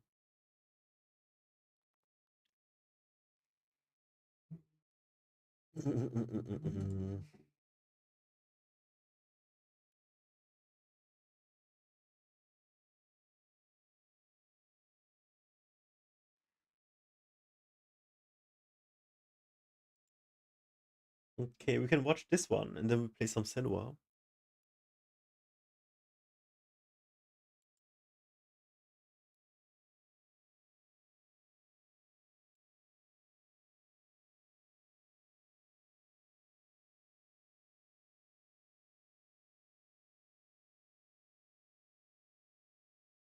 So, this is just out 7 hours ago. Okay, don't spoil me. Thank you. So let's check this one out. Never ignore these 10 relationship red flags. So last time we watched the green flags. That millions of people are staying in relationships that have no chance at actually succeeding. And they will continue to feel stuck because not enough people are reminding them what's required for relationships to be successful in the first place. So if relationships always seem overly complicated, it could be part of that frustration is we don't really know what red flags to look out for and avoid in the beginning, right? I want you to start to think about relationships like a formula or a recipe. I want to say something before we keep watching. This has some merit. This is not purely subjective. Rules almost that you can follow. Still, sometimes it's more complicated. So whatever red flag he's gonna mention, I'm sure it's, think about it again if it's really a red flag. Just saying. Maybe don't just start dividing immediately. Maybe a second look, and you can see what's really beneath it. Recipe. If you wanted to bake a cake together, but they started adding ingredients that the recipe didn't call for, or you started subtracting things that it did, well, you might end up with a cake that resembles a cake on the outside, right? But it wouldn't be enjoyable to eat. This one, however, is very enjoyable to eat. Imagine if I did the rest of the video just eating cake. And here's the problem. We all understand that analogy when it comes to something stupid like cake. How dare you? But for some reason, we don't understand it when it comes to one of the most important things in our life, which is our relationships. I mean, what's the purpose of a relationship in your opinion in the first place? Is it connection with someone else, to feel safe with someone, being able to rely on and do life with someone else as a team? Is it to add joy and value to your life? Is it to experience intimacy on a deeper level with someone? Yeah, because what we need to understand is that there are certain habits and practices that lead toward those goals of building trust and connection and safety together, and certain things that only break down and erode those things. The million-dollar question is, are you someone who is willing to look in the mirror and take accountability for which ones you're unintentionally practicing that are hurting your relationship? And are you with someone who shares that mentality? Because I can tell you all the red flags to pay attention to, but it's up to you to have the courage to step away from unhealthy situations when that's appropriate. Now, if your relationship has some of these red flags, does that mean it's doomed? Absolutely not. But it does mean we have to be careful. It does mean we have to take a step back and evaluate, because when we don't, we set ourselves up for a lot of pain in the future. If someone is actively sabotaging your recipe together and doesn't care to stop, then I don't care that you love them. I don't care about the future they promised you. I don't care about what your hopes and dreams were for that relationship. It's not a recipe for success, no matter how much you work on your half of the ingredients, right? Now, is that hard? Of course it is. I don't want you to have to break up, but I also don't want you to stay in toxic dynamics where you're the only one willing to put in the work to make it work. I don't want you staying because you hope things will change, because that's not a winning strategy. The hardest thing to do is to take emotion out of it and simply ask the question, is this relationship set up for success? Because if your immediate answer is, well, if they would just, okay, well, what if they don't? What if they don't? Can it succeed if they don't? Because right now they either can't or they won't do that work. Does that mean things are hopeless? Not at all. But it does mean you have to be honest about what you just admitted. This relationship that I have right now can't survive unless something changes. That's a very important thing to admit to yourself and to your partner if it's safe. So with all that being said, here are, in my opinion, the relationship red flags you should never ignore. Together. First off, don't put up with inconsistency. If someone is into you, you will know. If someone is into you, you won't have to wonder if they're into you. If you're wondering if they're into you, that's a sign something is off. Now, something could be off in us, right? Maybe we struggle with anxious attachment. That means that we have a fear that even when things are good, they could turn bad at any moment, right? So we're on high alert. We need reassurance that they still like us. But that can push people away and be a red flag in itself. We need to pause and make sure that we're starting this relationship from a healthy place and not searching for external validation from someone else to validate our own worth and value. And it's also true that if someone is hot then cold, if someone is giving off love bombing vibes and they tell you they've never experienced this love with anyone before and you're the best thing that's ever happened, and they want to plan vacations with you, right? They want to spend all this time with you. They text you all the time, but then they suddenly pull away. That would cause anyone anxiety, right? That would cause anyone to say, oh no, what happened? Did I do something wrong? I mean, like, I just want us to feel connected. I don't want to jeopardize the good thing we had. And I'm not saying that they were doing any of that manipulatively. Some people are. Other people just have commitment issues. Maybe they're emotionally unavailable. Maybe they're avoidantly attached. I don't really care. The point is you need to see consistency in the beginning. I don't mind if you're both head over heels for each other, but you have to remember there's no harm in taking things slow, right? You'll never lose the right person by taking things slow, but you could 100% avoid the pain of dating the wrong person by not taking things slow. Because when you set some healthy boundaries in the beginning of a relationship, when you maintain your life outside of the relationship and still see your friends and family and don't let this new person dictate every move of your life, when you set some non-negotiables when it comes to sleeping over or how physically intimate you want to get, a narcissistic person will immediately shame you and say you're being difficult and you don't love them like they love you. But it's our job to get to the point where we can still tell ourselves, this isn't my person, because my person wants me to be honest about what I need to feel valued and loved in this relationship. They don't punish me for it. My person doesn't shame me for setting healthy boundaries. They honor it. My person doesn't guilt trip me to do something that I'm not comfortable doing, because my person loves me. And in the past, we might have defaulted to not wanting to be seen as too needy, right? So we would have people pleased, we would have appeased, we would have abandoned our own needs and boundaries so that we wouldn't be abandoned. We desperately wanted to be chosen and loved, so we ended up bending over backwards for people who don't really bend for us, right? But we're not going to do that anymore. Some people aren't our people, even though we wanted them to be, even though they appeared to be in the beginning. The whole agenda. You have to have the courage and wisdom to recognize that shift in behavior and say, this is not the relationship that we started out with, and this is not the relationship I deserve. Yeah, that hurts. But I realize no one is coming to save me. I have to save me. One of the hardest things to do is to choose to go back to being single when you desperately wanted a relationship to work out. But you have to understand that you will never feel more alone than in an unhealthy relationship. Being single doesn't mean you're alone, even though sometimes it's true, but it might has feel to be really All right, let's do a extreme. few rapid fire, right? Because these can get kind of long and boring. Let's be honest. Number one, do they describe all their exes as crazy? Do they act like they were so mistreated in their other relationships? Nobody ever understood them. They were always the victim. Because that's not healthy. We need to be with someone who at least has a desire to understand why their last relationship didn't work out, right? What role did they play in the dynamic? And they can at least talk about some of their exes with kindness and respect. Remember, they picked every single one of those people. If they were all crazy and mean and disrespectful, how do you think they're going to talk about you if this doesn't work out? Number two, how do they treat people who can do nothing for them? Are they kind and respectful and empathetic to strangers? How do they handle conflict with their friends and family? Do they act like everyone else besides them are idiots? Do they lash out when they don't get their way? Can they see other people's perspective? Do they take accountability? Can they actually apologize? Because you might not be in conflict with them right now, but once you are, that's exactly how they're going to treat you, right? Number three, have you caught them in a pattern of lying? Because that's a really big deal. That's not something that we just need to gloss over. It's not normal. It's not something that we should make excuses for. Trust your gut. Something's off. Number four, are they your cheerleader? Because you deserve someone who can celebrate your wins with you. Relationships aren't about competition. You deserve someone who encourages you, who believes in you, who uplifts you, and doesn't have to include themselves in all of your accomplishments. Well, you wouldn't have achieved that if it wasn't for me. That is so That's great. not normal. Number five, do they get jealous easily? Do they discourage your independence? Because if they have trust issues, that's their issue to work through. We can be empathetic with how they were hurt in the past, but jealousy and trust issues are a really big deal, and they can turn people very controlling, and you won't feel safe or loved with someone like that. Number six, are they super protective of their phone? Because I'm all about privacy, but once you're in a committed relationship and someone is just trying to look at a picture on your phone and you won't even let them hold it, you know what I mean? That means something's off. I mean, you weren't trying to comb through all their text messages, you were just trying to show them a funny video that you found or look at a picture.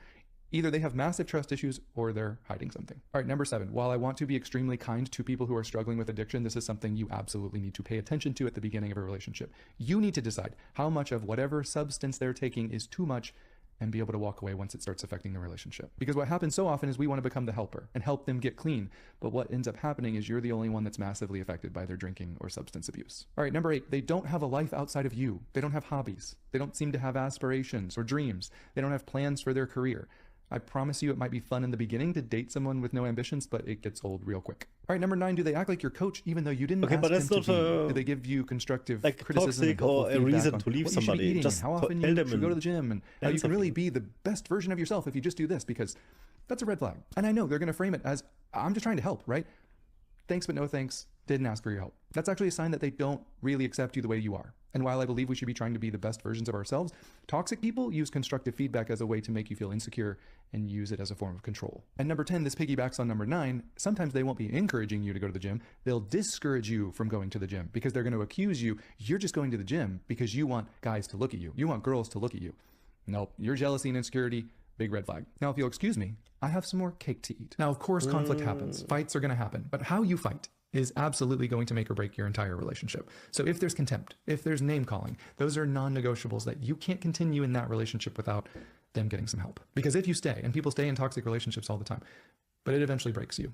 You go numb, you get depressed, you get sick, you detach emotionally and eventually physically because you have to.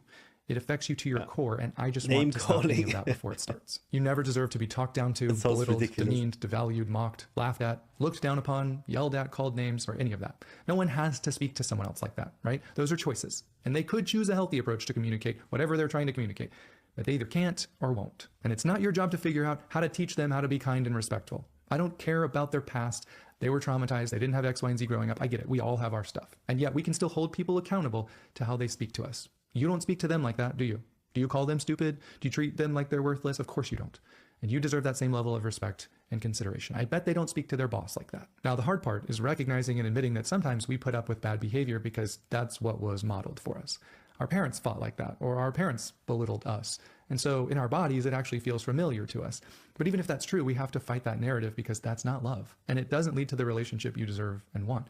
You are valuable and you deserve respect and kindness. And I'm not going to tolerate anyone calling you too needy or too sensitive or too emotional, and you shouldn't either. Most of the time, you're not too needy for the right person. To the right person, they look at what you were needing in that past relationship, and instead of calling you too needy, they say, that's it. You just wanted the bare minimum of mutual respect in our communication. You just wanted reciprocation regarding the effort we both put into this relationship.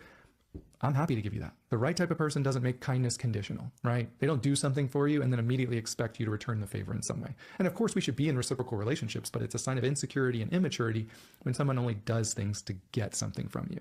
That's not love or kindness. With the right person, you will not feel like you have to walk on eggshells or else they're going to explode. You won't feel like you need to anticipate their mood or make sure that you find the right words so that they don't get triggered. Far too often we fall into the healer role, right? We become the saver, the fixer, because believe it or not, that's what we're used to. It's If you easier really for you to love put your somebody, needs on the back you can burner, heal them a and you've been little doing it bit. your whole life. Why not? It's easier for you to think, how can I say the right words not to trigger them, rather than it's not my job to manage their triggers. It's easier to empathize and try to heal them with your love because that's what you actually feel like you can control, right? But the hard truth is they don't want to be saved, and you can't heal them with your love. Yep. The only Everything thing he you'll end up says, doing if is it banging your applies head to an against the wall and then extreme, realizing sure. you're the only one bleeding here. It most likely comes natural to you, bending over backwards, overextending, always being the one to apologize first somehow, always being the one that's prioritizing the relationship and connection with someone over your needs, sacrificing your boundaries or desires for the sake of staying connected. But the problem is that only has one destination, and it's would do that. disconnection and resentment. The very thing you were trying to prevent is exactly where that path leads, because self-abandonment doesn't lead to peace.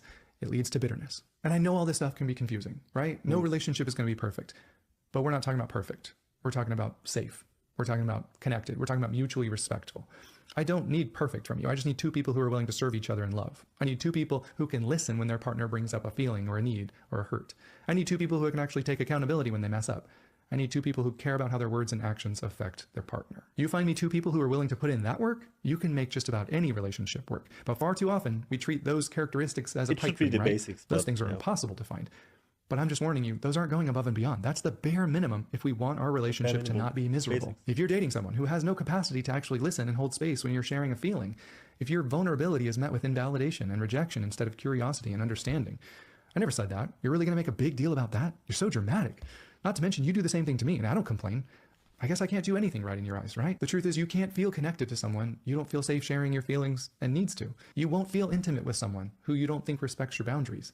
You won't trust someone who can't take any accountability when they mess up, and you won't feel close to someone who always has to be the victim. Like I said before, conflict is inevitable. The only thing that matters is how you handle it together. It's either going to build your trust and emotional safety with each other, or it's going to break it. We have to be inviting and encouraging our partner to be honest in a vulnerable and respectful way about their feelings, needs, and desires.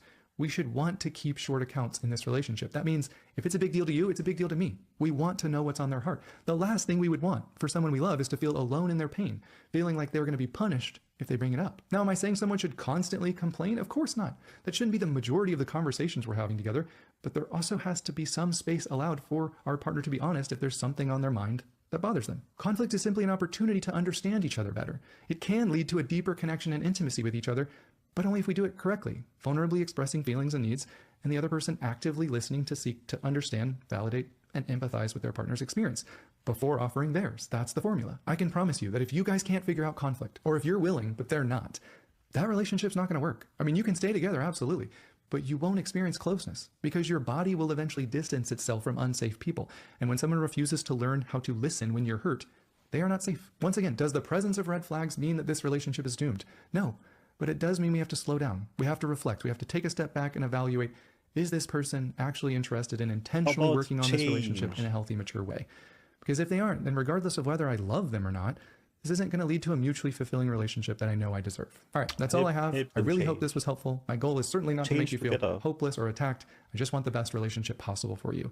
I want you to avoid all the heartbreak out there. The only way to do that is paying attention to some of these red flags that we might have overlooked in the past because we didn't understand how dangerous they were. I know you got this. Trust your gut. Hold yourself accountable. Keep growing and learning and maturing. And remember, we're all in this together. Thank you so much for watching, and I'll see you in the next one.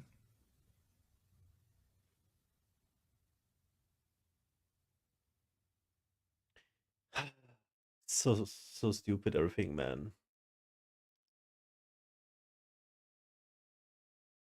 If that's 10 rules, you're never gonna get a 10 out of 10 nowadays anyways. So if you get like a 7 out of 10, you should just not immediately leave. You should just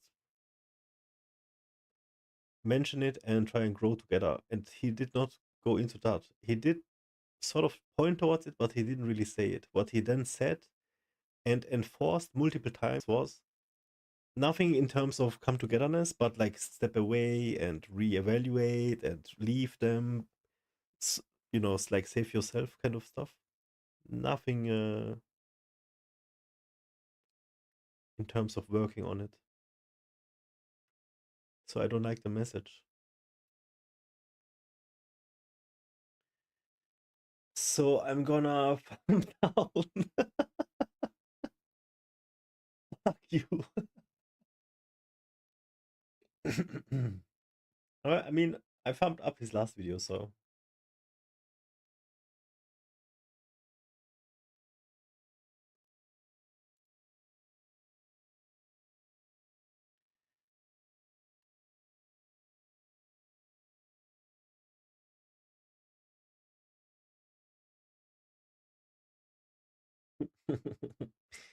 People then. Oh god. Whatever. Not even gonna comment on this. This even makes it even worse. Because this completely takes out all the. This is all just negative. Just nope, nope, nope.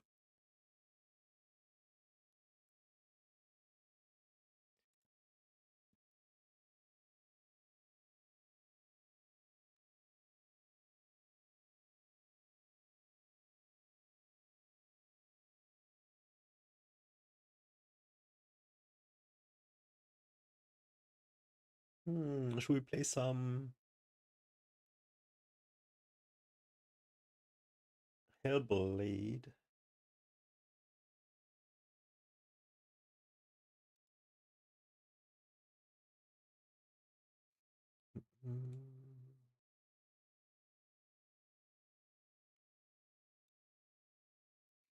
I feel just really exhausted. I'm not sure if I can play.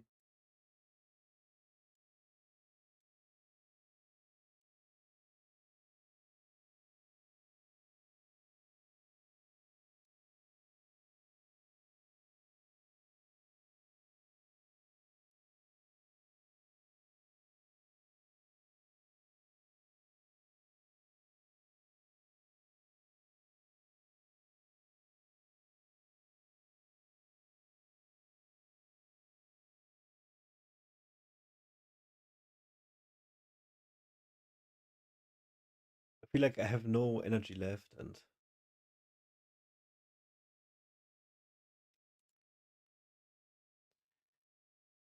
as if I got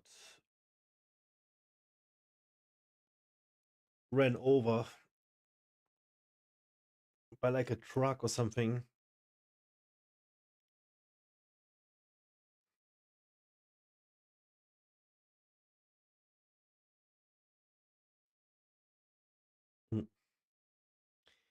So we're gonna make a 2-minute pee break, and then I'm gonna play Senua Hellblade 2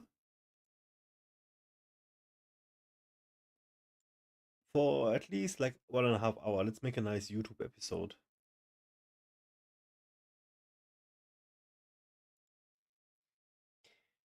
Okay, be right back.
Okay, let's see.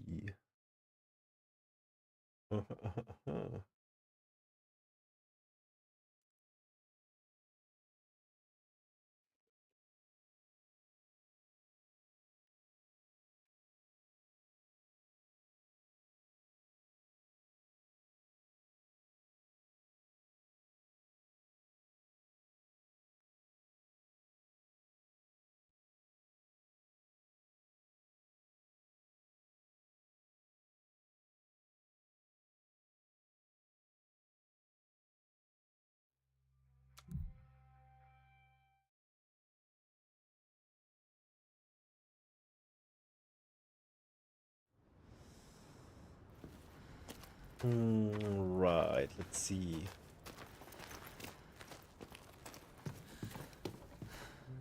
I think we came up here.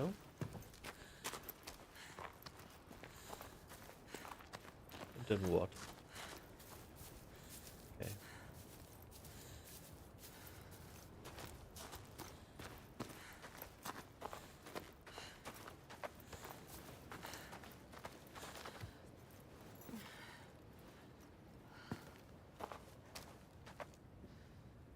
It's hanging from a hook. Like a cow. What could do this? Droiga, remember Senua.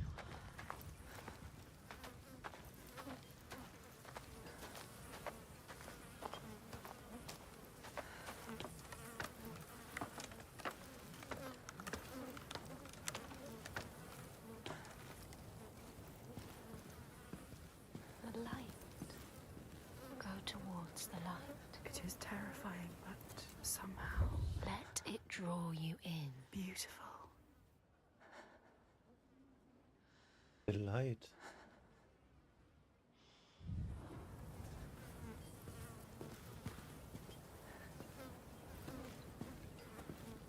So, this light I'm talking about? How do we get there? No, we just came from this bridge? No? Or maybe not.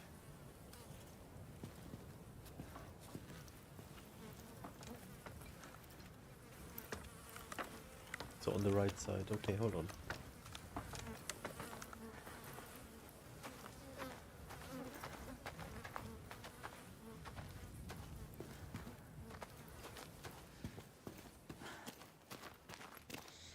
What was that?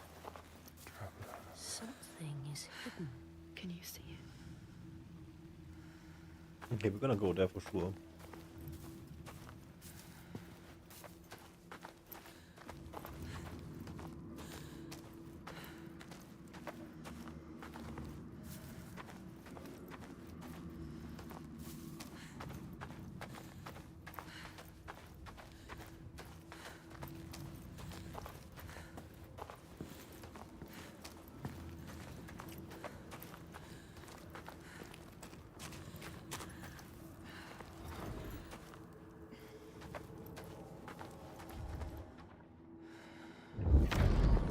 The Skalds say that in Grettir's time, a nearby farm was plagued by hauntings.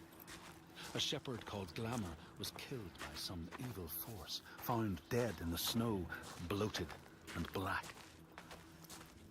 He had taken the burial because he was held fast to the ground.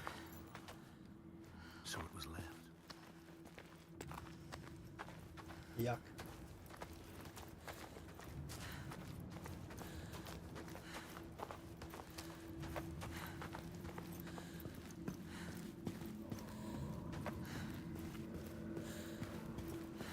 The light. Look. Shh, go towards it. Look, over there. What can you see? Something different. What is it? Look. See there. Face, face. Focus, Senua. Focus.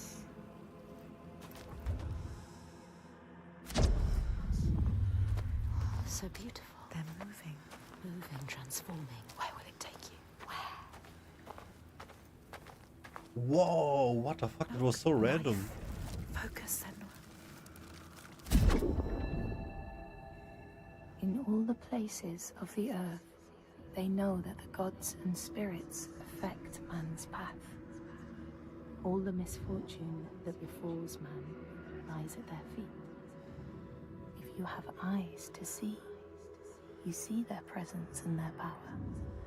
Keep your eyes open, traveler, and you might see their faces.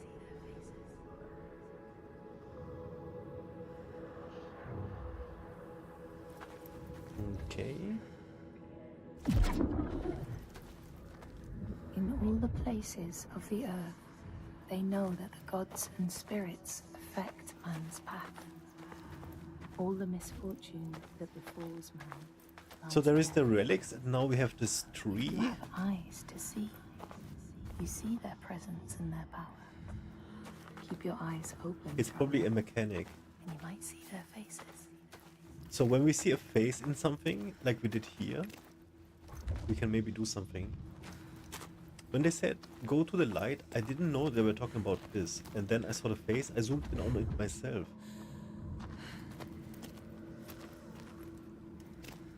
WTF, man.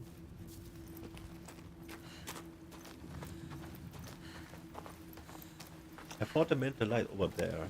Let's see.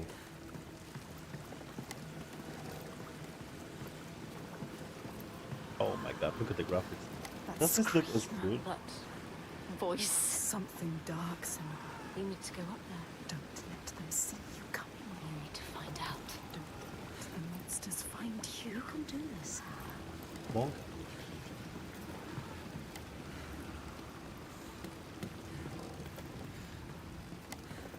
Don't let them see you coming.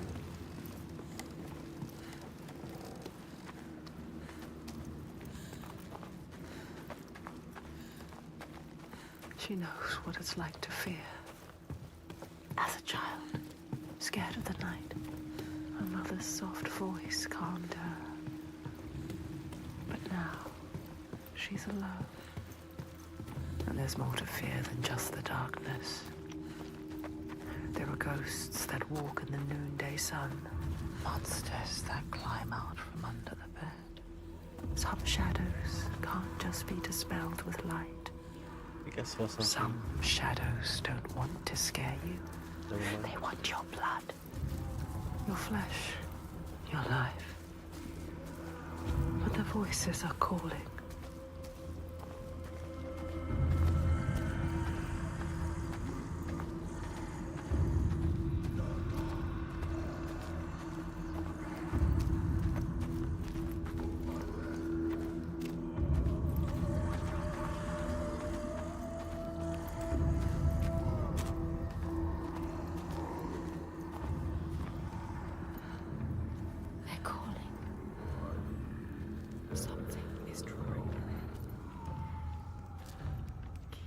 Moving towards it.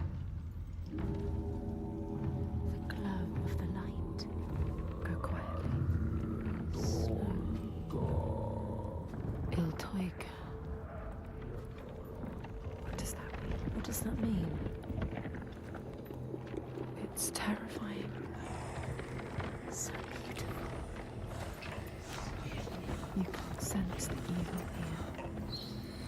It's in the air. Listen.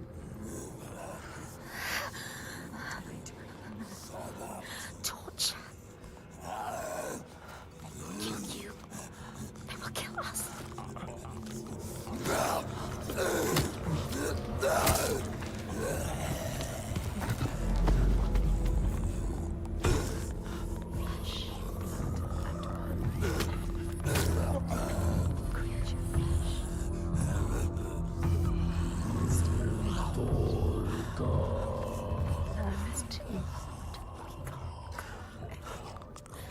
You can still turn back. She can barely move, she can barely walk. Stop shaking. What can you see?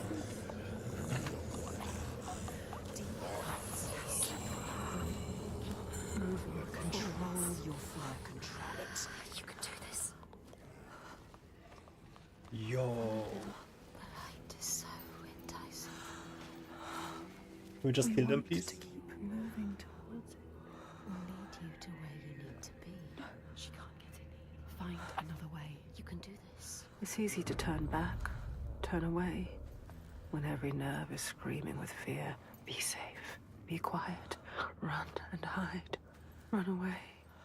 But to turn back is to lose yourself, lose your way, defeated and dead-eyed.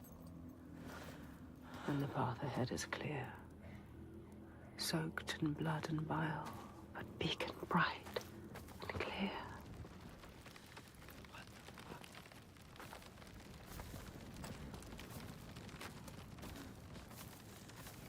Keep going. Maybe this time she can't. This fear can't drag you down. You've chosen this place for a reason. So many voices. What is this place? So loud. What if this fear is worth listening to? You can feel it, that voice. Summoning you. That voice. Bro. What's down there? The smell is... This is a little too much.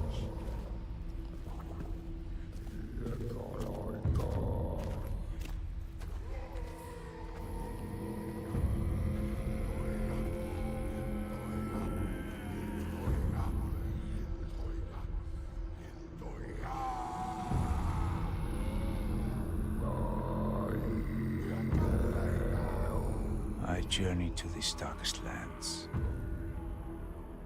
to heal those overcome by fear and hate. However dark it seemed, I always found a ray of light. In this wretched land, by far the darkest of them all, it seemed the shadow would never lift. But I knew I would find my light. Who is he? He knows her. He feels us. Reaching out to us in the dark. You have to help him, Senua. This is our quest. This is our destiny. Our mission. Senua, would you give your life for these outsiders? In my darkest hour, it was an outsider who saved me.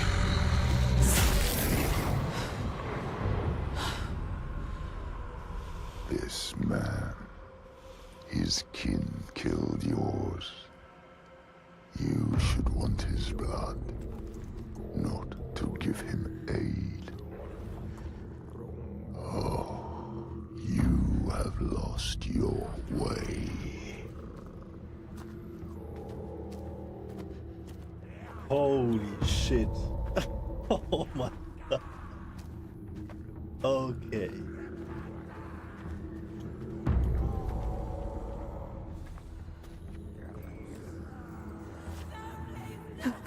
Down there. No, I can't look. It's too much.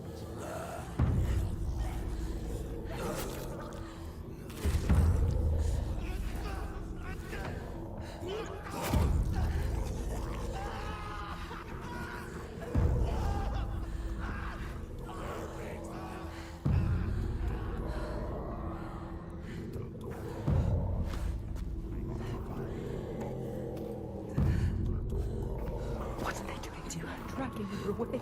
Taking her. No, don't fight back. Look what they do to those who fight. They will do this to you, Senua. If they see you, they will destroy you limb from limb. Don't let them see you yet. It's not time.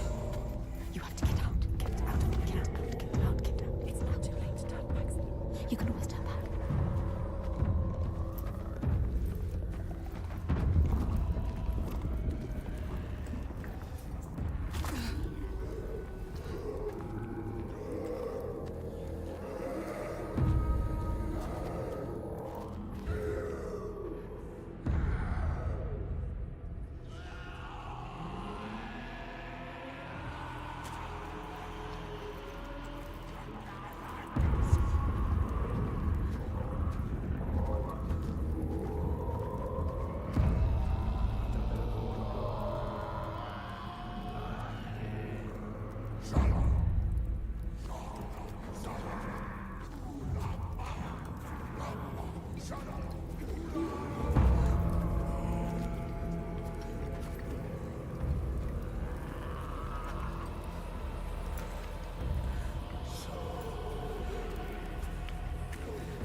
Butchering.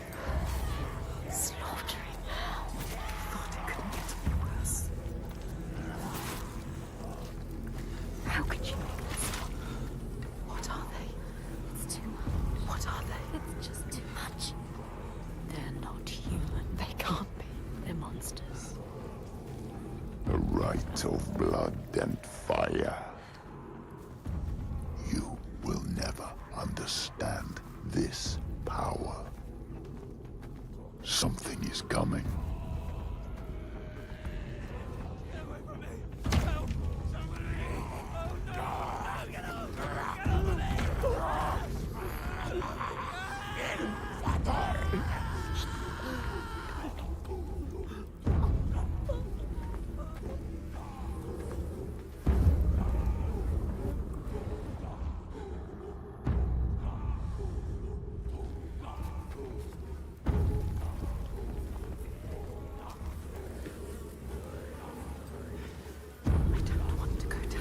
You have to. She has no choice. There's no other path. But you will drown in the blood. Blood and bones and body. Blood and bones and body. I don't want to die! I can't stand it anymore. I can't. Shh, don't. What's that? No, listen. They're all around.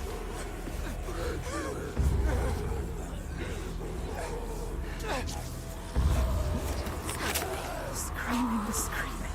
It's too loud.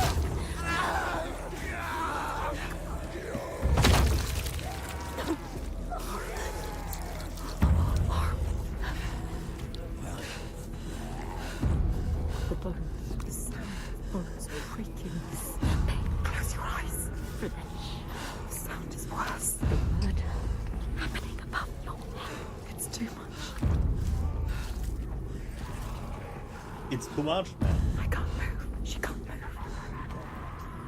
Keep moving. She has to keep moving. Don't stop.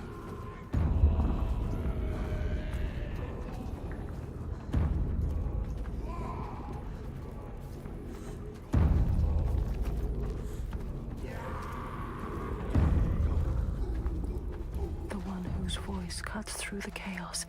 He is her next sign, the next step on her path. She will bathe in blood, her sword will sing, and she will free him. Who died trying. She has a sword! She's fighting back! Get up and fight! Fight for your life!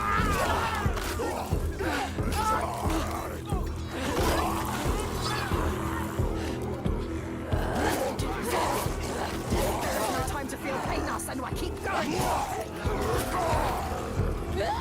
Give them pain!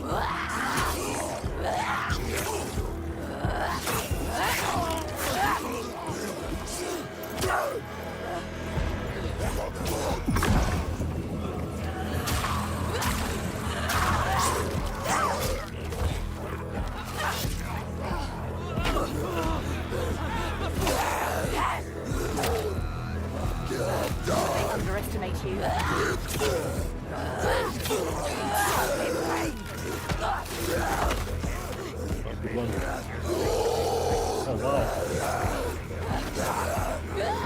No time to feel pain now, Senua. Keep going.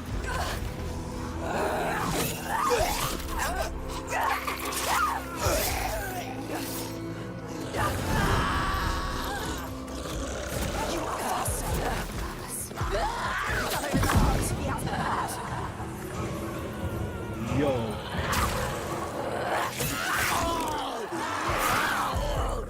Holy shit.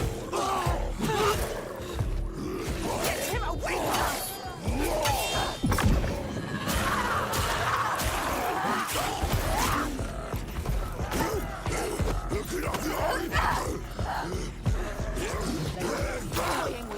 Fight, clever. Body's strong like rocks. You have to hit harder.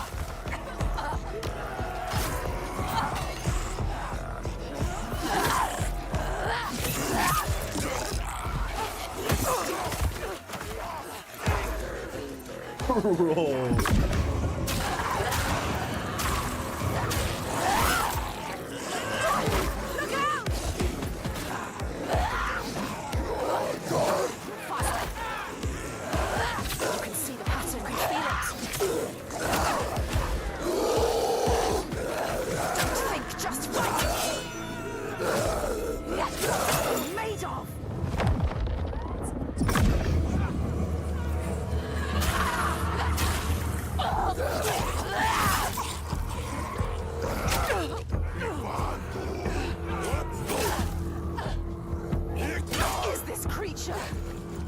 He can beat you at a move. They underestimate you. You're not deserving to die, Senua. Damn. Give them pain.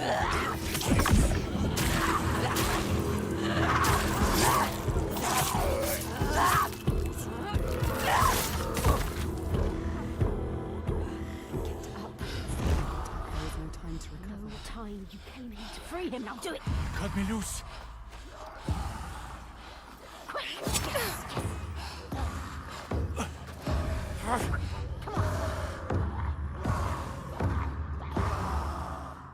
What's he going to do?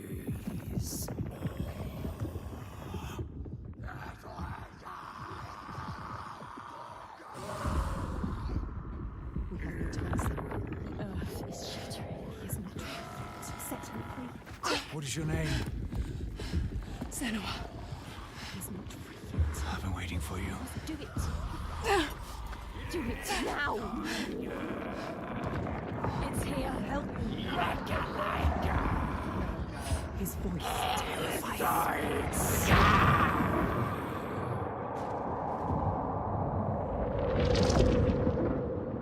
She is coming. Can you feel her? She can feel it. Something from the other world is coming.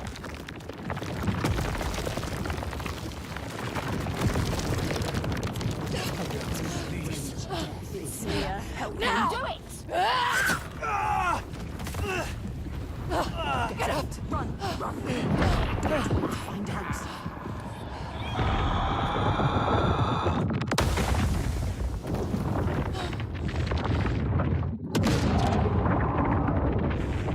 What do we do? Run! He's Tiger! Run!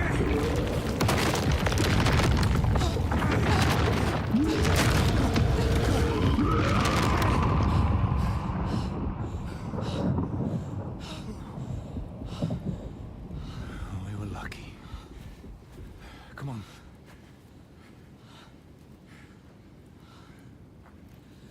It all just stopped. Yeah, it's daybreak. Whoa. We'll have to hide from the light now. Else he will hunt us. Find our trail as soon as he can. You're not safe now. Let's go.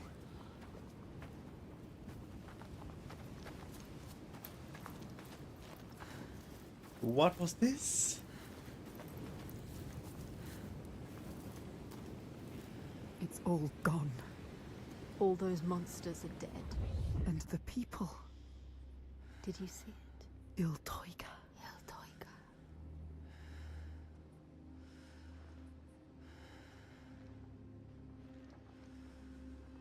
What are we seeing?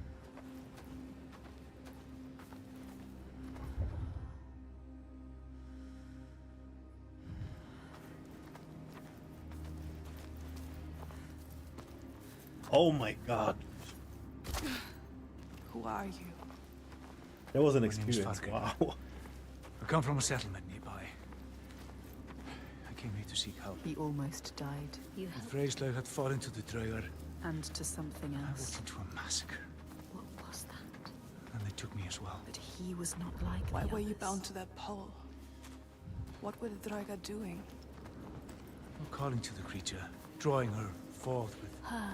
thunder A and blood. creature called through death. And I was an offering. Il Toiga. But why?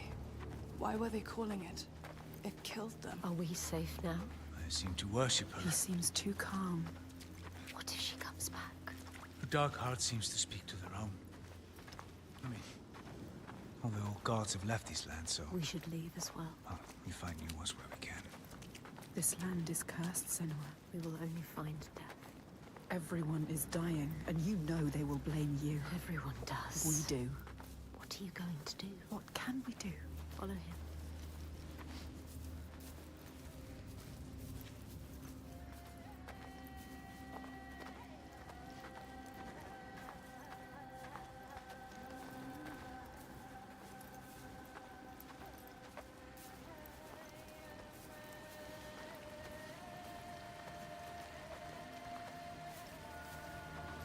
I need to return home to my people. Go with him. He can help you. If you come with me, I will offer you what help I can. But I have to warn you, the creature stalks my village. We can offer you refuge for a time, but not safety. You've seen her before? They have no hope. To my cost. To everyone's cost. She haunts this They land, have lost from here everything. to my village in Red Hills. If we go with him, she will find us. We will find her. Maybe you can fight her, Senua.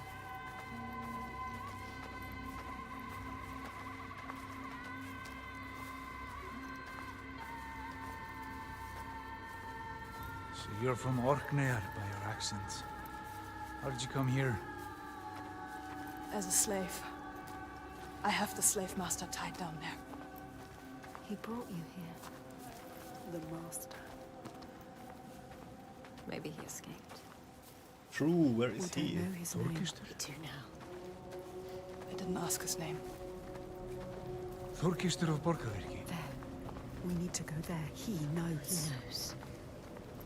You know it? Can you tell me how to get there? Yes, but why would you want to go there? He'll kill you.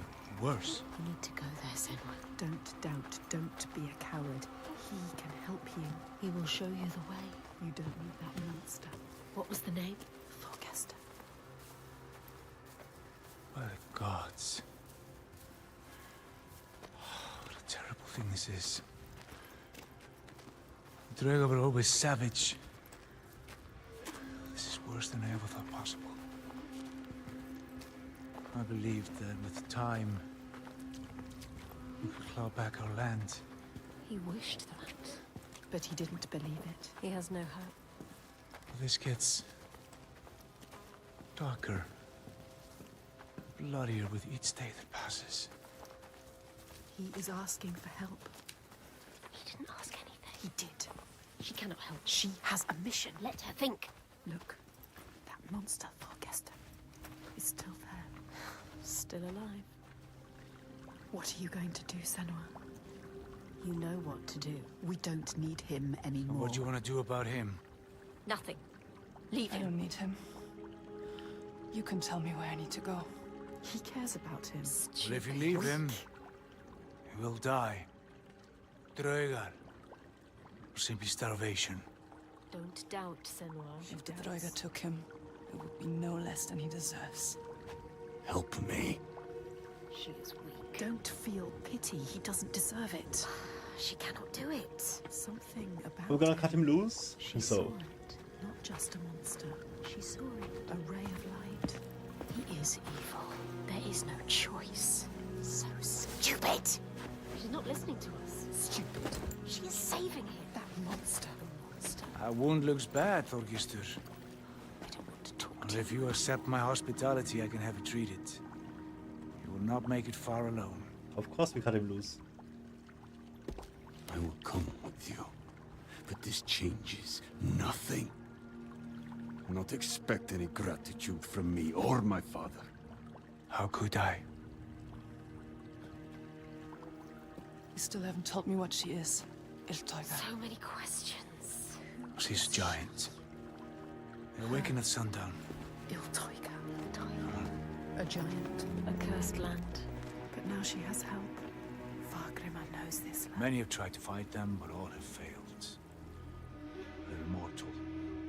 Maybe the gods can kill them, but there are no gods in these lands.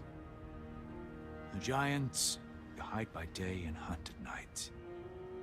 You may think, well, at least there's some respite by day. But know this. The nights grow longer. Come winter, there is no day. Just endless night. Soon the time of man will end.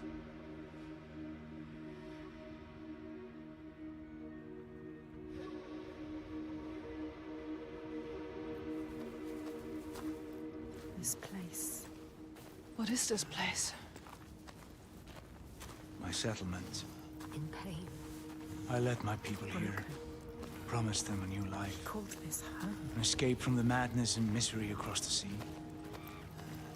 For some time you were happy. Like us. We were happy. Until him. Well, then volcano and the darkness came. The monster started enslaving people. Edelteuger stalks my settlement when night falls. She tramples our crops and kills what little livestock we've left. We're starving. Why don't you leave? We've tried. They failed. No matter how far we get by day, as night falls, he hunts us down. And there's children here. People too weak to run. We're trapped. Night on night, our numbers fall. He is asking you to help. No, he isn't. They need you. They are dead if they don't fight back.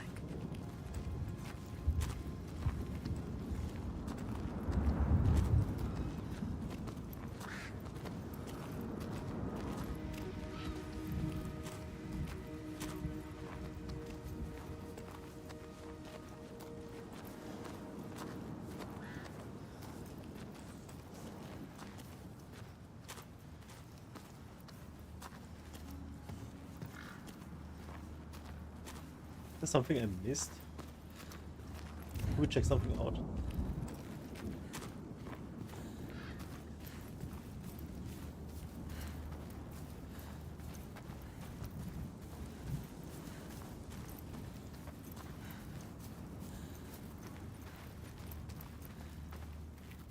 What if there are like faces?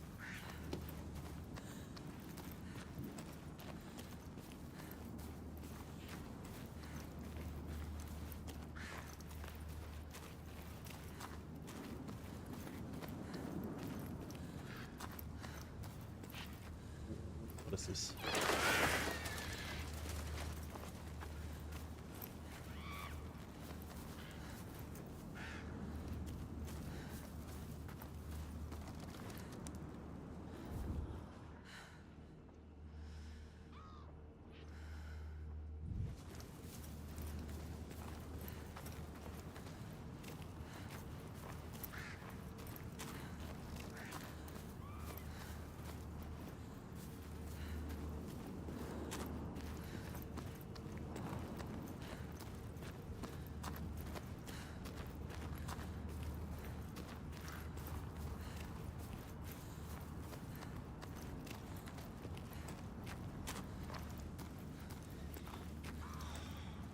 Gods. What a ruin. Where is everyone? On the rocks. High. Safe. Edelteuger can't reach them.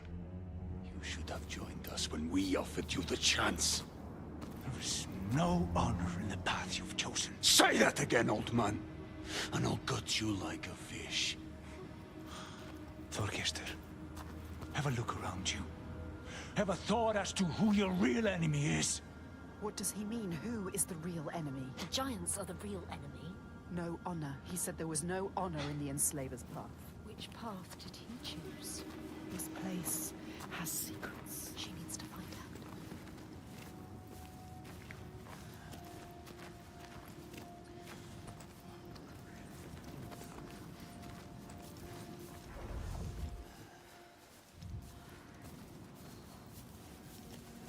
She can see the thread that binds the world, can feel its hidden pulse, and knows when that pulse quickens. She feels it now, a tremor on her skin, a being taking shape. Something is coming.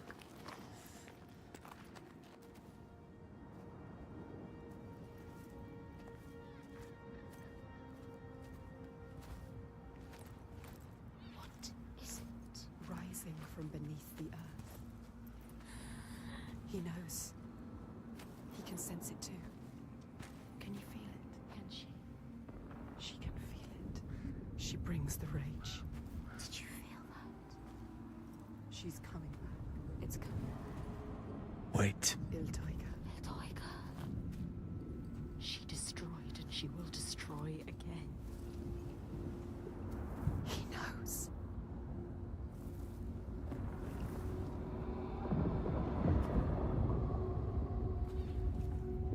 She's here. You need to run. Run! She's here. Let's go. Get to the hills! Get out of here! It's real. What is this?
Did I get hit?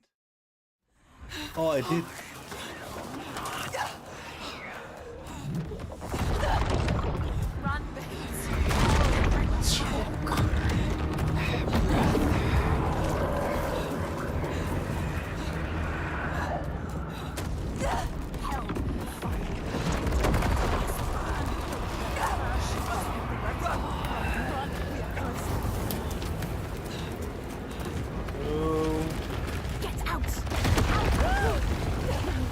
Is this it for head? Move! Why does she not move?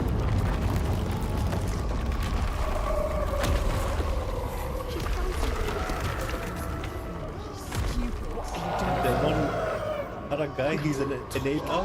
What the fuck is this? So he was telling us about her. She was reaching for something. She wants him. Quick, him! Save him! Quick! She was brave. She's stupid.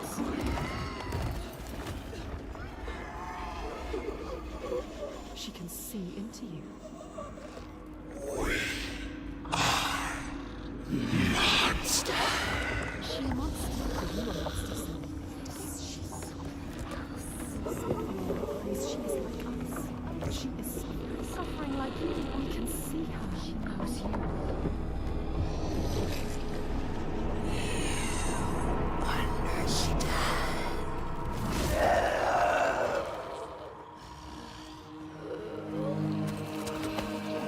He is helping us. Go! You saved him, remember? Yes, he's saving me now. Stop thinking. Stop thinking. Hide, Wait, run! this is She will real. not spare you again. Go! She's coming back. Because he's in on it too, what?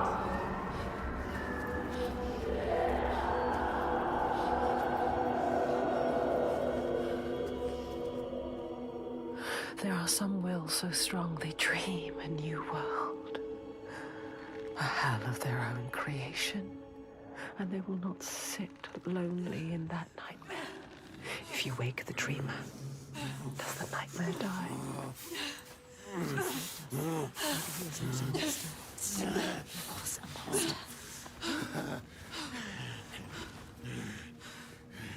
You're not safe yet. Where are we? Make him explain. What is happening? Iltoiga. Who is she? So when the volcano erupted, it tore open the wall between this world Now and this world Jotunheim. suffers too. The giants came flooding from the east, killing and eating whomever they could lay their hands on. Okay, so we have a portal situation. Now some of us, we hide. You have to fight, not hide. Make defenses, struggle on. And some of us use others to stem the tides. Others? What do you mean? Shall I tell her, Thorgestur? Tell me. Shall I tell her what your father's been doing? What else is there to do, Fagrimmer? We found a way to keep our people He safe. is part of it too. He believes. Your people are dying. There is no other way. Tell us. What are they doing? The god of Borgarvirki is using slaves. Slaves from your lands. Sacrifices. Sacrifice? He's offering them to the giants so that his people will be left. His innocent people. Evil. Oh, This stops damn. now. Is a monster. You can't stand alone against us. Ooh. You have no chance. He does not see, but he can see. His darkness is evil. We can show him he's a monster. There is another way. There is always another way. I can save him.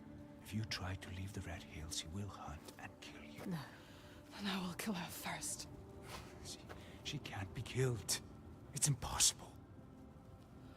I have killed a god, Fagrim. Nothing is impossible. No, there is We no killed way. Hela. He is right. We cannot kill the giant. The gods cannot be killed. You can't. You deserve this. Why did you come It here, was kind of out in Senua? our head. To stop the slavers, You thought you were helping them. and now you are stranded. Stay. You can't stop them. You can't kill the giant. You can't stop them. I will kill the giant. Yeah, stay strong, Senua.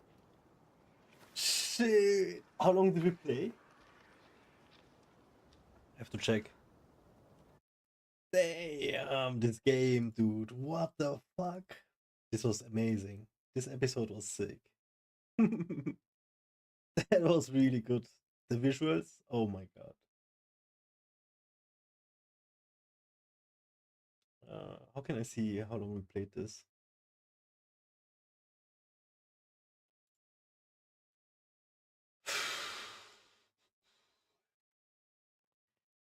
An hour maybe?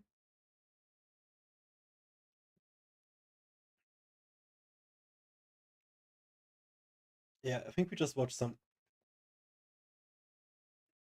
little bit more and then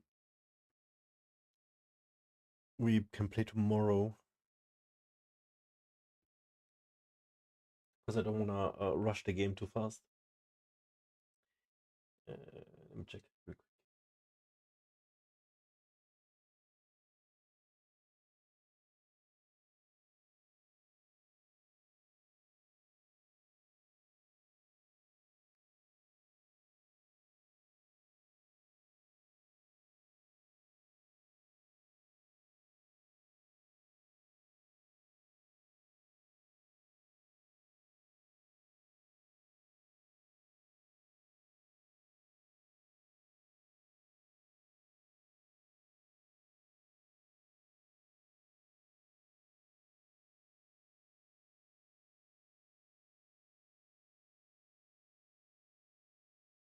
Okay, let's play some more, but I'm just gonna take a little pee break.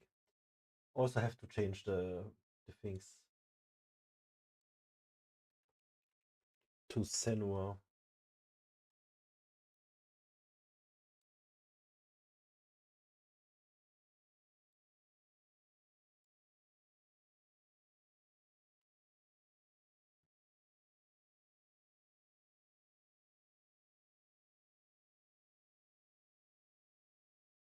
Dude, that was so sick. What the fuck? I swear that was actually a little too much. There was a little too much like visuals, and I almost got like an epileptic attack. And the screams and the gore and the horror, it was all like redlining. Very much on the a little too much. I was quite sick, man. And it was just beautiful though, because it looked so well. Everything was just beautiful. The colors and everything. I hope it looks as good on stream as it looks on my monitor. This looks ridiculous. I can't get enough. Okay, we're right back.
Yo. Shibo, bist du noch da?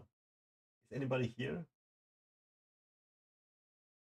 Am I talking to ghosts?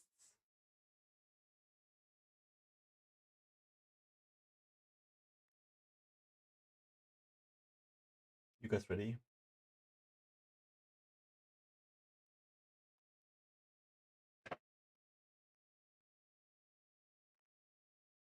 This game actually ridiculous, man. But I did not get disappointed, and I did not expect less from a 2024 game. Took them like 7 years or something to make, I think. 8 years.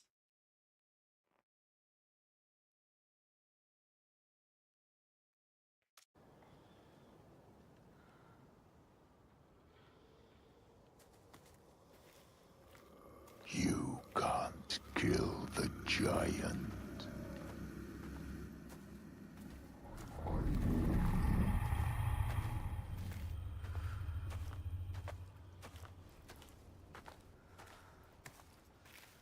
They told you so. You have seen it.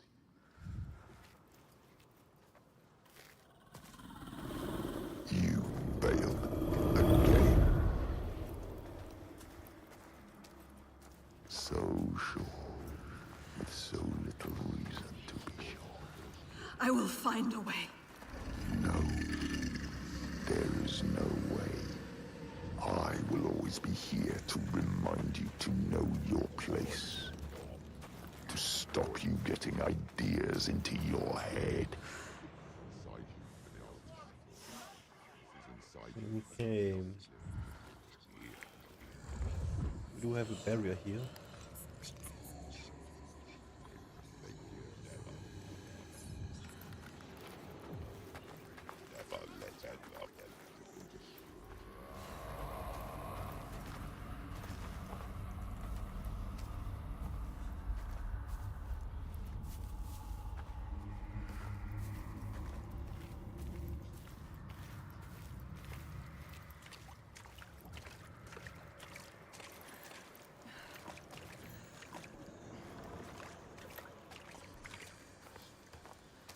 A light to banish the darkness.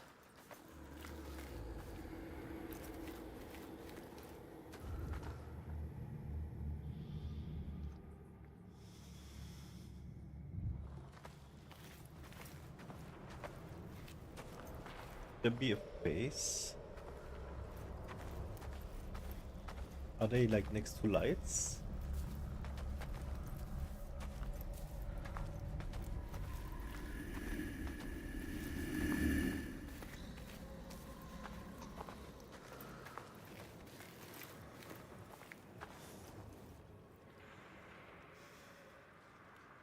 A light to banish the darkness.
Oh, okay.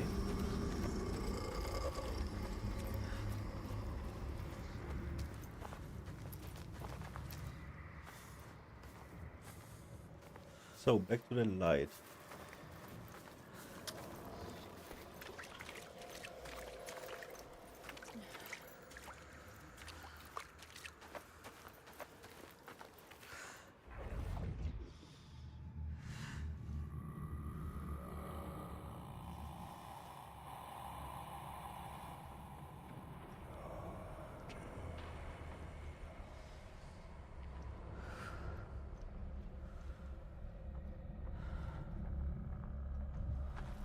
Can I take the light?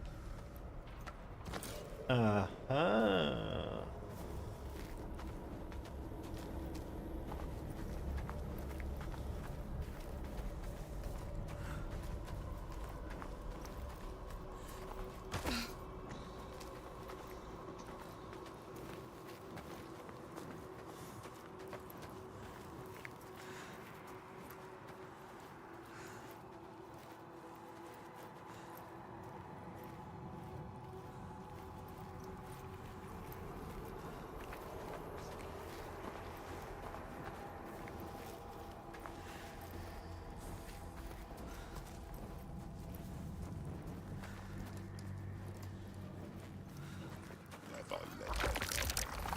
It is not so easy to banish me, child. You can't beat me down anymore. Destroy the souls inside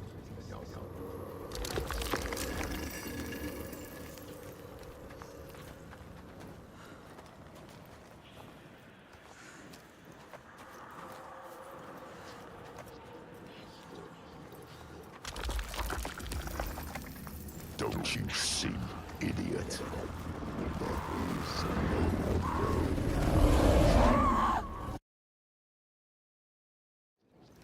You can't hurt me.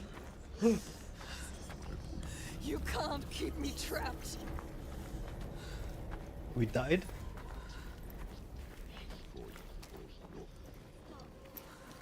So up here I died. In here we did the thing. So what is this? My path is the only path. You are lost and can't hurt me. You will submit to me, or you will die here. I won't let you stop me. You will never find your way through this nightmare. You're always blinded by your madness, your curse.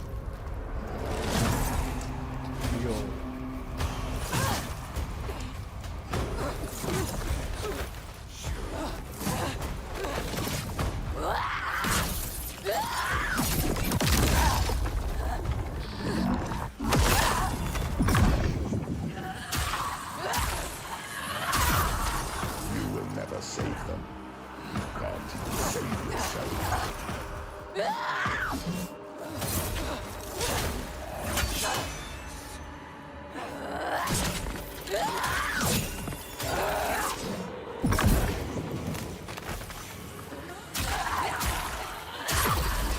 Gods cannot be destroyed. The only path is to seek their fate.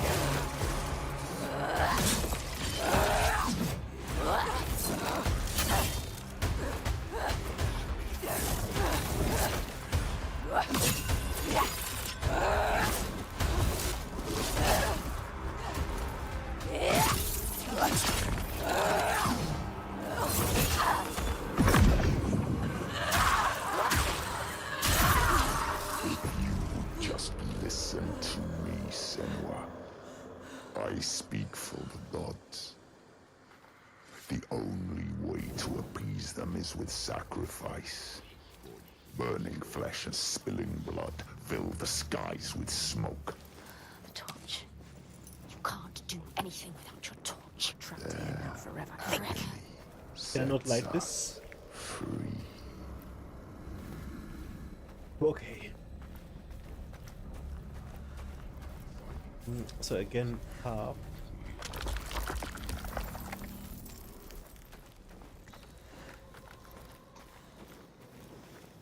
You will never be free, never safe, unless you heed my word. You can't hurt me. I carry the light.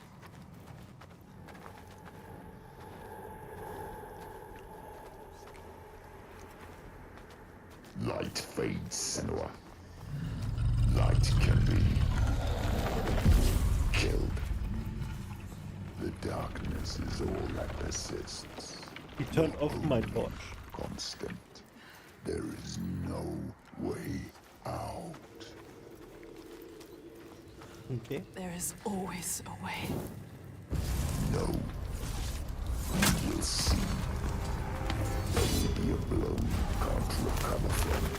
An abyss you can't crawl out of. A nightmare you can't wake from. And I will be waiting. You must do as I say, or you will anger the gods.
Ermagerd.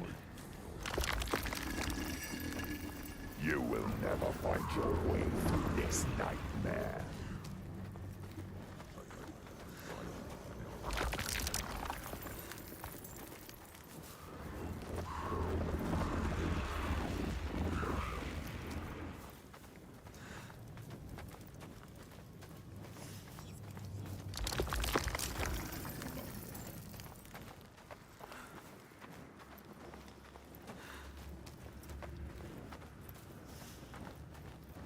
It's time to give up, child. Leave this land. No. What you did to me, I see it here. They are cowed like I was. Lost like I was. Believing what they're told. Sacrifices. Spilling blood for a lie. I speak the truth.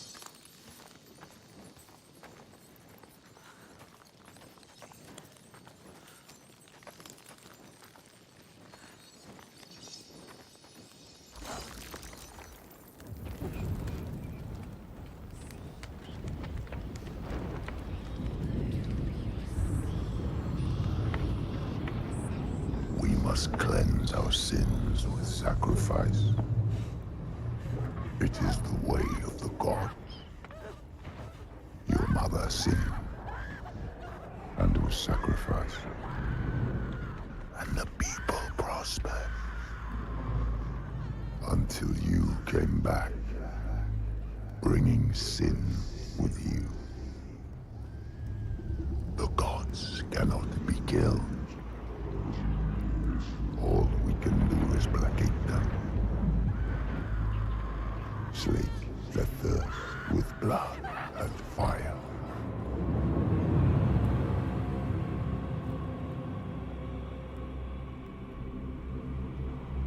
I see through your darkness now. I see through your lies. And I will show them how to see as I do. I will not appease your gods. I will destroy them.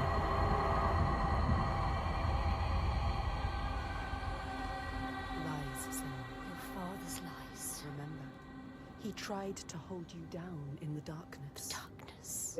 How can I be strong as Senua? But the gods Get out of ruled darkness you. like this. But you fought back. You were strong. Maybe you can fight back now. She can fight back. She can. Maybe there is a way to pull through. There is always a way to pull through the darkness.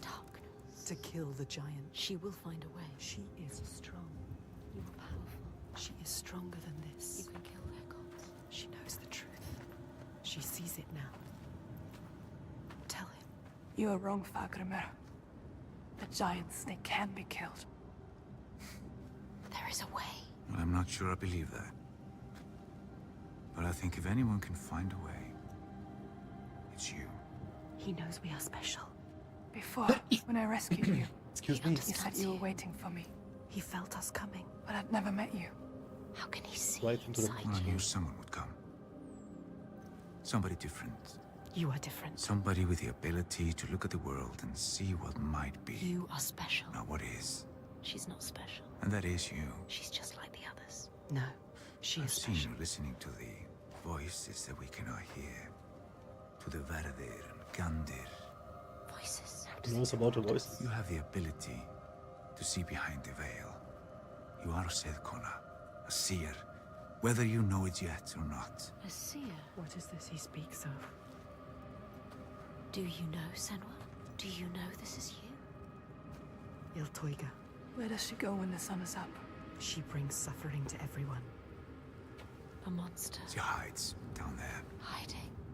under the Waiting. cover of the cliff. She's there most days, just staying close. These people live in waiting fear. for us to slip. Constant fear. They are waiting to You cannot die. approach her down there in the shadows. You don't stand a chance. And she won't come out until it's night. You have to do something. This is why you have been called here, Senua. They shouldn't live in fear. He knows. Listen to him. Wow, all the voices are like in unison.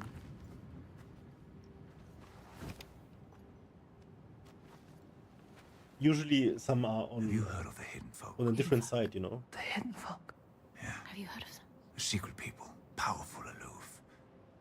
Once they were gods or something like, but now they hide themselves in the earth. Even the giants steer clear. The giants fear them. If the giants fear them, they must hold the key to their They fate. hold the secret. Will they help us? Well, they have no love for man. And whatever ties we have are weaved from heartbreak and despair. Although I did consume their bitter bread. He has found them. Just once. So it is And not they did grant impossible. me what I sought. If he can find them, you can find them. They will. They will test you. We have been They tested might before. even try to kill you. But if you win their favor, We might die. they might give you what you seek. Where can I find them? They will give us what we seek. There's a rock, close to here, where they are said to live. Its entrance is hidden. You might find it. She will find it. They want you to, you will. I will find it.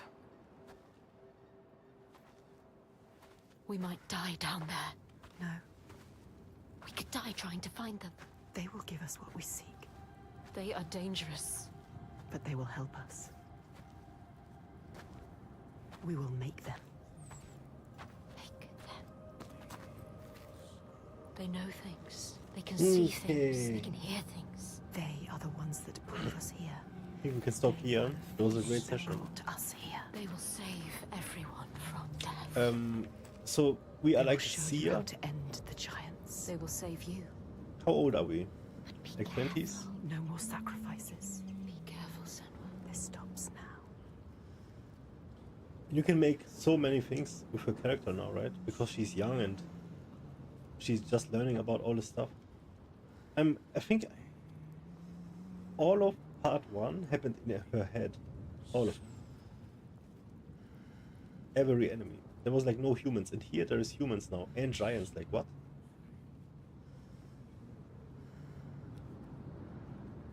But okay, I'll allow it.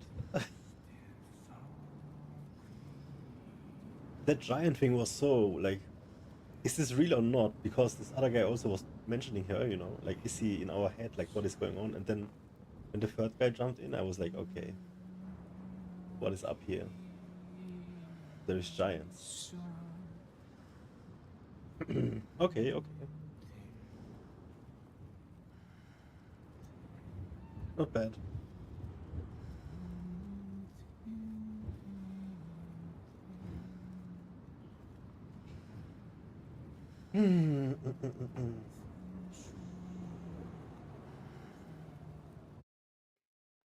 Tisch.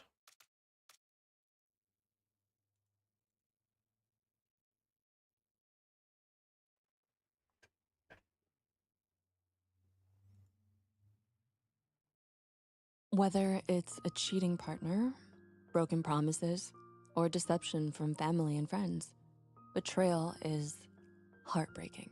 And our bodies react in ways that make it even harder to cope. To manage the shock, your mind goes into survival mode, fight or flight response, which triggers a significant increase in stress hormones like cortisol and adrenaline. The symptoms that follow include anxiety, depression, sleepless nights, self-isolation, flashbacks, and a deep sense of loss. And in all this chaos, you might even wonder if you could have done something to prevent it. But the truth is, none of it was your fault. Healing from this kind of pain may take time, but you can do it. Let's talk about how you can heal gradually and start living happily. Find safety. This involves distancing yourself both physically and emotionally from the person who hurt you, at least for a while. And the truth is, you have to create that safe space for yourself. Set boundaries with them, even if drastic measures need to be taken, like cutting off contact completely. Think of it like this: if you've been bitten by a snake, would you keep chasing it, seeking for answers and validation? No, you'd focus on treating the wound instead. In the same vein, it's important to focus on healing rather than dwelling on the source of your pain. Mourn the loss. Many cultures set aside quality time for mourning, offering a structured approach to reflection and healing. You're not only grieving your loss, but also the future you imagined, the trust that's been shattered, and the person you were before this happened. So let your emotions flow, whether it's anger, sadness, or confusion. There's no wrong feeling in this phase. Journaling, venting, or creative outlets are all healthy ways to express your pent-up emotions. Also, consider connecting with a therapist or support group to receive professional help. Take it day by day. Some days you'll feel ready to move on. On other days, you might feel stuck and question if you'll ever feel like yourself again, and that's okay. Healing isn't a straightforward journey. When you feel strong, use that day to get things done. And on tougher days, take extra special care of yourself. Let go gradually at your own pace. The key is to keep going, even on the hard days. Forgive when you're ready. The person most hurt by unforgiveness, anger, and grudges is you. Once you feel a sense of safety and have begun the work of healing, consider forgiveness. Not as a way to excuse the betrayal, but as a way to set yourself free. Start with yourself. Forgive yourself for not seeing the signs or for any choices that you regret. You're human, and we are all learning, always. Then when you're ready, forgive them. This doesn't mean you let them back into your life or that you condone what they've done, but letting go of resentment can lift an enormous weight off of you. Think of it this way. Holding on to resentment is like drinking poison, hoping it'll hurt the other person, but it only keeps hurting you. Sometimes forgiveness is about setting yourself free and allowing space for healing. Try the Hawaiian practice of Ho'oponopono. This is a meditation that Ho'oponopono. helps you What? feel whole again. Place your Ho'oponopono. hands over your heart. Close your eyes and gently picture the person you want to forgive, whether it's them or even yourself. Slowly repeat these 4 phrases. I'm sorry. Please forgive me. Thank you. I love you. Practicing this for 5 to 10 minutes daily will help you release the emotional weight you've been carrying. Remember, forgiveness is a gift you give to yourself, one that frees you from the heavy chains of hurt and offense. If you're finding this helpful, please like, share, and subscribe for more content like this. Calm your nervous system. Studies show that experiencing loss can trigger harmful emotional and behavioral patterns. When you feel the urge to escape your feelings through substances or unhealthy coping mechanisms, it's essential to manage these triggers. Find a quiet space and breathe deeply. Basically, don't do it. Until you feel relaxed. In addition, consider taking a warm bath with baking soda, Epsom salts, and essential oils to soothe your body. Joining a restorative yoga class or getting regular massages can alleviate migraines and neck pain. In essence, prioritize self-care and treat yourself with compassion. Stay connected to the world. It's natural to want to numb the pain with distractions like TV, alcohol, or work. However, research shows that this can lead to depression and isolation because healing doesn't happen in isolation. It happens in a community. Every new connection, no matter how shallow, can help you feel less alone. Be open to new experiences by exploring friendships, hobbies, or dreams. Say yes to small opportunities that spark your curiosity. These help you recognize that life still has good things to offer, even when it feels hard to believe. Healing doesn't mean forgetting the past. It means putting it behind you and learning to live fully despite it. Gradually, rebuild trust. Healing usually involves overcoming that inner resistance to trust again. Here's how you can overcome it. Begin by asking yourself, what has this taught me about myself or my values? This might reveal the importance of setting boundaries or recognizing red flags. Jot these insights down, as reflective journaling can enhance your mental health. Focus on lessons learned, not regrets, and choose to emerge stronger and smarter from this experience. This shifts your self-esteem from a victim to a resilient overcomer. Challenge those all or nothing thoughts like, everyone will betray me, by reminding yourself that not everyone is the same. For example, just because a family member lets you down doesn't mean you have to cut ties with your whole family. Focus on individual actions and behaviors rather than labeling entire groups. Remember, open hearts can also heal. Believe in your heart that someday you will heal from your pain. You'll know you've reached this point when you remember those who betrayed you, not with bitterness, but with the strength to wish them well and move on.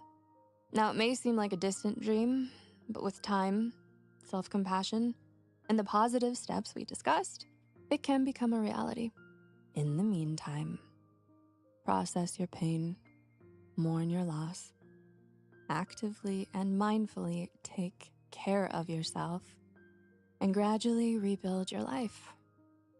You will surely become stronger, wiser, and ready to embrace life with renewed enthusiasm and purpose. What valuable life lesson have you learned on your healing journey? Let's talk about it in the comments. Want to learn more about what healing looks like? Watch this video. Thanks for being here.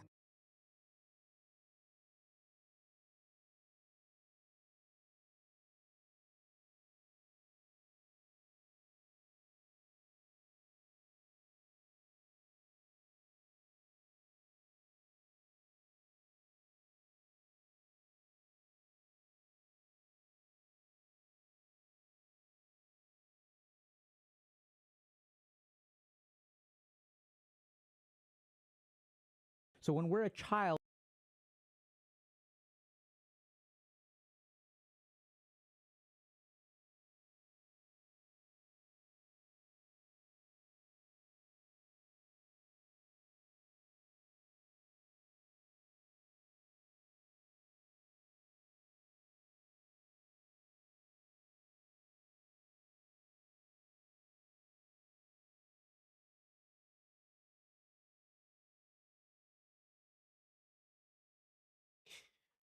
So we have a fresh one from Healthy Gamer GG. It's called Why You Can't Get Them Out of Your Head, Limerence. That sounds like it could be something.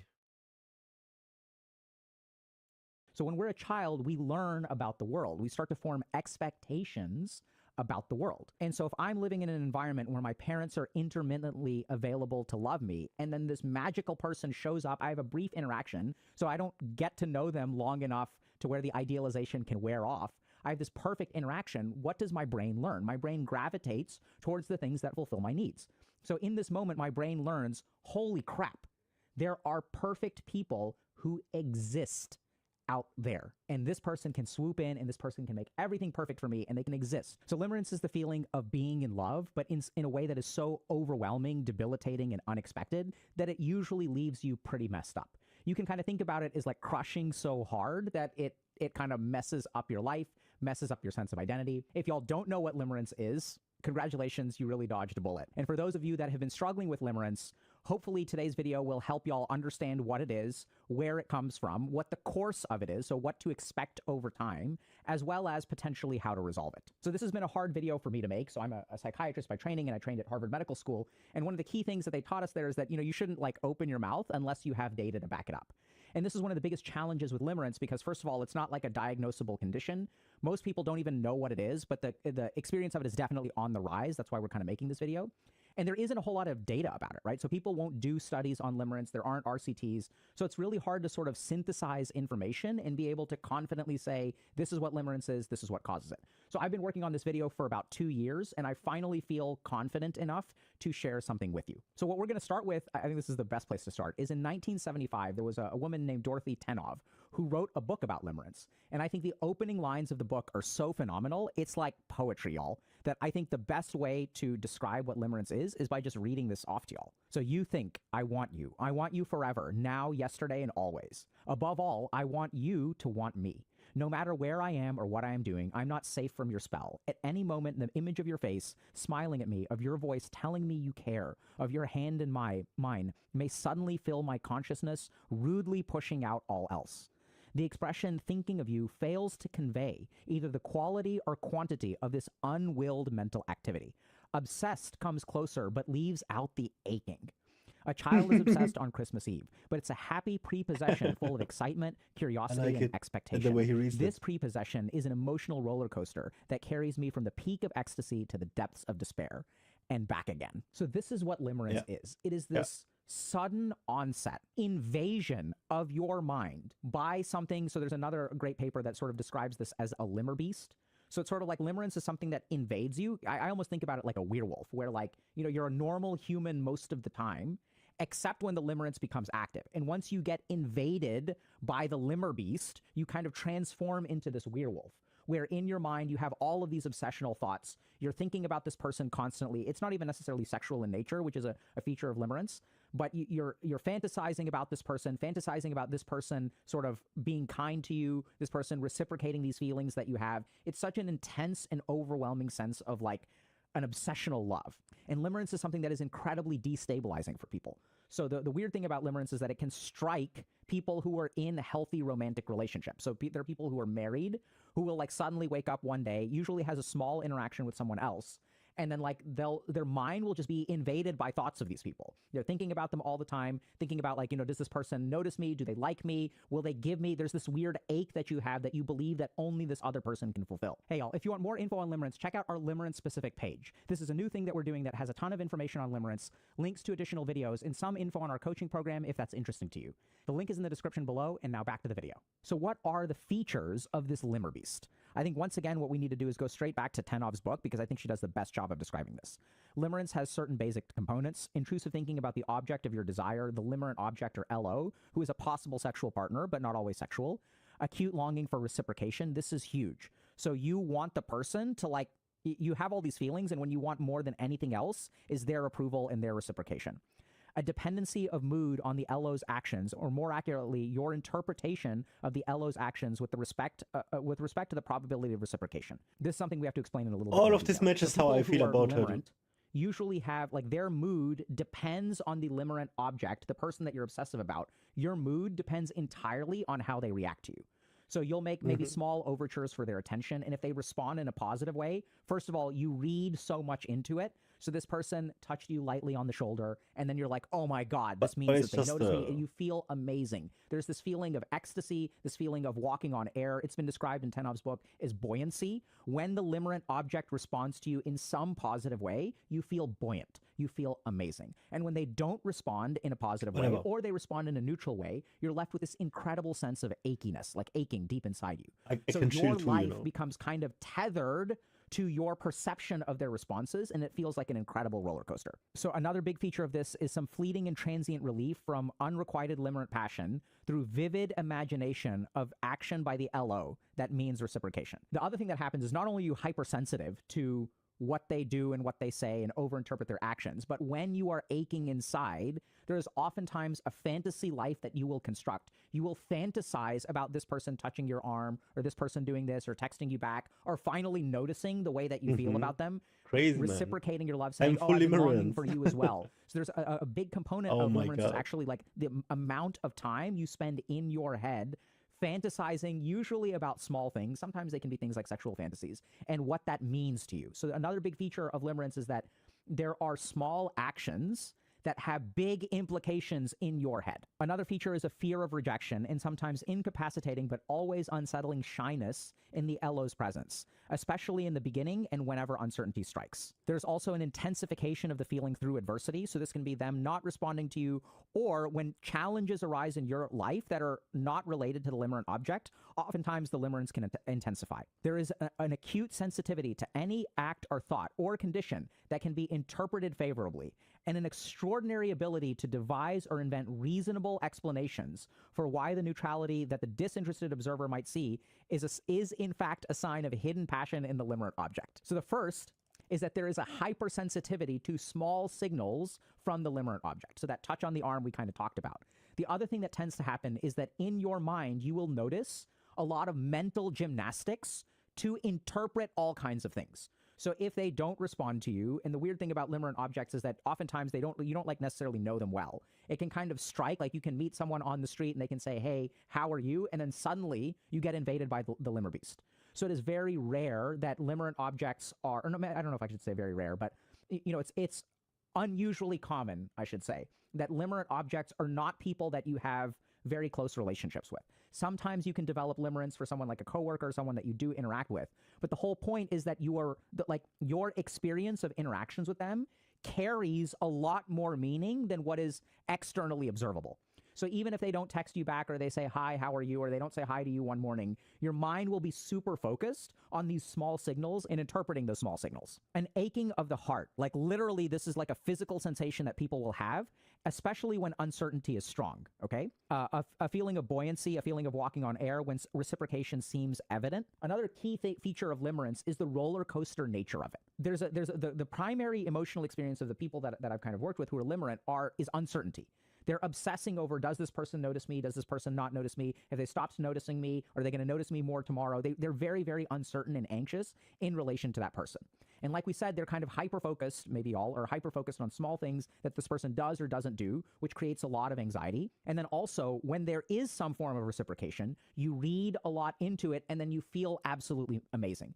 So it's this kind of ping-ponging between intense uncertainty. Does this person notice you? Is it possible that they'll reciprocate? And small gestures that usually have, tectonic effects on your internal being. And when you feel uncertain, things become very, very painful. There's that achiness in your heart, etc. So the other thing that's really important about limerence is that there's a general intensity of feeling that leaves other concerns in the background. And so this we got to talk about too, so that there are other studies that kind of talk about this in a different way. So limerence also does something called alter the motivational hierarchy of your life. And this is why I think that the limer beast is such a good description of it. So if we think about like a normal human life, right? We have like all kinds of things that we're motivated towards. Like, so I want to do well in my job. I want to do well in my romantic relationship. I want to take care of my body. So you put your partner on number one. We have this like motivational hierarchy. And the whole problem with limerence is that you have like a life that you are living, which is even like a somewhat arguably normal and complete life.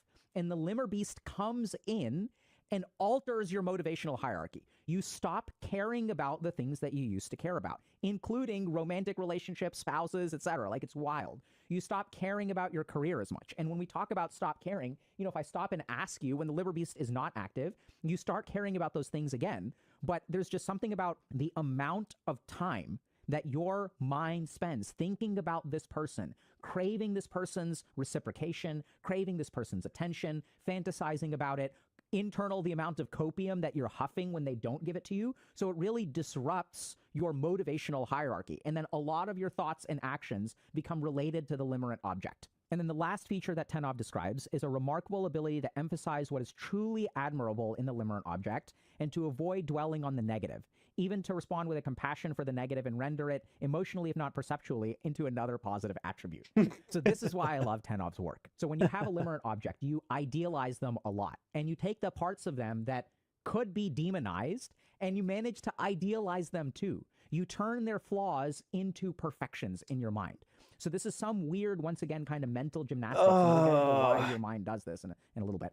But this is another feature that is very common with limerence, which is that you kind of see like all these amazing, oh, this person's great, they're compassionate, they're caring, they're so wonderful. And oh yeah, the reason they're such an asshole to the people at work is because they're just so intensely brilliant. Their mind can't hold the space for normal human interactions, which is why they don't say hi to me every morning, even though I say hi to them. In those few moments that they do say hi, it feels so amazing for me.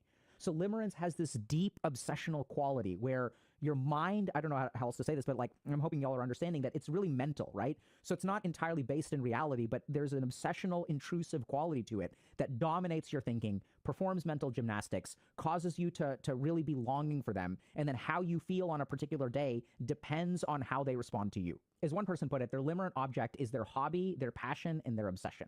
And oftentimes limerence leads to a disintegration of your identity. And if we sort of understand, like if we kind of integrate what we know about the features of limerence with sort of like thinking how it really affects their lives, this will make a lot of sense. So here you are. But this is where we draw the line.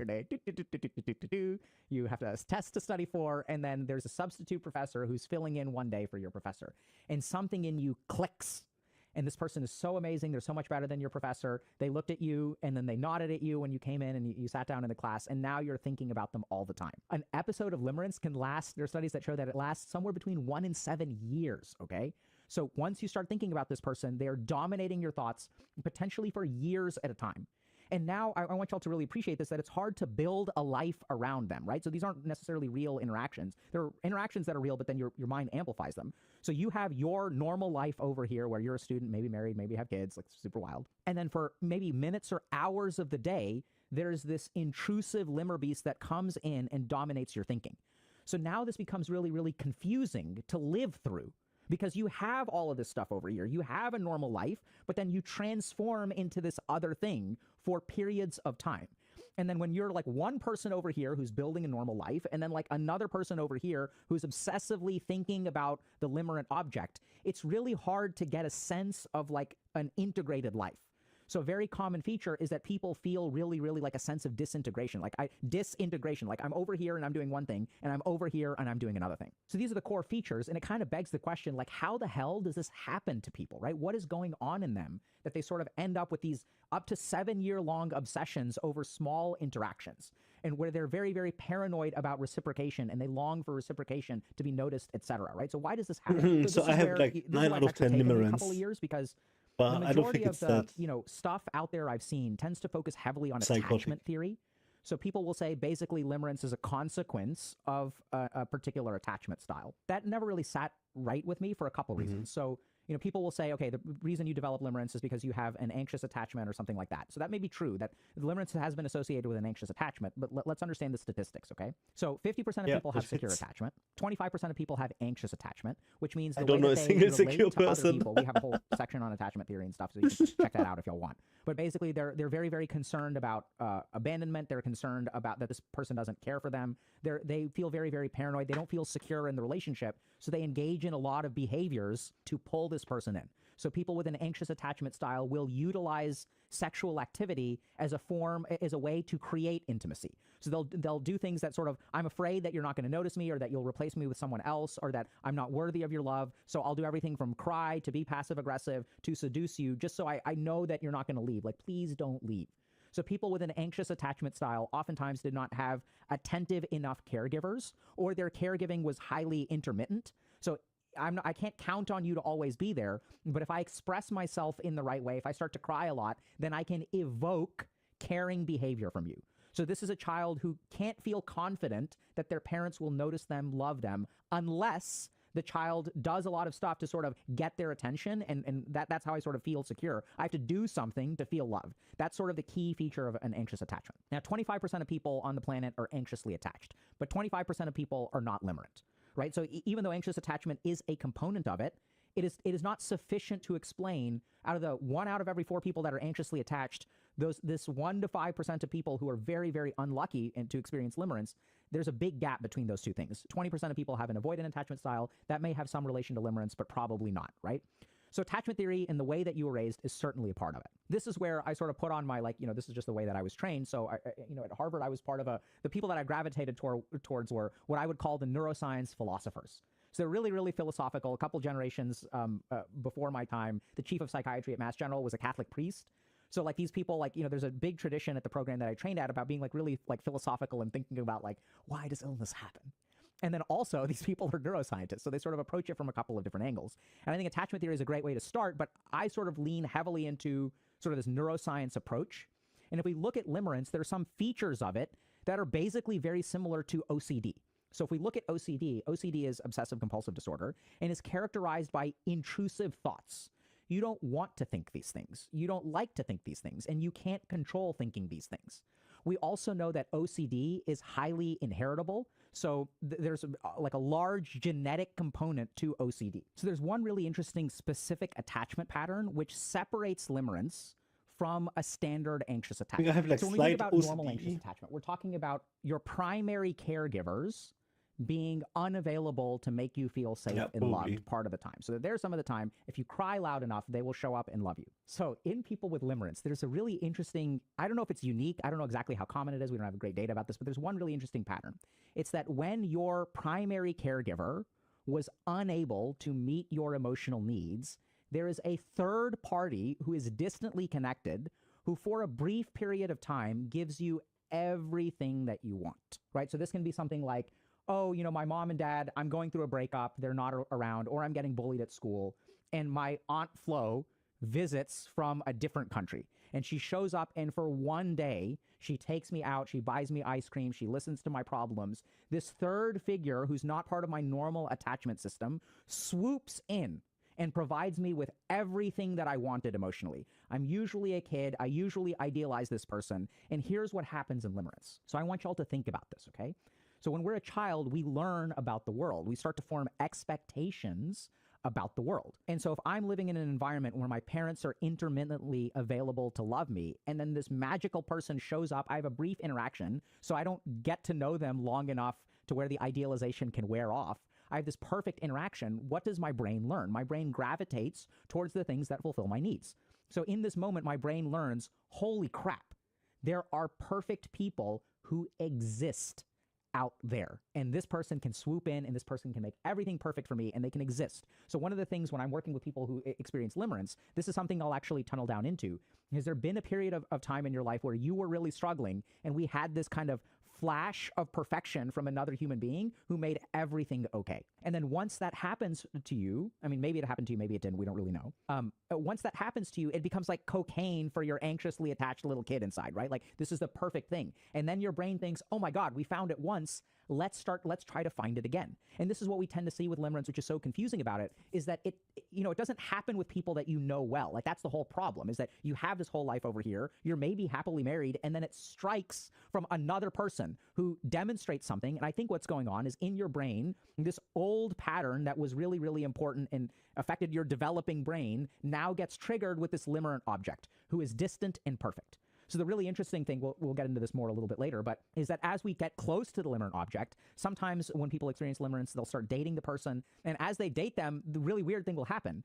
Their fantasies don't become a reality. In fact, there are all kinds of problems that arise. And then the most screwed up thing is oftentimes their limerence will transfer to a different person. They'll wake up one day and the prior limerent object has now become a frustratingly normal human being. And this other person, the limerence just shifts, okay?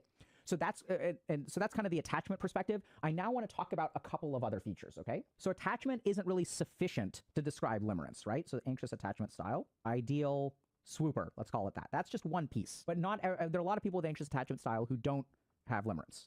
So the other feature that we're going to talk about is something that's really, I think, something along the OCD spectrum.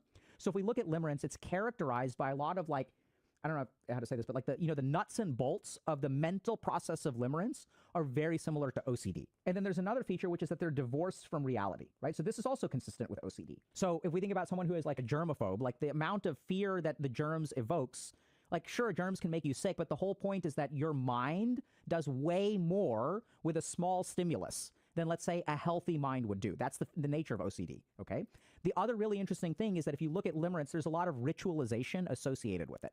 So people will do things, they will to engage in certain actions to try to so it's ritualistic. They'll do certain things to get this person's attention. They'll dress a certain way. Oh, this person talked to me on this day because I was wearing red, so I'm going to start wearing red all the time. There's a lot of ritualism associated with limerence. And then the last thing is kind of the compulsive nature of it. So we have to explain what a compulsion is, okay? So a compulsion is something that you do in response to an obsession.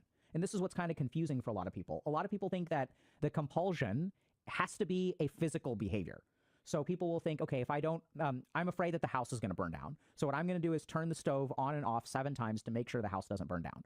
So I have the obsession, this intrusive, unwanted thought that the house is going to burn down, and I have to do something in order to make that obsession feel calm. So sometimes that's a physical action, but there are mental compulsions as well. So compulsion is something that we do to relieve the mental stress that we are experiencing in the moment. So sometimes what people will do is, I worked with one patient who, for example, would say in her head, all of my family will be okay, all of my family will be home safe, I will see all of my family tomorrow.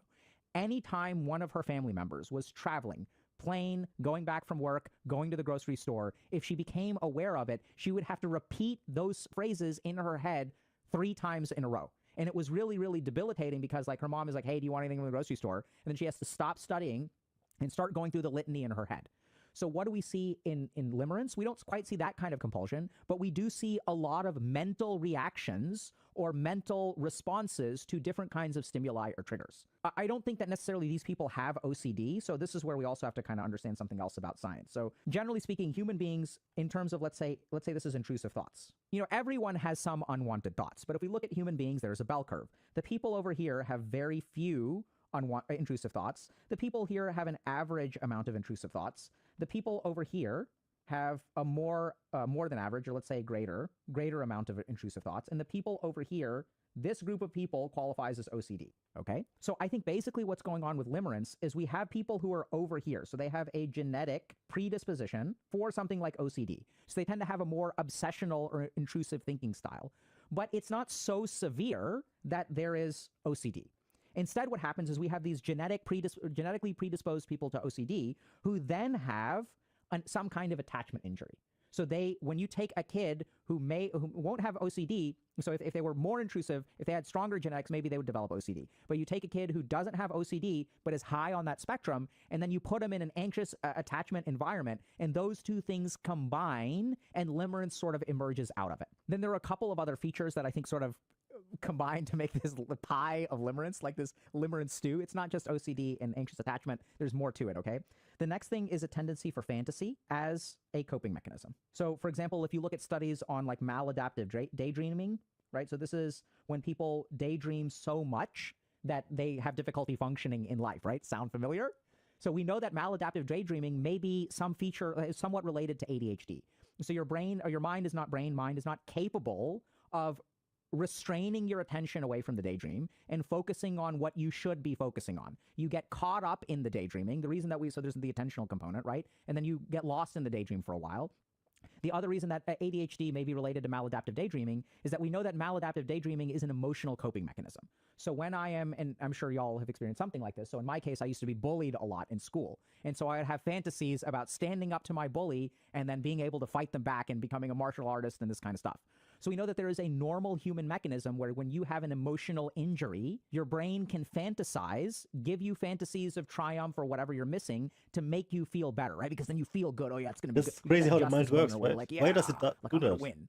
So there's sort of a tendency for fantasy. And once again, we talked about this on the OCD side, but I think once again, we're sort of on this bell curve. So here's the ADHD bell curve. And if you're over here, you get diagnosed with ADHD, but the limerence people are over here with a tendency to fantasize more than normal, a tendency to use fantasy as an emotional coping mechanism, right? And an inability to control their attention, right? This is why you have those intrusive thoughts. You can't stop thinking about them. These thoughts come in, you can't restrain your mind. And so what I'm sort of envisioning with people who have limerence is that there's like a constellation of these things. They're not necessarily ADHD enough to have ADHD. They're not necessarily OCD enough to have OCD. They're not necessarily like, it's not just anxious attachment. That's not sufficient to explain it. So when you have a brain that has a tendency towards I have all of this. a tendency towards intrusive thinking, compulsive thinking, and then you have an and a bunch of injury that limerence. maybe that very specific kind where someone once shows up and saves the world for you for like an hour. And I can dwell on it. Then all of these things kind of mix together into a stew that results in limerence. And this is also why But now I know speaking, it's better. on the rarer side, right?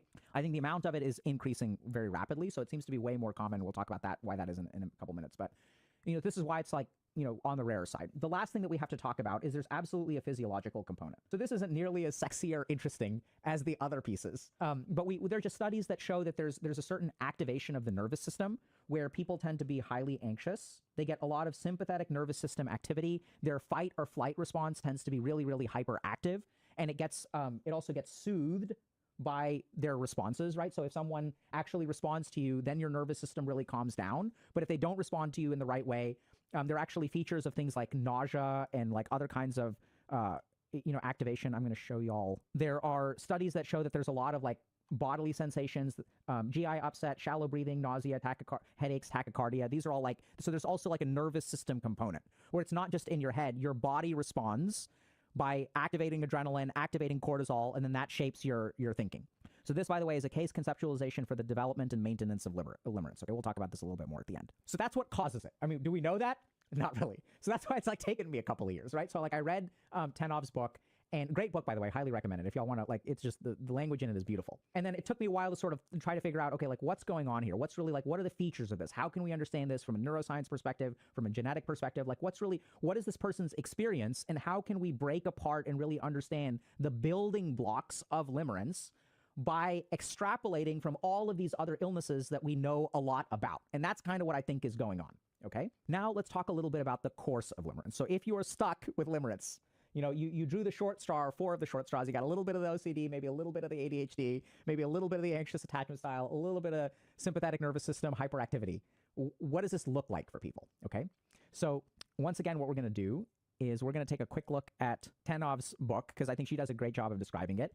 The course of limerence is as follows. The limerent reactions begins usually at a point discernible at the time and later recalled. So people remember when the limerence struck. It was like an arrow to the heart, like Cupid hit me. Sexual attraction doesn't need to be experienced, but the primary experience is usually like admiration, like this person is amazing, like you admire them, you idealize them. Once limerence begins, you find yourself thinking about the limerent object and receiving considerable pleasure from the process. So this is where that daydreaming component comes in, okay?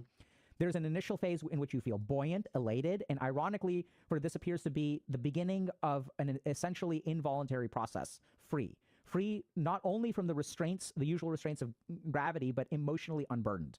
You may be attracted to more than one potential limerent object. You feel that your response is a result of the limerent object's fine qualities. So in the first phase, you feel really great. And the reason, I don't know if this kind of makes sense, but the reason that you're so into them is because they are so amazing, right? So you think that because they are amazing, you are into them. It's not the other way around in your mind. It is a justifiable obsession, a justifiable admiration. Now we get to the scary part. With evidence of reciprocation from the limerent object, which doesn't have to be a lot, right? So they can just say hi to you. That's oftentimes sufficient. You enjoy a state of extreme pleasure, even euphoria. Your thoughts are mainly occupied with considering and reconsidering what you may find attractive about them. So you're replaying events in your head, and appreciating qualities in yourself which you perceive as possibly having sparked interest in you on the part of the LO. So like you're really grateful. Oh, I'm like really glad I look great in red. And that was the day that they said hi to me. So you kind of start to have this obsessional thinking. You're spending a lot of energy thinking about it.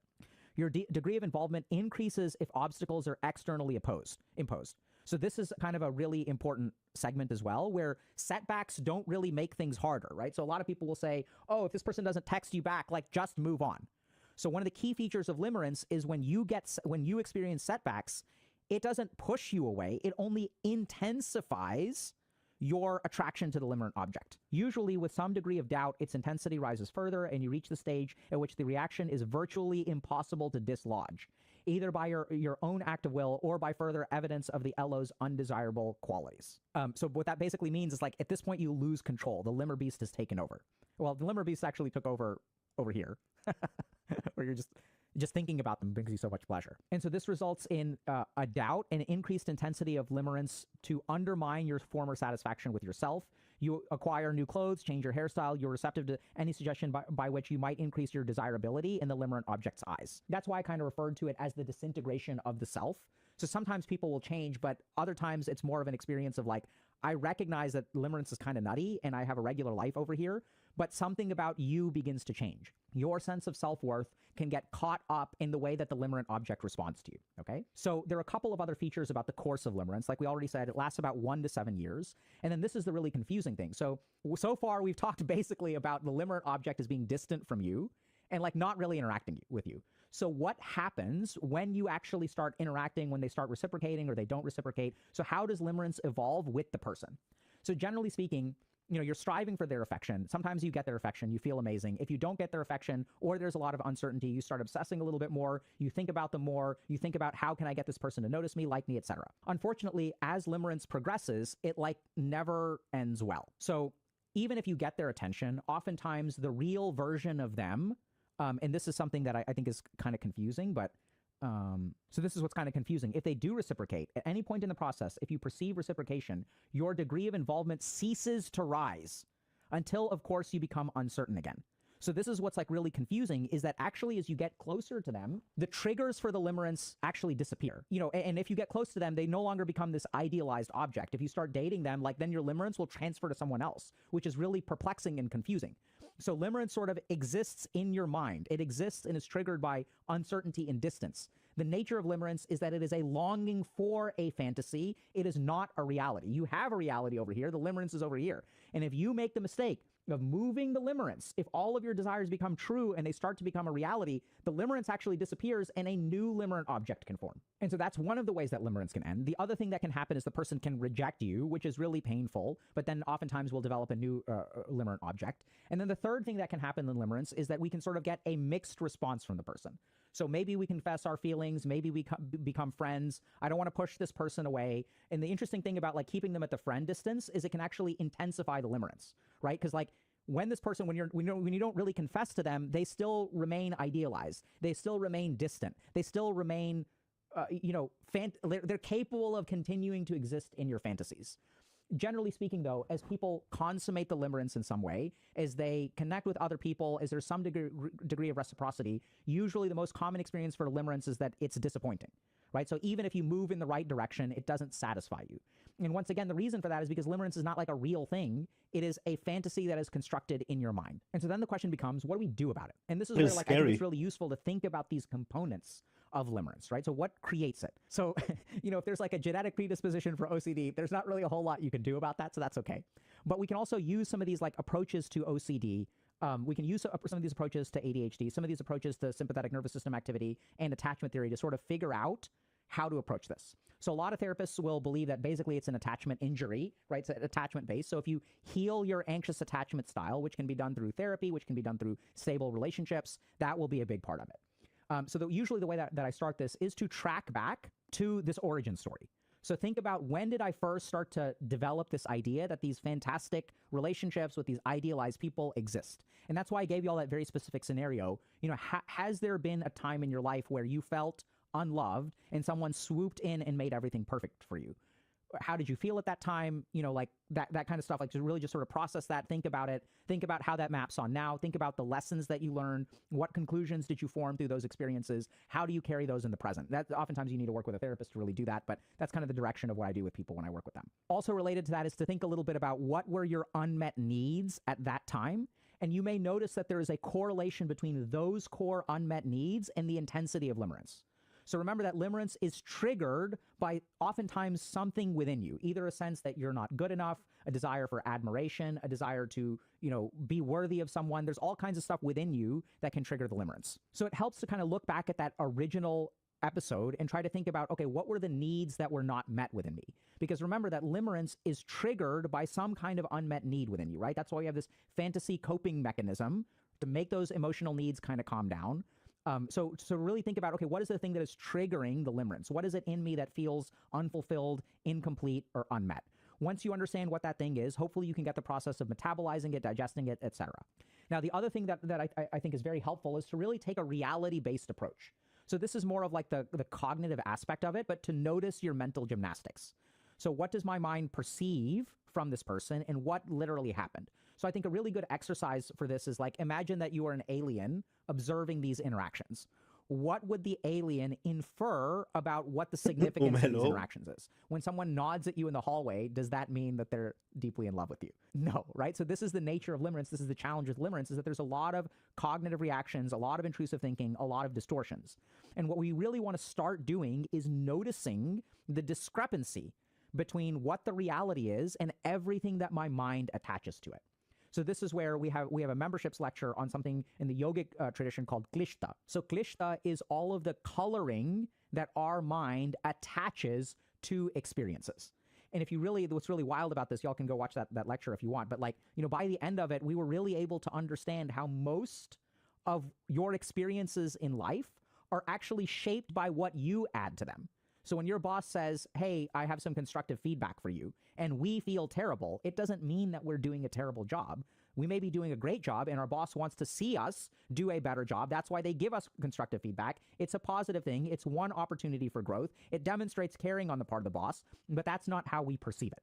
So to really start to tunnel apart and tease apart, what is the reality of the situation? What is my mind adding to the equation? And so as we sort of take a more reality-based approach, what we'll discover is there's oftentimes some kind of negative thing that the limerence is protecting us against, right? So I don't know if this kind of, y'all kind of remember, but here's the basic mechanism, okay? Right, we have unmet need, okay? We have our parent, and then we have our swooper who comes in and then makes this better. So then what happens is our brain develops this idea that kind of like a programming, if unmet need for swooper, right? Look for this perfect superhero kind of person who's going to fix everything in our life. So the unmet need is what triggers the limerence.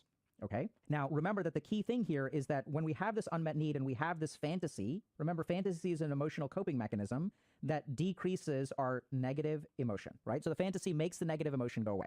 So unmet need equals negative emotion. Then we have our fantasy, which goes and knocks this out. And that's why when our fantasy becomes a reality, the reality doesn't knock out the negative emotion, right? So the reality doesn't actually fix the problem, because now the fantasy is the mental construction, the daydream, that soothes the negative emotion. So what we need to do then is go to this unmet need and really understand, what is it that we're afraid of? What's the problem here? And oftentimes what people who experience limerence will have is they'll have some sense of rejection that they're terrified of. And this is why all this uncertainty around the limerence starts to come up, where I'm terrified they're going to reject me. I'm terrified they're going to abandon me. If they reject you and if they abandon you and that need goes unmet, what will happen? What is this so terrible thing that your mind is so terrified of that it'll create all of these mental gymnastics? So this central fear usually must be faced.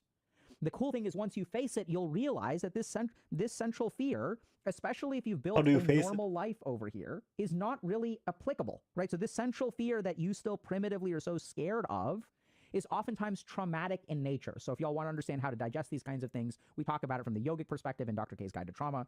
So this is the key thing, is that the fear doesn't exist in your regular life. It's something that you carry with you as a traumatic injury. The next thing is your sympathetic nervous system needs to be recalibrated. So what we want to do is do traditional mind-body practices to tone down our sympathetic nervous tone, okay? So what does that mean? So what this sort of means is that, if there's lots of studies that show that yoga, tai chi, breathing exercises, all this stuff is going to calm down your sympathetic nervous system. As your adrenaline, cortisol, and blood pressure, as all of these things start to drop from these practices, this will alter the way that your brain functions, right? Because adrenaline and cortisol travel to the brain and make us think rapid, intrusive thoughts. That's like literally what adrenaline and cortisol do.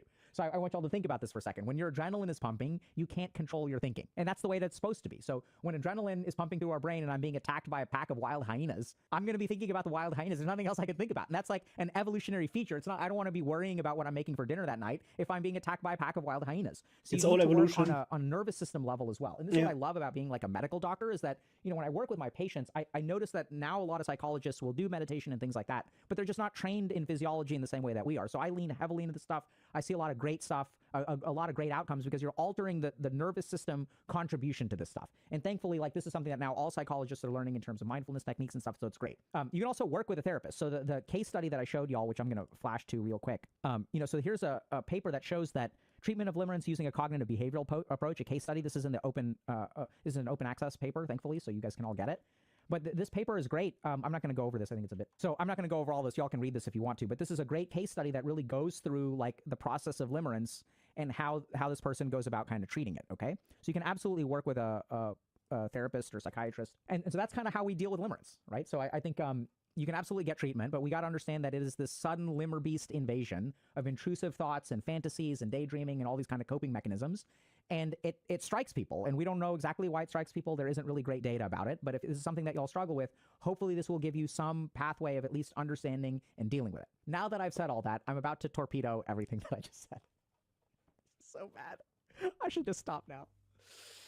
Oh my God. Okay, so the last thing that I'm going to say is really going to mess everybody up. And it's probably something that is better left unsaid, but I gotta say it. So the other way that I understand limerence, actually this is good to say. So there are studies that also show that acceptance of the fact that you have limerence, and just to say, okay, I have limerence, it doesn't mean that it's real. This is just a struggle that I have. I have these unmet emotional needs. I have these traumatic upbringing experiences. This is just how things are. So studies show that just accepting that you have this problem actually helps dissolve the problem, okay? So if I don't accept that limerence is a problem that I have, what I'm going to be stuck in is believing that the limerence is real, and that if I can get this person to notice me, then I will be happy forever. But we know from studies on the course of limerence that doesn't happen. So until you know you're limerent, you are chasing the limerent object as a source of salvation, buoyancy, everything. So the moment that you accept OCD, ADHD, chasing this limerent object will never, it's a fantasy. It's never going to, it can't be a reality because I manufacture it in my mind. So the moment that limerence you do is that, definitely, I got like the limmer beast loses power over you, 9 right? out of Because then you 10. stop trying to make the fantasy a reality. And when you try to make that fantasy a reality, that's where a lot of the depression and anxiety seep in. So the last crazy thing that I'm going to say is that, you know, there's a part of me in the back of my mind that wonders whether the reason we have limerence could be a very complicated neuroscience, genetic predisposition, circle jerk, Harvard, whatever the fuck, Dr. K, of ADHD and OCD and attachment injury and sympathetic nervous system and all this scientific BS that sounds great. But in the deep bottom of my heart, I wonder whether limerence is a past life karmic connection. That in a past life you were attached to this person. In a past life you loved this person. And the ache that you have is not about this life.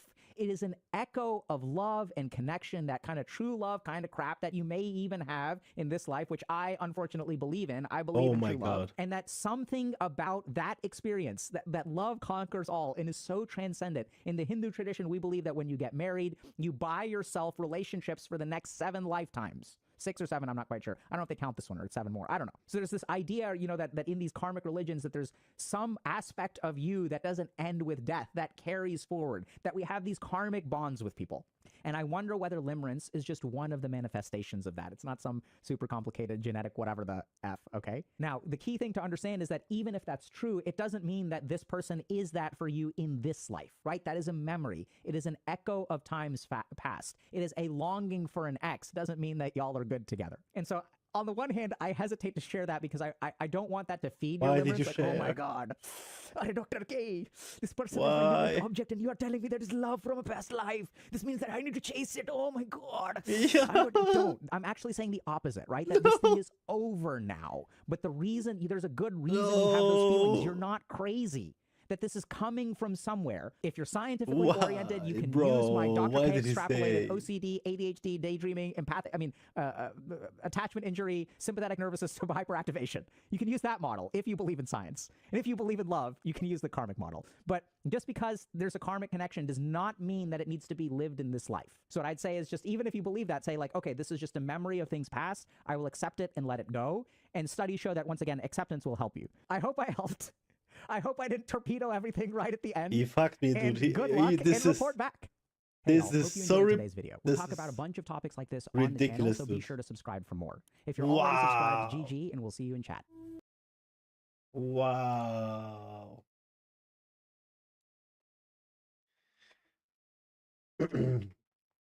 YouTube pedoed the shit out of me, dude. What the hell, man?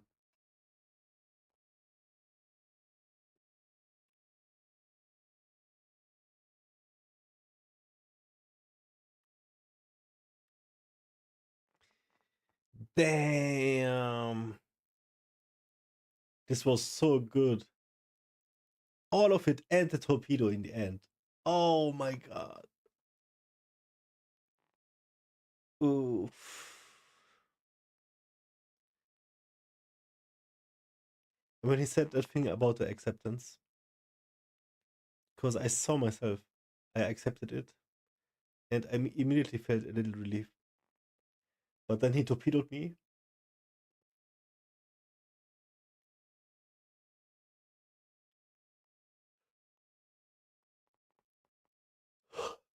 What the hell, man?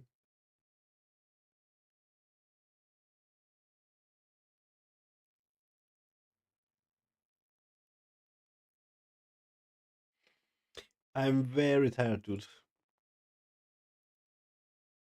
Should we watch another one? I can't believe the Limerence one was so good now. And so fucked up.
I'm gonna make one more round for the feed. If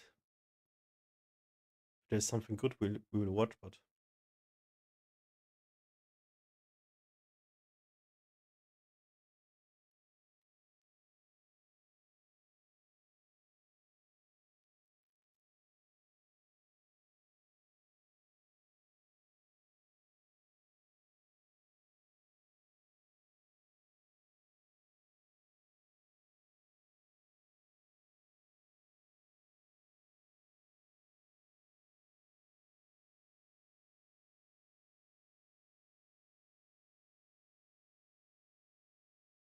okay. I think that's it for now, guys. We'll come back tomorrow.